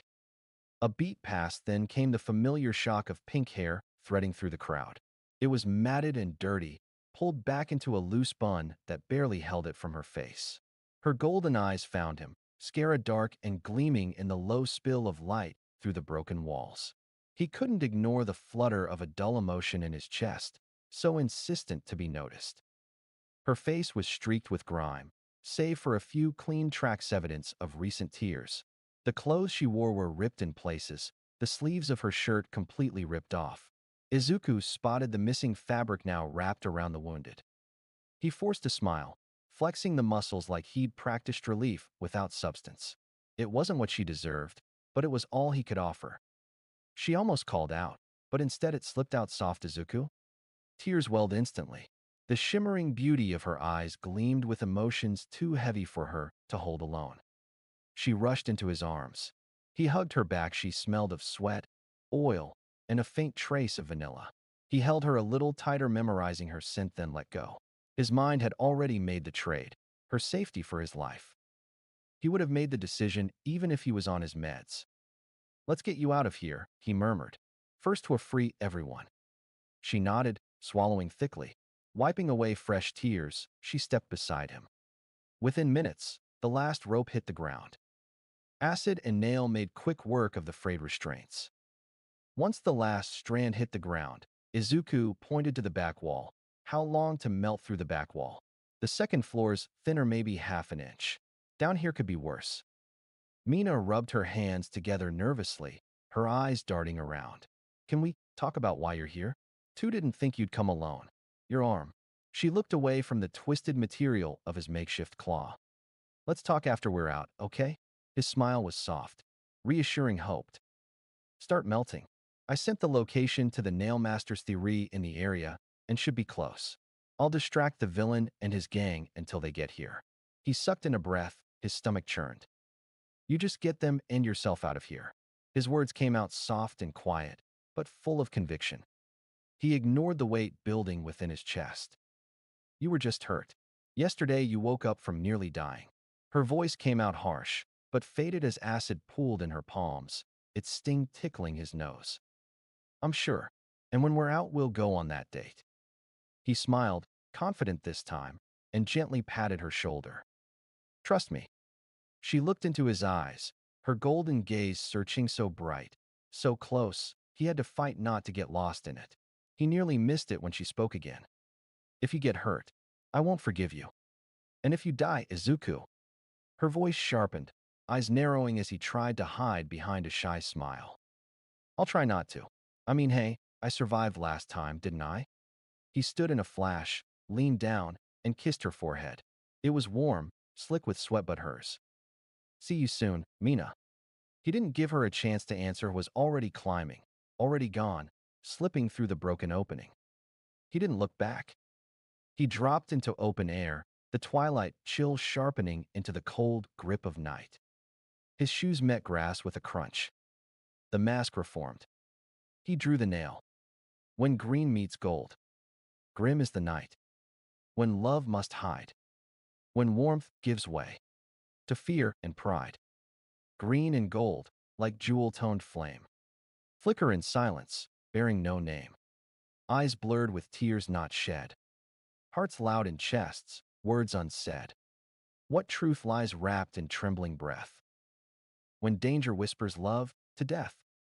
Still, through the dark, one vow holds tight. To reach the dawn, to fall or fight.